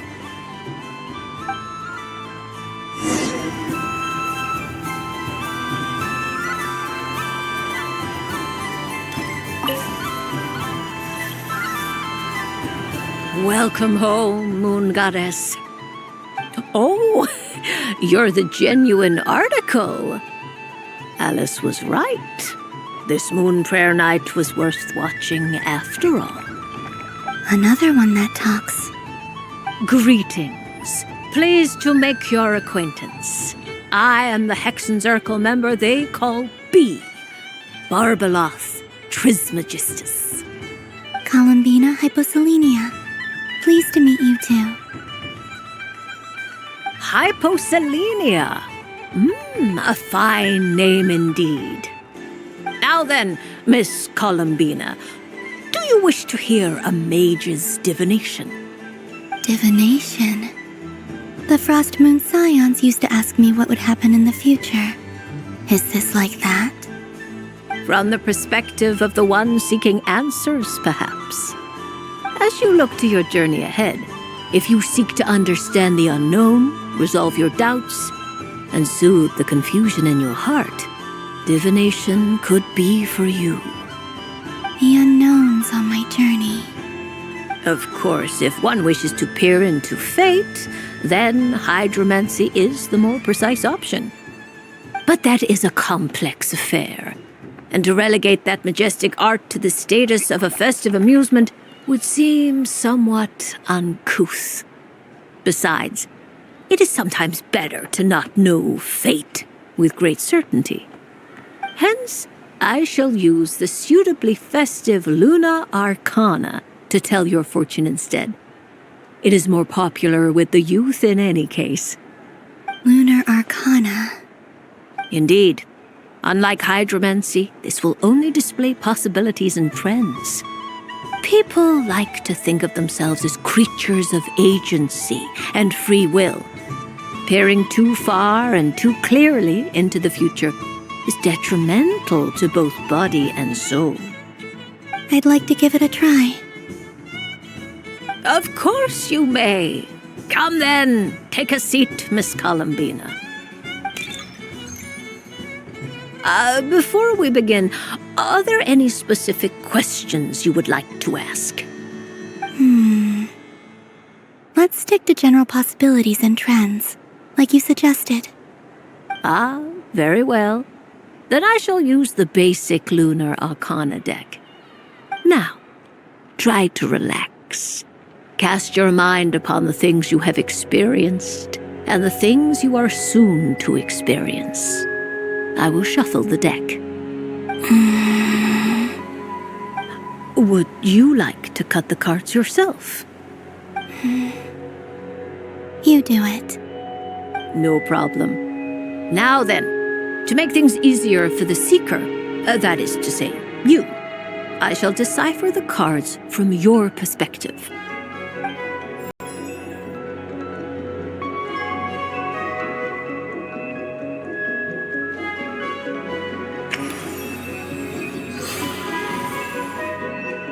Please, draw the first Lunar Arcana.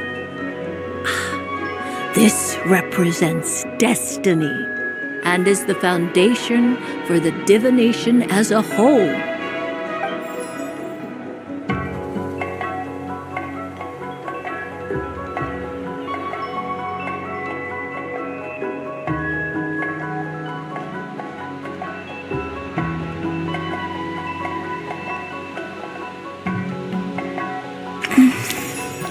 Now, draw your second card. This will stand for the past, the sum of all your experiences that have come before. And now the third arcana. This is the present, your interpretation of the current moment.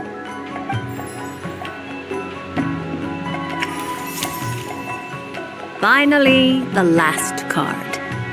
This shall speak of the future, which... Oh. Kuvaki Pulse? Fascinating. I've never encountered this before in my role as a diviner. Something has exerted an influence upon this card, causing it to leave its designated position. What do you make of this, Miss Columbina? Perhaps this is the guiding hand of fate in action. Of course, if you wish, you can choose to deny the validity of this card and draw the future for yourself. No, it's fine. Let's go with this one. A bold decision. I must say I'm looking forward to the results.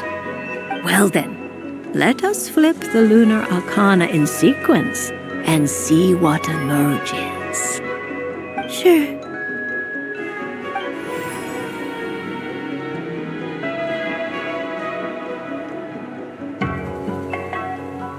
First, destiny. No surprises here. The card that represents yours is the moon. The moon. Indeed. The moon can represent the truth at some times, but deception at others. False peace, destructive calamity, and the world-changing power that lies within. When the moon is placed on the destiny tile, it indicates that your destiny is not what it may appear on the surface. Instead, it may yet have a hidden side. It symbolizes a journey through the fog, fraught with uncertainty and deception, where one must face inner challenges head-on. I don't understand. Patience, my dear. This is but the first card, which serves as a basis for the interpretations that follow. Our divination will only grow clearer from here on out. Now then, flip the second card, the one that speaks for the past.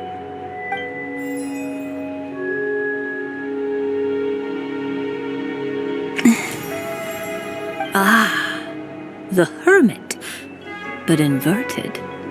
Inverted? Yes. The Hermit symbolizes solitude, introspection, and the pursuit of truth. When inverted, it represents isolation, truth out of reach, and a path that leads one astray. Combined with the moon as one's destiny, the Hermit inverted represents a choice you made to stand alone in the past. It was a choice made not out of fear or arrogance, but for reasons that others could not perceive. You fumbled through the darkness without a guide, but you did not find your way. Rather, you went astray. More than once, it would seem. Is this about how I became Kutar despite not wishing to become a god? And how I joined the Fatui because I yearned for a place to belong? I suspect only you know the answer to this question. All is not lost. The past is in the past, and so it shall remain. Shall we look into the present now? Oh my, the lovers. One of the most interesting Luna Arcana. What does this one mean? This means that you have had an unprecedented emotional experience. The joy of finding your soul becoming intertwined with that of another. A precious and wonderful thing indeed. It's true. I've made a lot of friends recently, and they are very good to me. I like them a lot. That sounds lovely. I am most delighted for you. The lovers can also represent important decisions, perhaps related to a parting of ways. Now, if I were to guess... Yes. My return to the moon. I understand. Parting with friends is never easy, Columbina. But rest assured, this is not the end of your journey. There is always another story waiting to be told. The future always lies ahead. The future.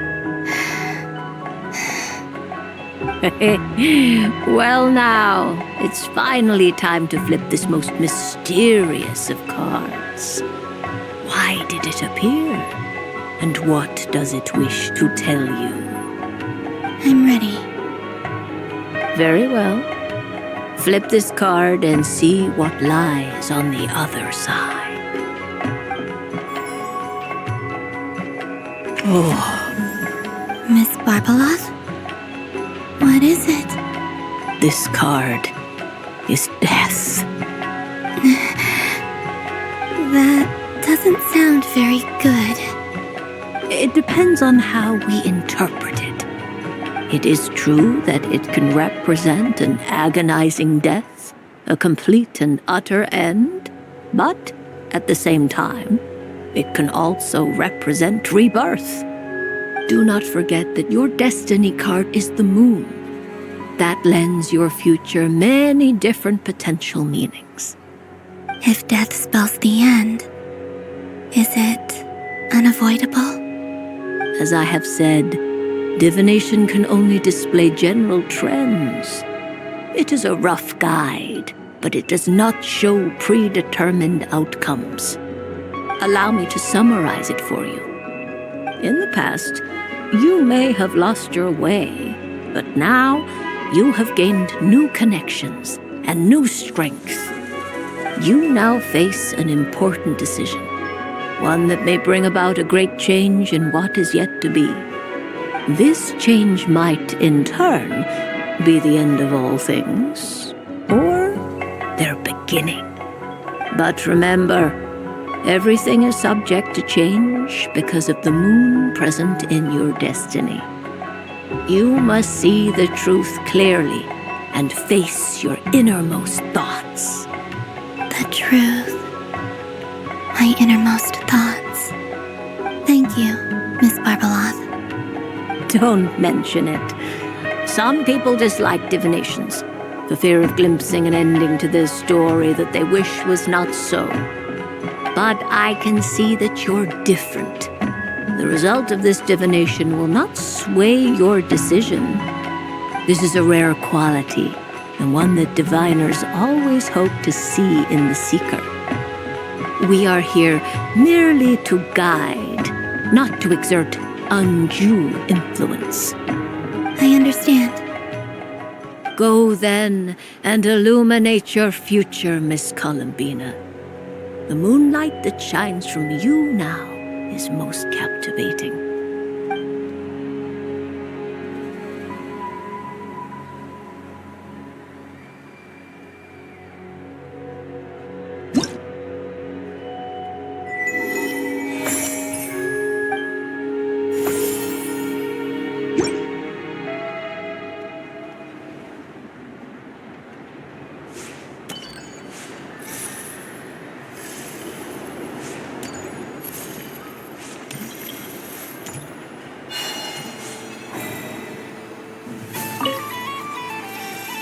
Done being a do-gooder yet? Thanks for coming here with me, Hat Guy. Are there any games Why does that hamster think... I know you don't mean that. Even if you won't admit the taking some... Otherwise, you'd have... Looks like Albedo's socialization.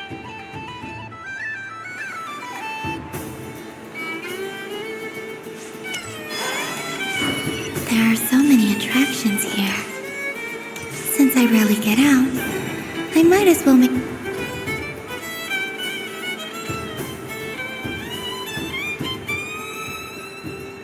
Well, well, look who it is. I heard someone went and disappeared on us the moment we let her out of our sight. They looked all over for you. Frankly, I didn't think you'd be back for Moon Prayer Night. Were you worried about me, Sandrone?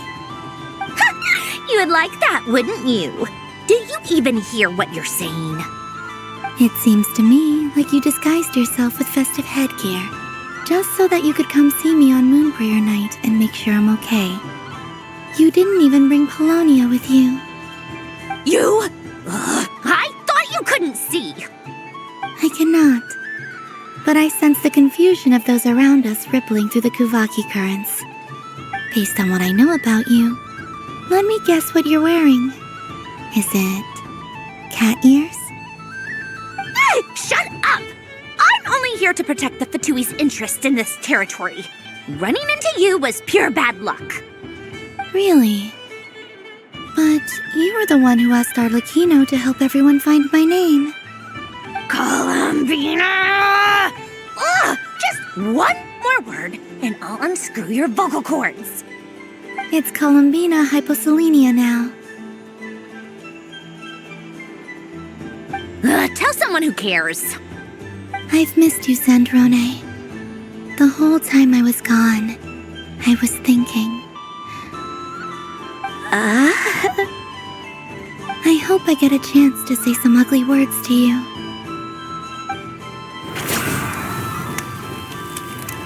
Is that supposed to be a joke? Anyway, let's go play that game. What? You mean that frostfin whale? Yes. It's some kind of game where you get bitten if you step on the wrong tooth. Seems like fun. Who in their right mind would wanna... Because you're not a scaredy cat. Fine! You wanna play? Let's play. Don't complain when I kick your sorry butt. Lovely. You old geezer! I'm gonna beat the pants off you! Just you watch! I almost forgot. Sandrone? What is it now? You'd better not lose, or I'm going to beat your head in. What?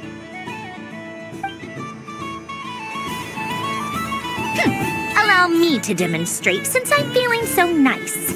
You just step on the teeth, like this.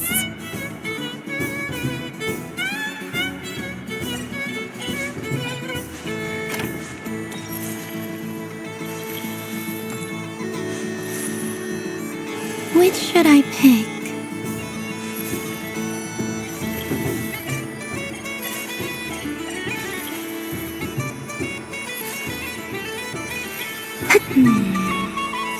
I'm getting a bad feeling from this one. Sensing Kuvaki doesn't count as cheating, right? I want to switch.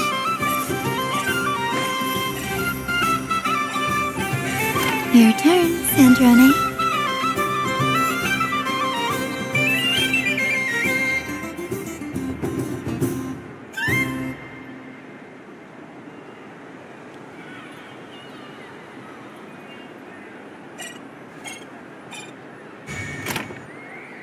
Don't come crying to me if you get bitten.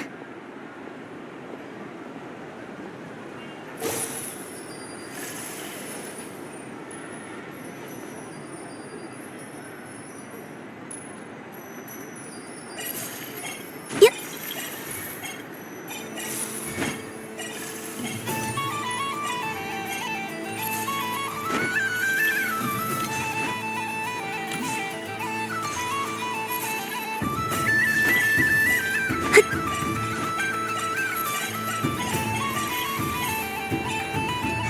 There are less and less teeth remaining.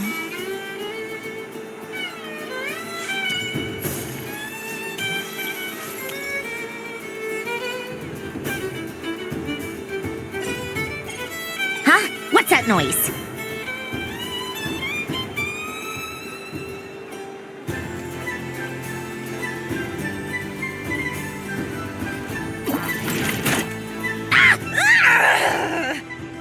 I think you might have picked a bad tooth, Sandrone.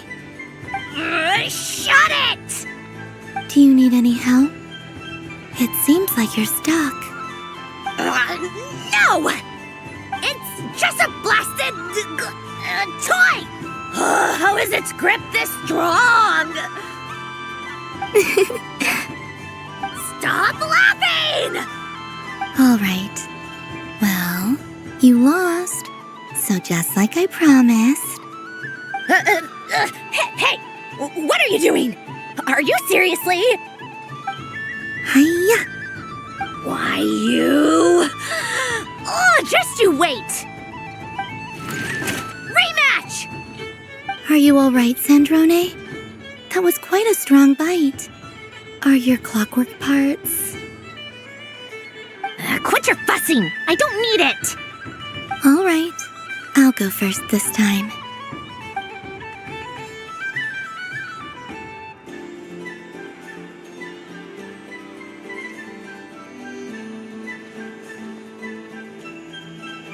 I see it now. She can sense which teeth are rigged. So I just need to avoid the same ones that she does.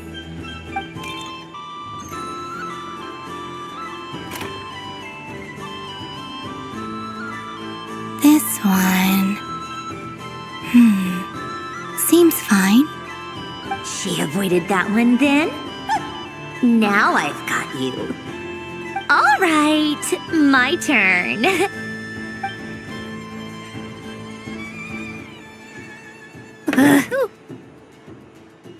What? Looks like you lost again, Sandrone. Wait! There's more than one bad tooth! Bonk.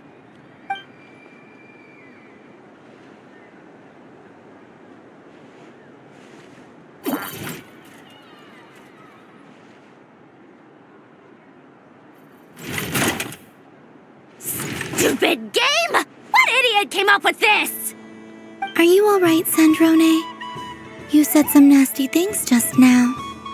Oh, I'm peachy.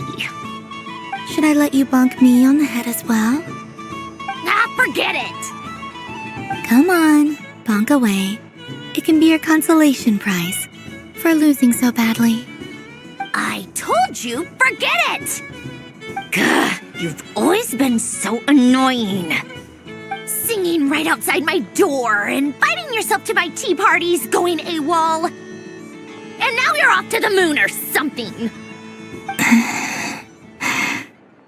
Of all my days with the Fatui, the times I spent with you, Arlecchino, and Rosaline, they were my favorite. I will not forget them, just as I shall not forget this moment. We'll always be friends, no matter where we are, right? Who'd want to be your...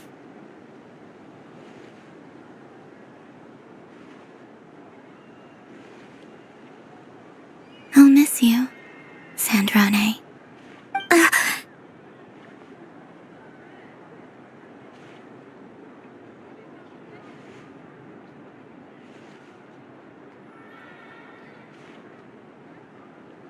Goodbye, Sandrone.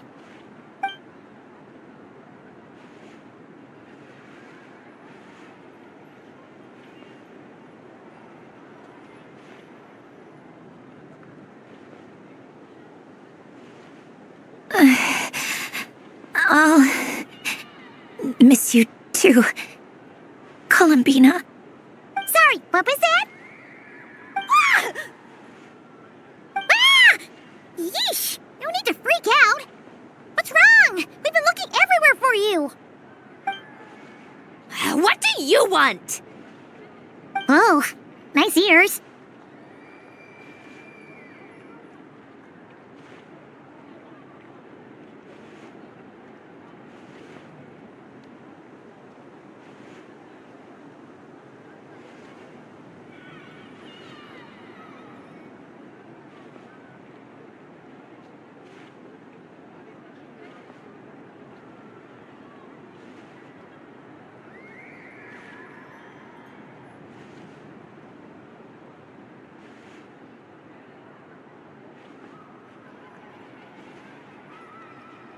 What do you want?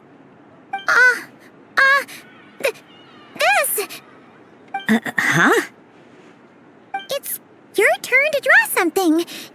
You're one of her friends too, aren't you?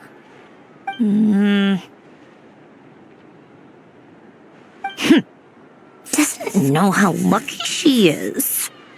Sorry? Nothing. I'm done. Take it. Oh, that was fast. Oh, and one more thing.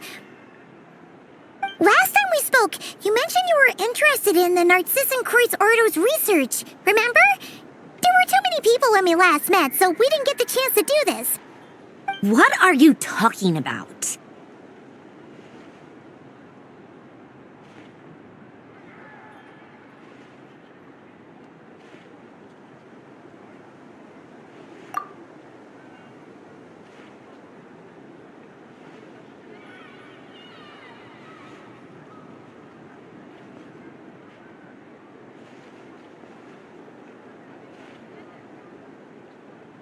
This is... Oh. Alan, Renee, and Marianne.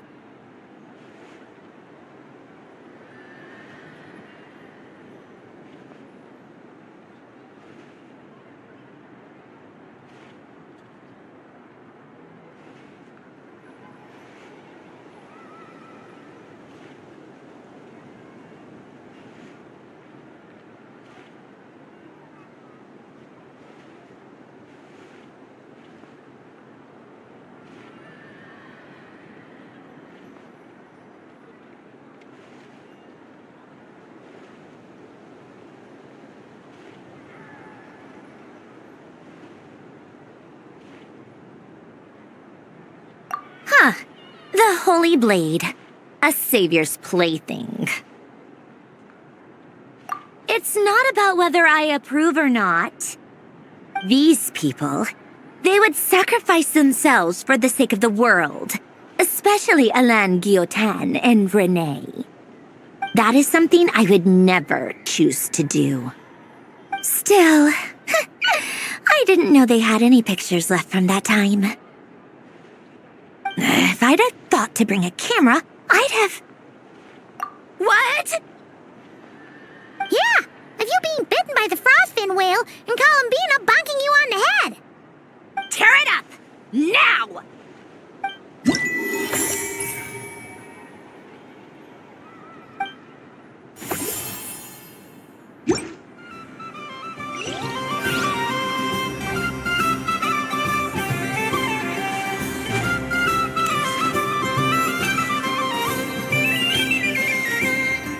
Moon Prayer Candy! Beautiful, tasty Moon Prayer Candy! Buy a whole box, share it with your friends and family! Candy? To share? I wonder what flavors everyone would like. Welcome home, Moon Goddess. Fancy a box of Moon Prayer Candy? Sure. I knew you would! Now, what flavor would you like? I'm not sure. What flavors do you have? Is this for yourself or as a gift? A gift for my friends. Ah, I see. In that case, I'd recommend apple, lockaberry, or midsummerberry. Those are the most popular. Do you have nocturnal blossom flavor? Huh. I've seen couples give those as gifts before, but I did not know they were edible. No? Okay then. Moonfall silver? You did say this was for friends, right?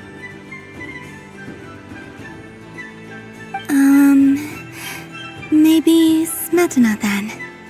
Hey, now that's a creative idea! I've never tried it before, but if you're happy to wait, I can see about whipping up a batch on the spot. While we're at it, you got any other ideas?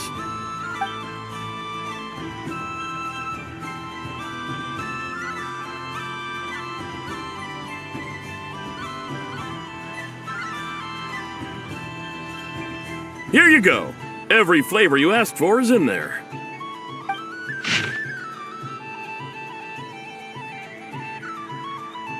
Thank you. I should be the one thanking you! You brought me a whole bunch of new business. It's like a genuine blessing from the moon goddess. I hope you and your friends have a lovely night.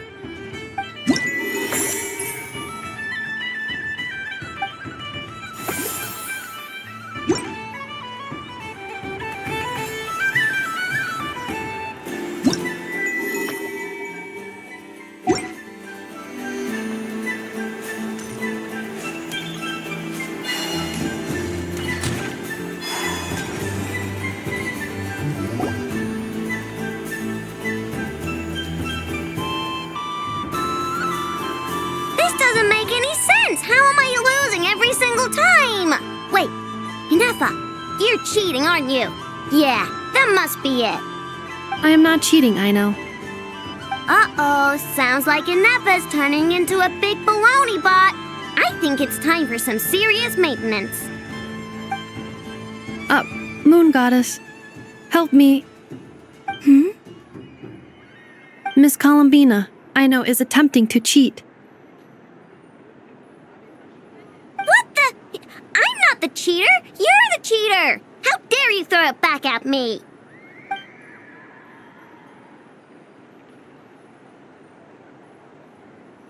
All right, fine. Let's all laugh at Aino. Just you wait till I get home, because I'm going to make a game bot that can win 100% of the time.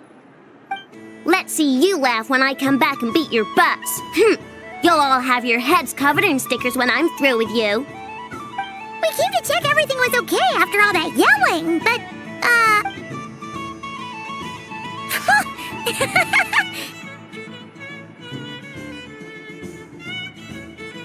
Whatever it is, it sounds like cheating is allowed. Kuhenki concentration. Each player starts with differently colored kuhenki. Each round, they draw one kuhenki from their opponent. When a player has two kuhenki of the same color, they make a pair and can be discarded. Any that can't form a pair must be kept. The round ends when a player can't form any more kuhenki pairs, and that player gets a sticker.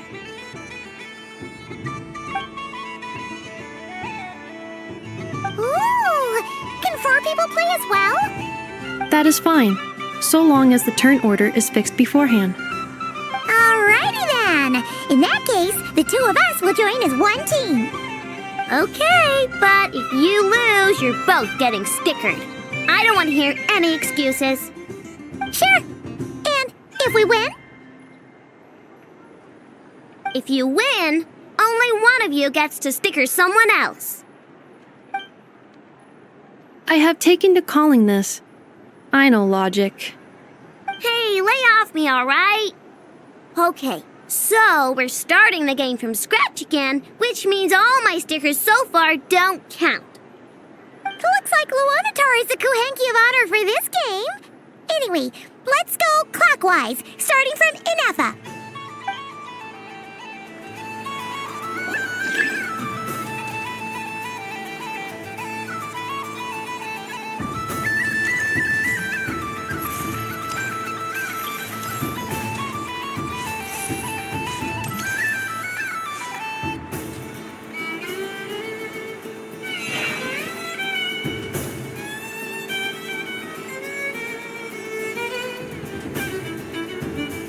Nice! That's a pair!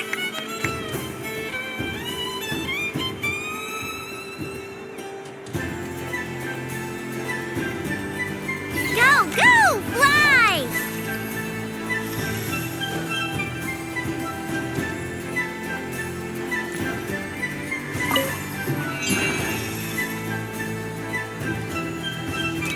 Go on.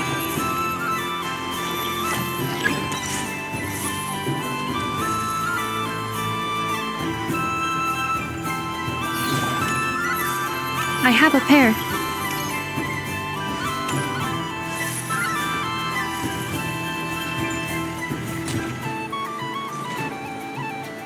Uh-oh! We gotta pick up the pace!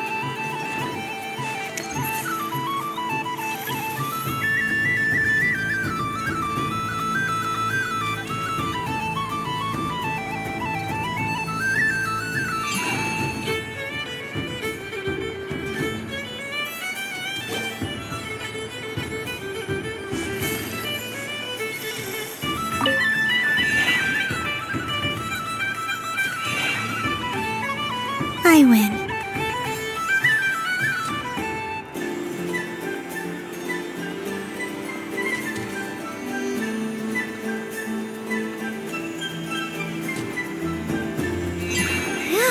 That was too close. I thought I was gonna lose. Good luck, everyone. We're out!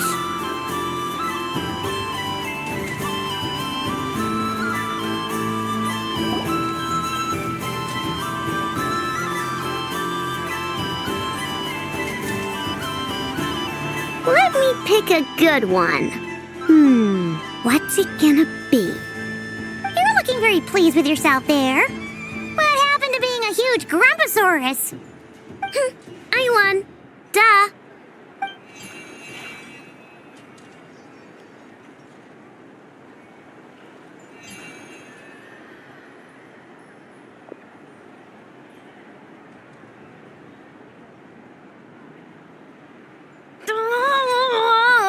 Me again?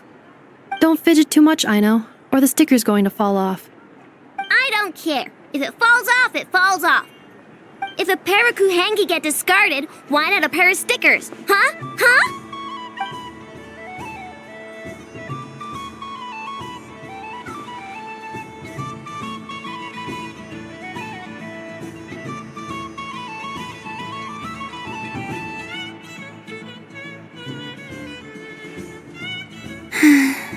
I've lost. Sticker, sticker, sticker!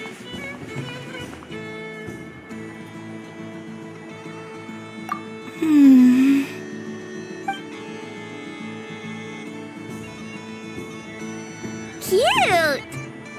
You think so? Shame. I can't see it for myself.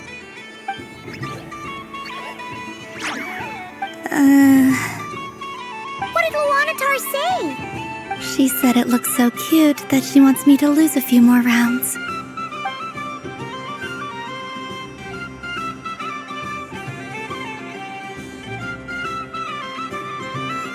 Who put these stickers on Paima's eyebrows? Ugh, she can barely see. All right, now, I think we got enough evidence to prove that there's a serious problem here.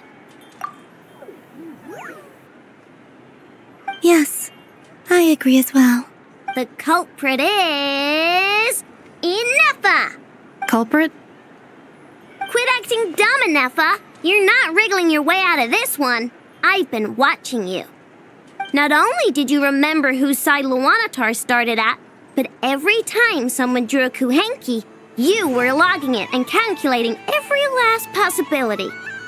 Which Kuhenki pairs were gone, who had what color Kuhenki in their hand, even our facial expressions. You were keeping track of it the entire time. Exactly! What Ino said!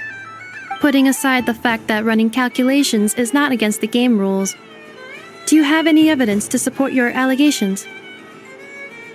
But that's not against the rules either. So she admits it.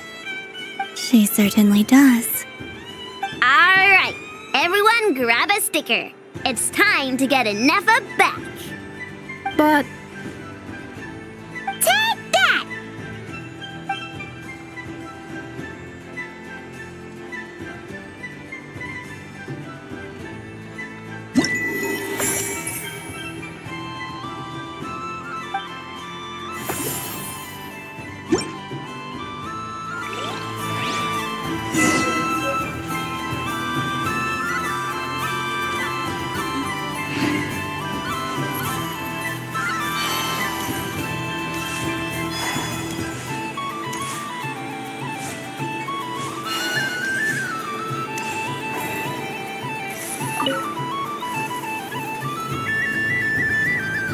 Traveler. Hey there, Calamina!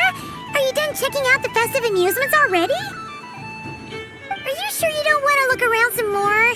You might not get another opportunity like this for a while. Right now, what I'd like to do is... Oh! Candy for us? Thanks a bunch, Calamina. Don't mind if we do. Whoa!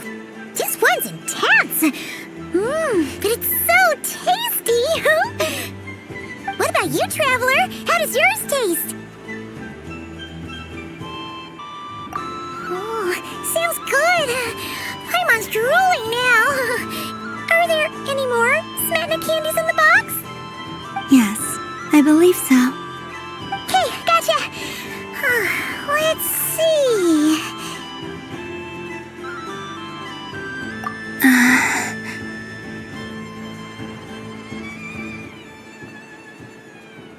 Sure. This one, and yep, this one looks right too. Okay, that's 3. Here we go. 1 per person. It's so sweet.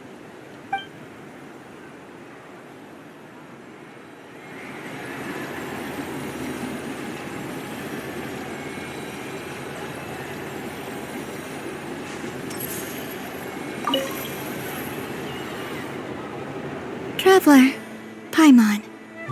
Columbina! Finished with the festival already?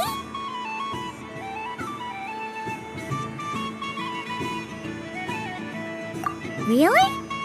You're sure you don't want to have a little more fun out there? I know. Yes, I am sure.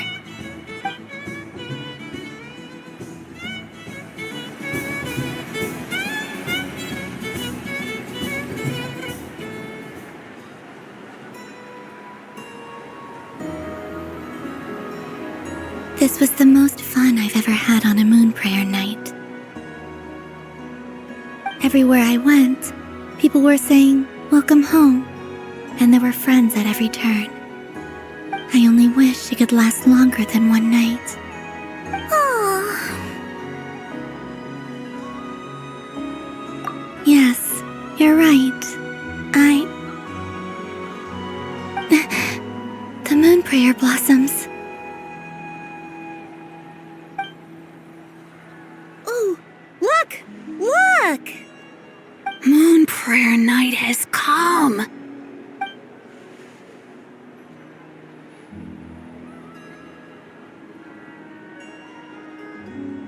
The moon. It's so beautiful. Happy moon prayer night, dear. Happy moon prayer night.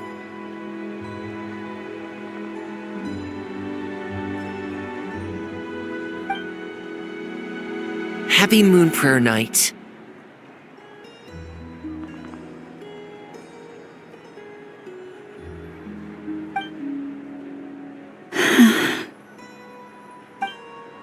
Aww. Huh.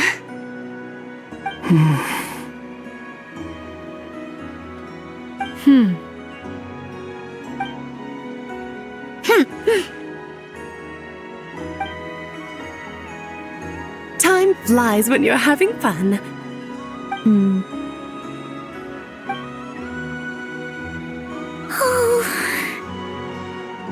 Looks like the time has come. Columbina. You're heading off, then? Yes, to the ruins you mentioned, and from there, back home to the moon. Wait! I know? At least... Take one of our craft shop's crumb cookies up to the moon with you. You know, for a snack. Sure, why not? The Curatorium of Secrets believes in proper farewells. No story should be left without a satisfactory endnote. Never. Farewells are an important affair for the Ratniki, too. We never know when we might meet again. Haha! And here I thought grand farewells wouldn't suit tonight's mood. But I suppose friendly passion is not to be stopped, eh?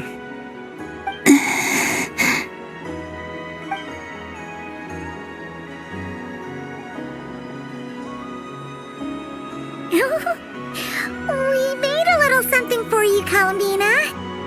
Ta-da! What is it? A Moon Prayer Night greeting card with drawings by all of your friends. You did mention that you'd like a portrait done, so I took the liberty of creating one for you. I, meanwhile, did the portrait of Mr. Albedo, and Mr. Varka did the same for me. I mean, I think my work was pretty true to life, don't you think? The picture of Ashru was my doing. The two of you seem to get along rather well.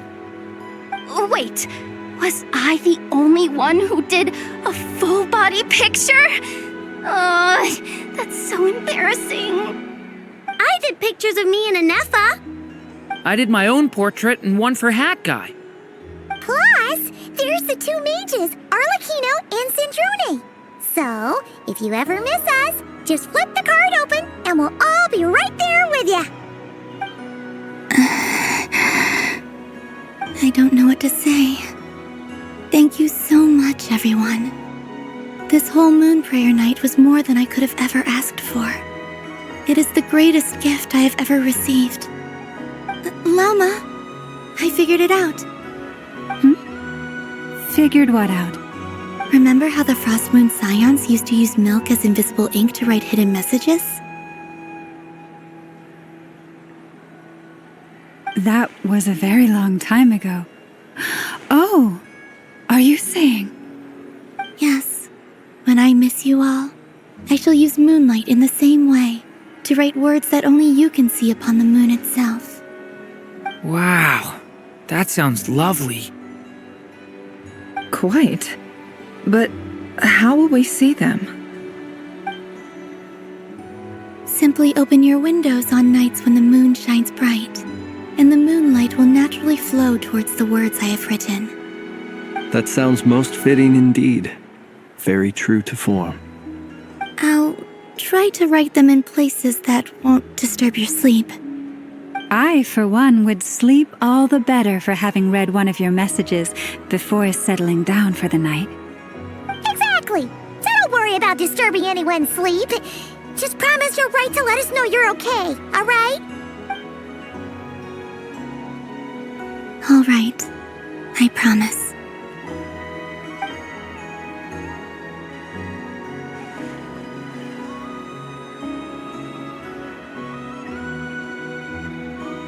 In that case, Columbina? I'm ready.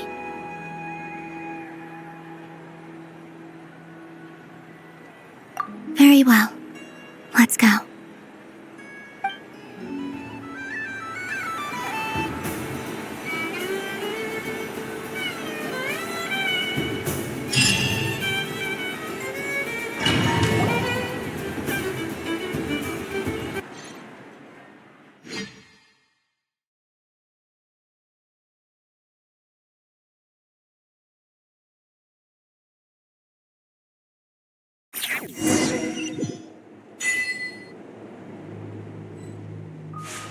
In just a few moments, I will be gone.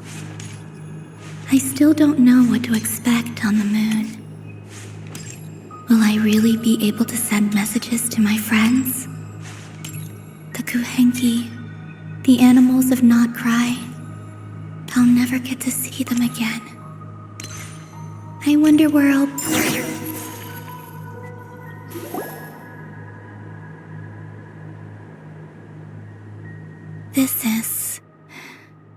This is where the people of Hyperborea used to communicate with the moons.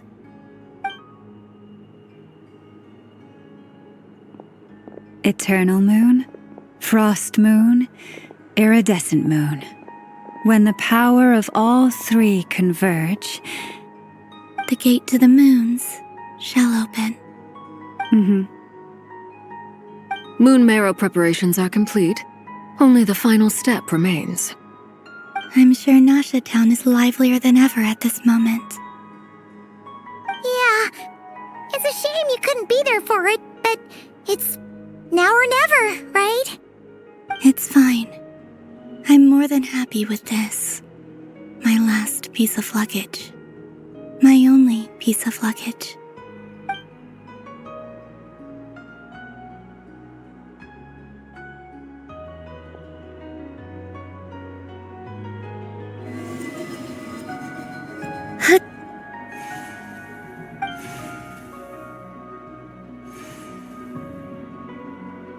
can already feel the moon calling to me.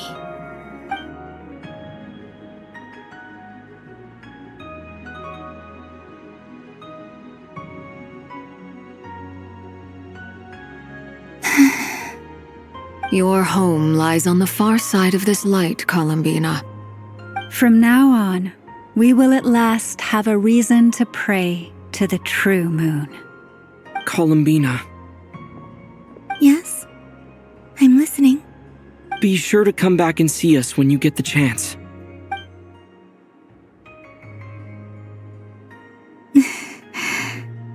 Of course. But if that chance doesn't come, then remember that you have friends on this planet. People who will miss Columbina. Yes, I will. Thank you for everything you've done for me. And remember, come night or day, the moonlight shall always connect us. Well then, farewell, my friends.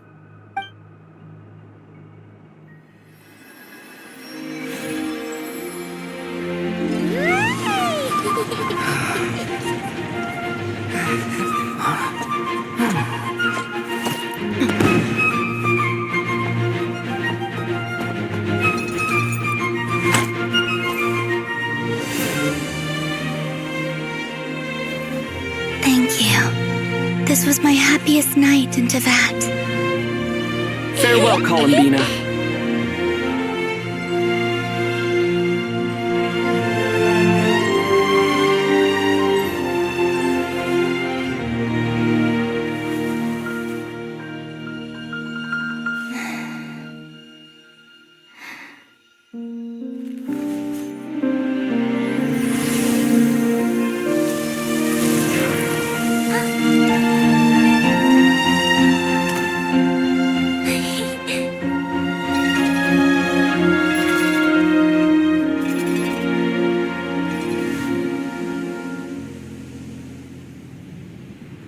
The moon really is closer than ever tonight.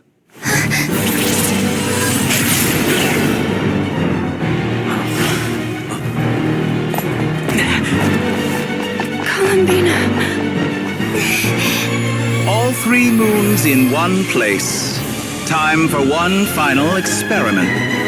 Reason, life, death, time, and space. They all believed I would fail.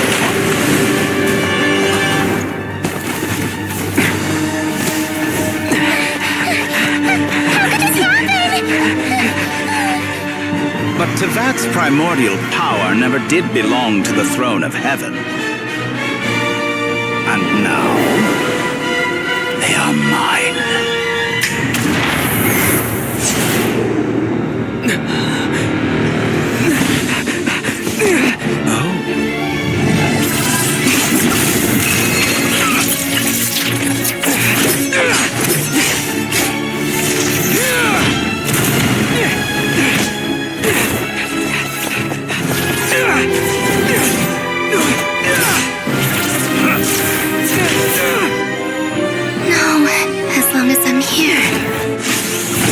Is free to wield the 3 moons' power.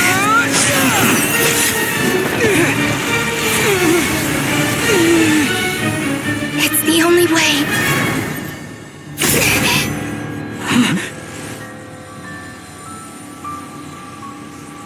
I guess I won't be going home today. Columbina! No!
Are you all right? Do your wounds still hurt? I had someone prepare a little medicine that could prove effective. Take it if you need to. In that case, let me relate the contents of the call we made to Alice after the incident occurred.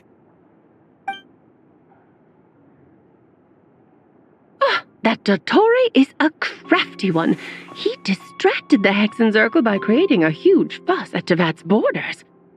I'd assumed that the cause was an abyssal intrusion from the outside world, which in fairness is a rather common occurrence. But after learning that you managed to influence the phantoms in Nordcry, I realized that perhaps this interference could have come from within Tevat instead. But we weren't able to change their fates. True, you couldn't change how their stories ended, but you did build some variables around yourself. Variables? Yes, things you heard that you could not otherwise have learned, ideas that would otherwise have never crossed your mind. All these things are variables. Of course, most variables usually pale into insignificance with the myriad of possibilities floating around. But the moment you start treating them as building blocks and intentionally stacking them, that changes things. That's what Dottore did, and it's how he created the necessary conditions so that when you activated the portal tonight, it played right into his plan. However, we have no way of knowing exactly what he did. Yeah, we also need to ascertain Columbina's status. And that about sums it up. As I suspected, Dottore has disappeared completely. If it's any consolation, he wasn't able to control Columbina as he might have wished to. Oh no!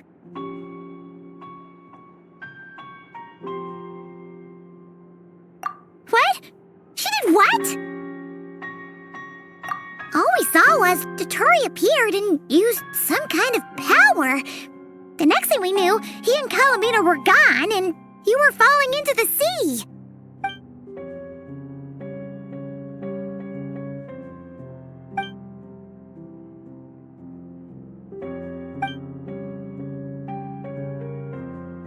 So, Columbina intentionally opened the moon gate and escaped into the same mysterious world as Rarier and Thalindis. Sounds like bad news.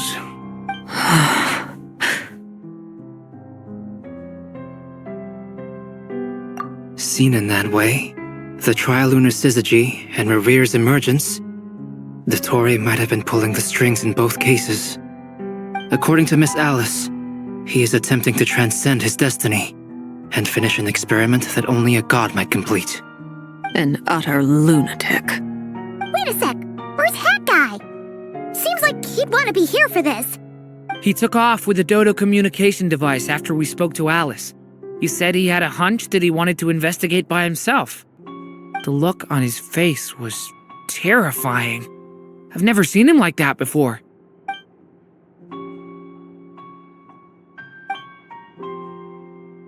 I'm back. Hat Guy! I went to look for the Hyperborean phantoms again. I think I've gotten to the bottom of it. I got them to talk to Nicole on the other end of the communications line. Turns out, the history they describe is different from how Nicole remembers it. Really? But how? Surely Nicole can't have been wrong. Because the phantoms are the ones who are deceived.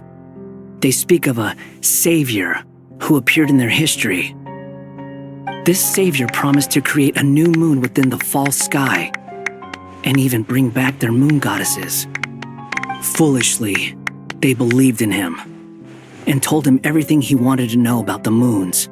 It's obvious that this was Dottore's doing.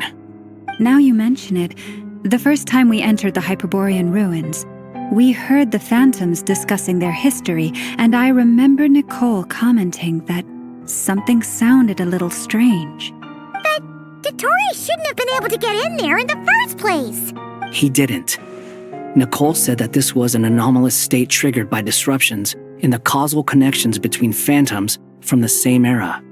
The variables that Dottore put in place were substantial enough that they even affected phantoms that he never met.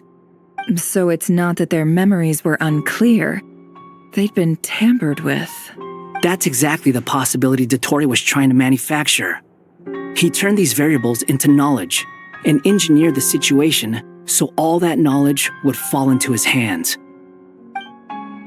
Then, he harnessed that knowledge on Moon Prayer Night to truly create a false moon. How is that even possible? To be precise, he exploited a weakness in the way the spell works. The spell senses Kuvaki to detect the moon's location. So, as long as the false moon more strongly resembled the moon than the frost moon beyond the skies, the gate would teleport Columbina to the false moon's location. In other words, to Dottore's side. Once he had her under control, the teleportation spell remained active, and he manipulated her power to seize both moon marrows. At that moment, the moon marrows disappeared right before our eyes. It was already too late. By then, Dottore had already amassed the power of all 3 moons. So, where does that leave us? What? I'd certainly like to know what Her Majesty thinks, now that the concerns I expressed to her have come to pass. But we cannot simply sit and wait for her to decide the matter. And in any case, it is not the Fatui Harbinger Damselette who sees us as her friends, but rather Columbina Hyposelenia. If, even in such extreme circumstances, Her Majesty will not lift the prohibition on Harbingers drawing steel against one another, then I will do as my heart demands. I will fight as Peruware instead. Oh, Arlecchino! Time is short, so I'll make the first move.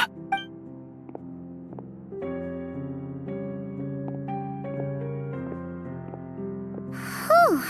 Even Arlecchino seems to be losing her cool now.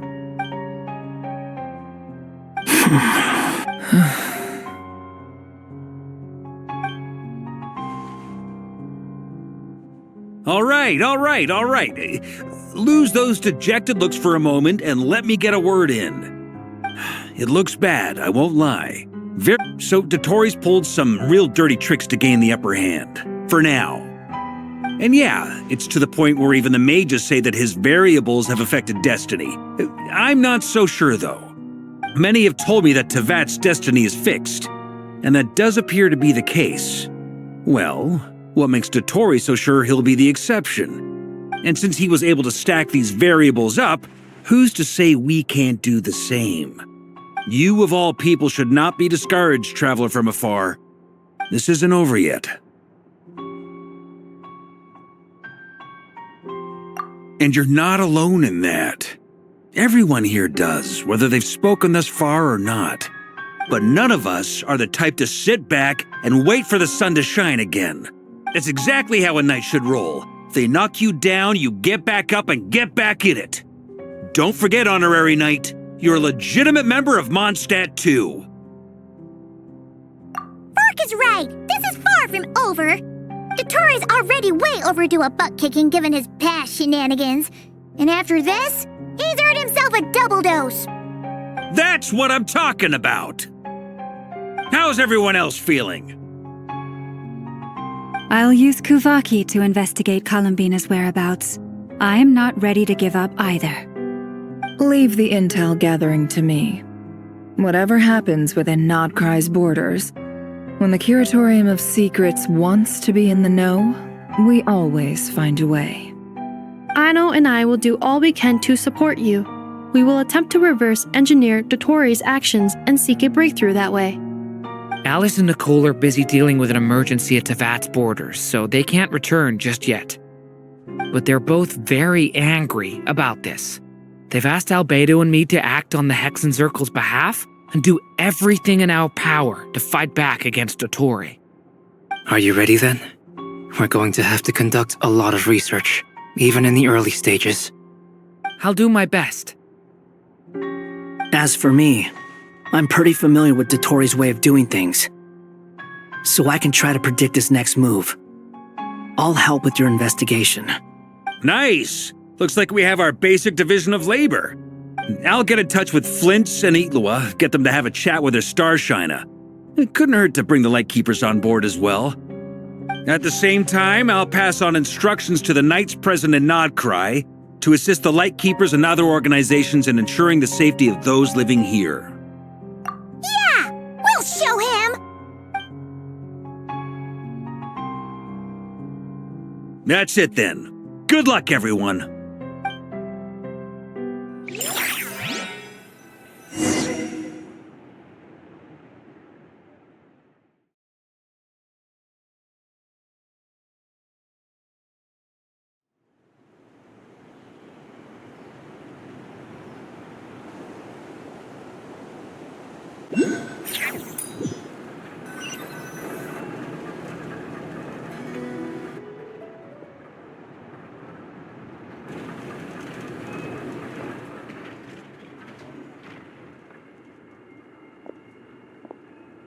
I never thought that Columbina would become my real name. It went from being a Fatui code name to something my friends call me. And remember, come night or day, the moonlight shall always connect us.